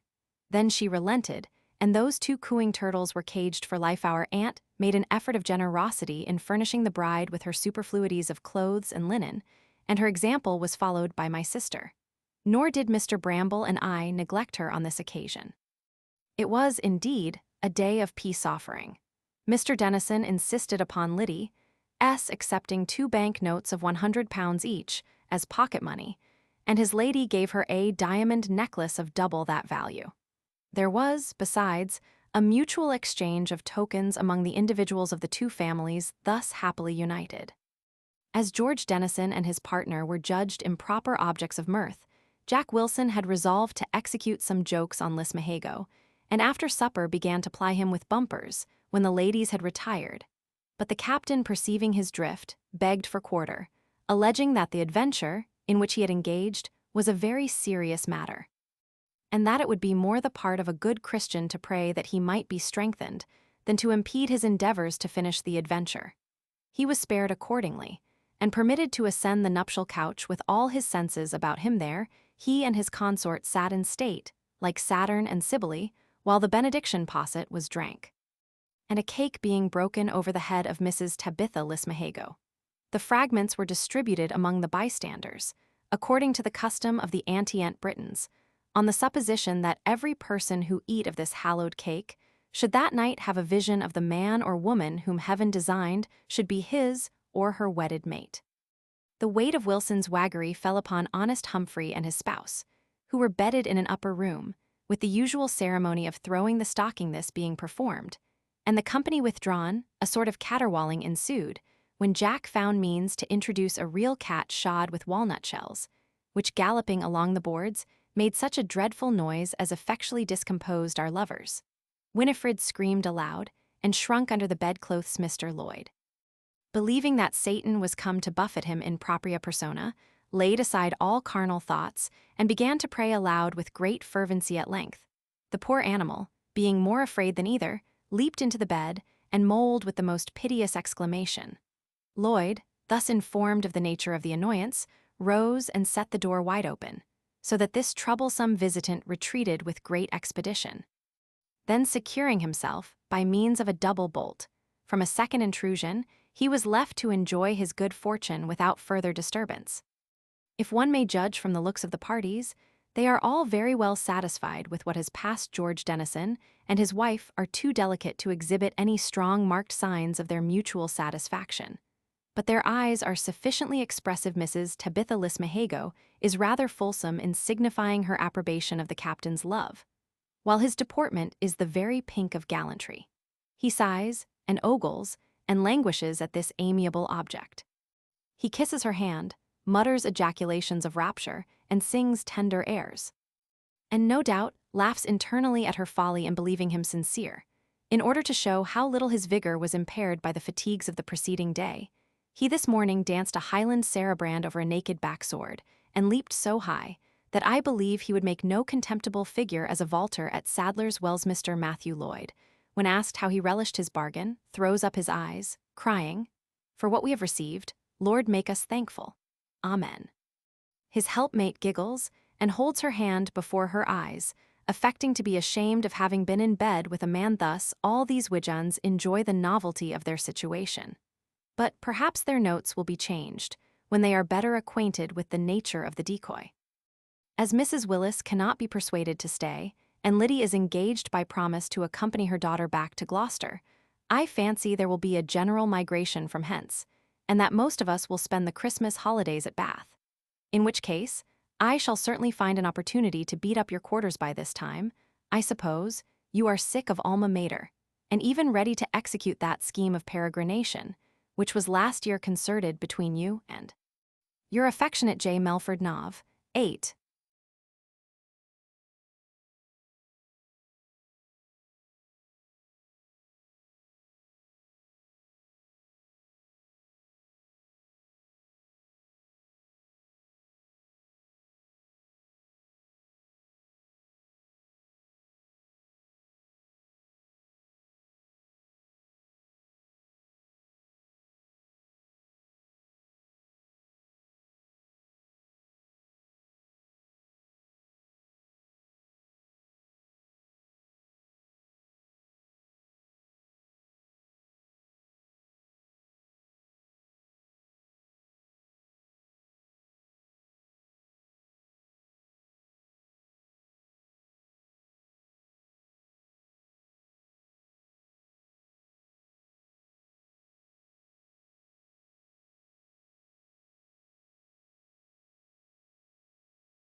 To Dr. Lewis. Dear Doctor, my niece Liddy is now happily settled for life, and Captain Lismahago has taken Tabby off my hands, so that I have nothing further to do but to comfort my friend Baynard and provide for my son Lloyd, who is also fairly joined to Mrs. Winifred Jenkins. You are an excellent genius at hints. Dr. Arbuthnot was but a type of Dr. Lewis in that respect. What you observe of the vestry clerk deserves consideration. I make no doubt, but Matthew Lloyd is well enough qualified for the office. But at present, you must find room for him in the house. His incorruptible honesty and indefatigable care will be serviceable in superintending the economy of my farm.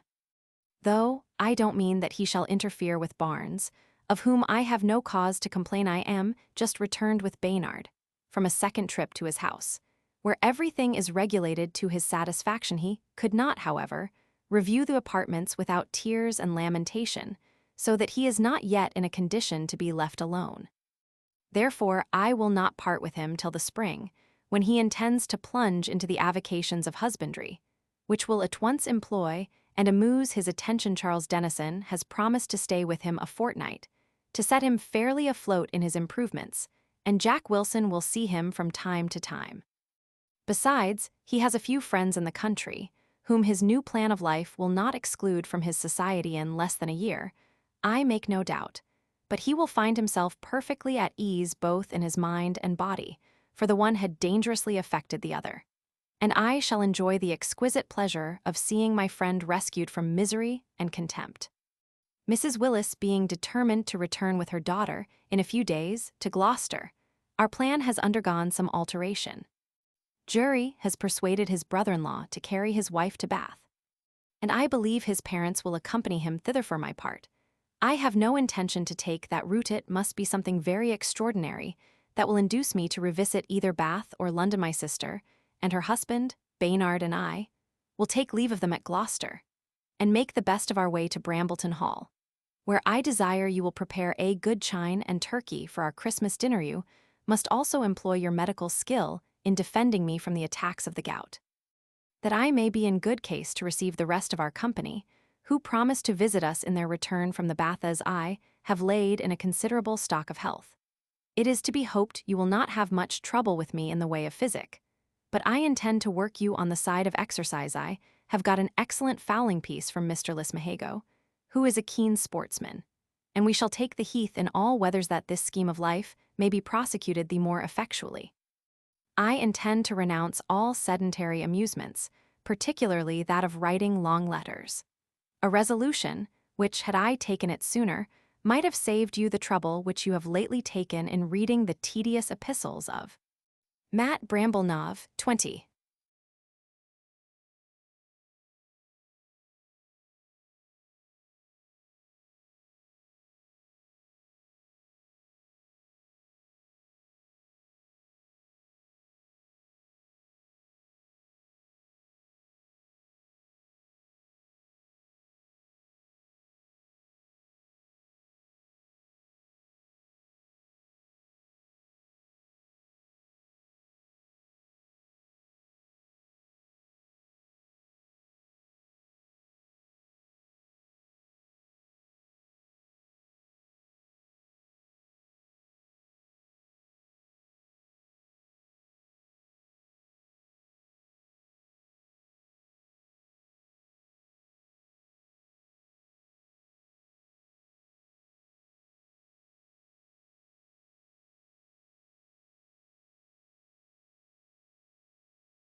To Mrs. Gwillim, at Brambleton Hall. Good Mrs. Gwillim, Heaven, for wise porpuses, hath ordained that I should change my name and citation in life, so that I am not to be considered any more as manager of my brother's family. But as I cannot surrender up my stewardship till I have settled with you and Williams, I desire you will get your accounts ready for inspection, as we are coming home without further delay my spouse. The captain, being subject to rheumatics, I beg you will take great care to have the blue chamber, up 2 pair of stairs. Well warmed for his reception, let the sashes be secured, the crevices stopped, the carpets laid, and the beds well tousled. Mrs. Lloyd, late Jenkins, being married to a relation of the family, cannot remain in the capacity of a servant. Therefore, I wish you would cast about for some creditable body to be with me in her room if she can spin, and is mistress of plain work, so much the better, but she must not expect extravagant wages. Having a family of my own, I must be more ecumenical than ever. No more at present, but rests. Your loving friend Tab, Lismahago Nav, 20.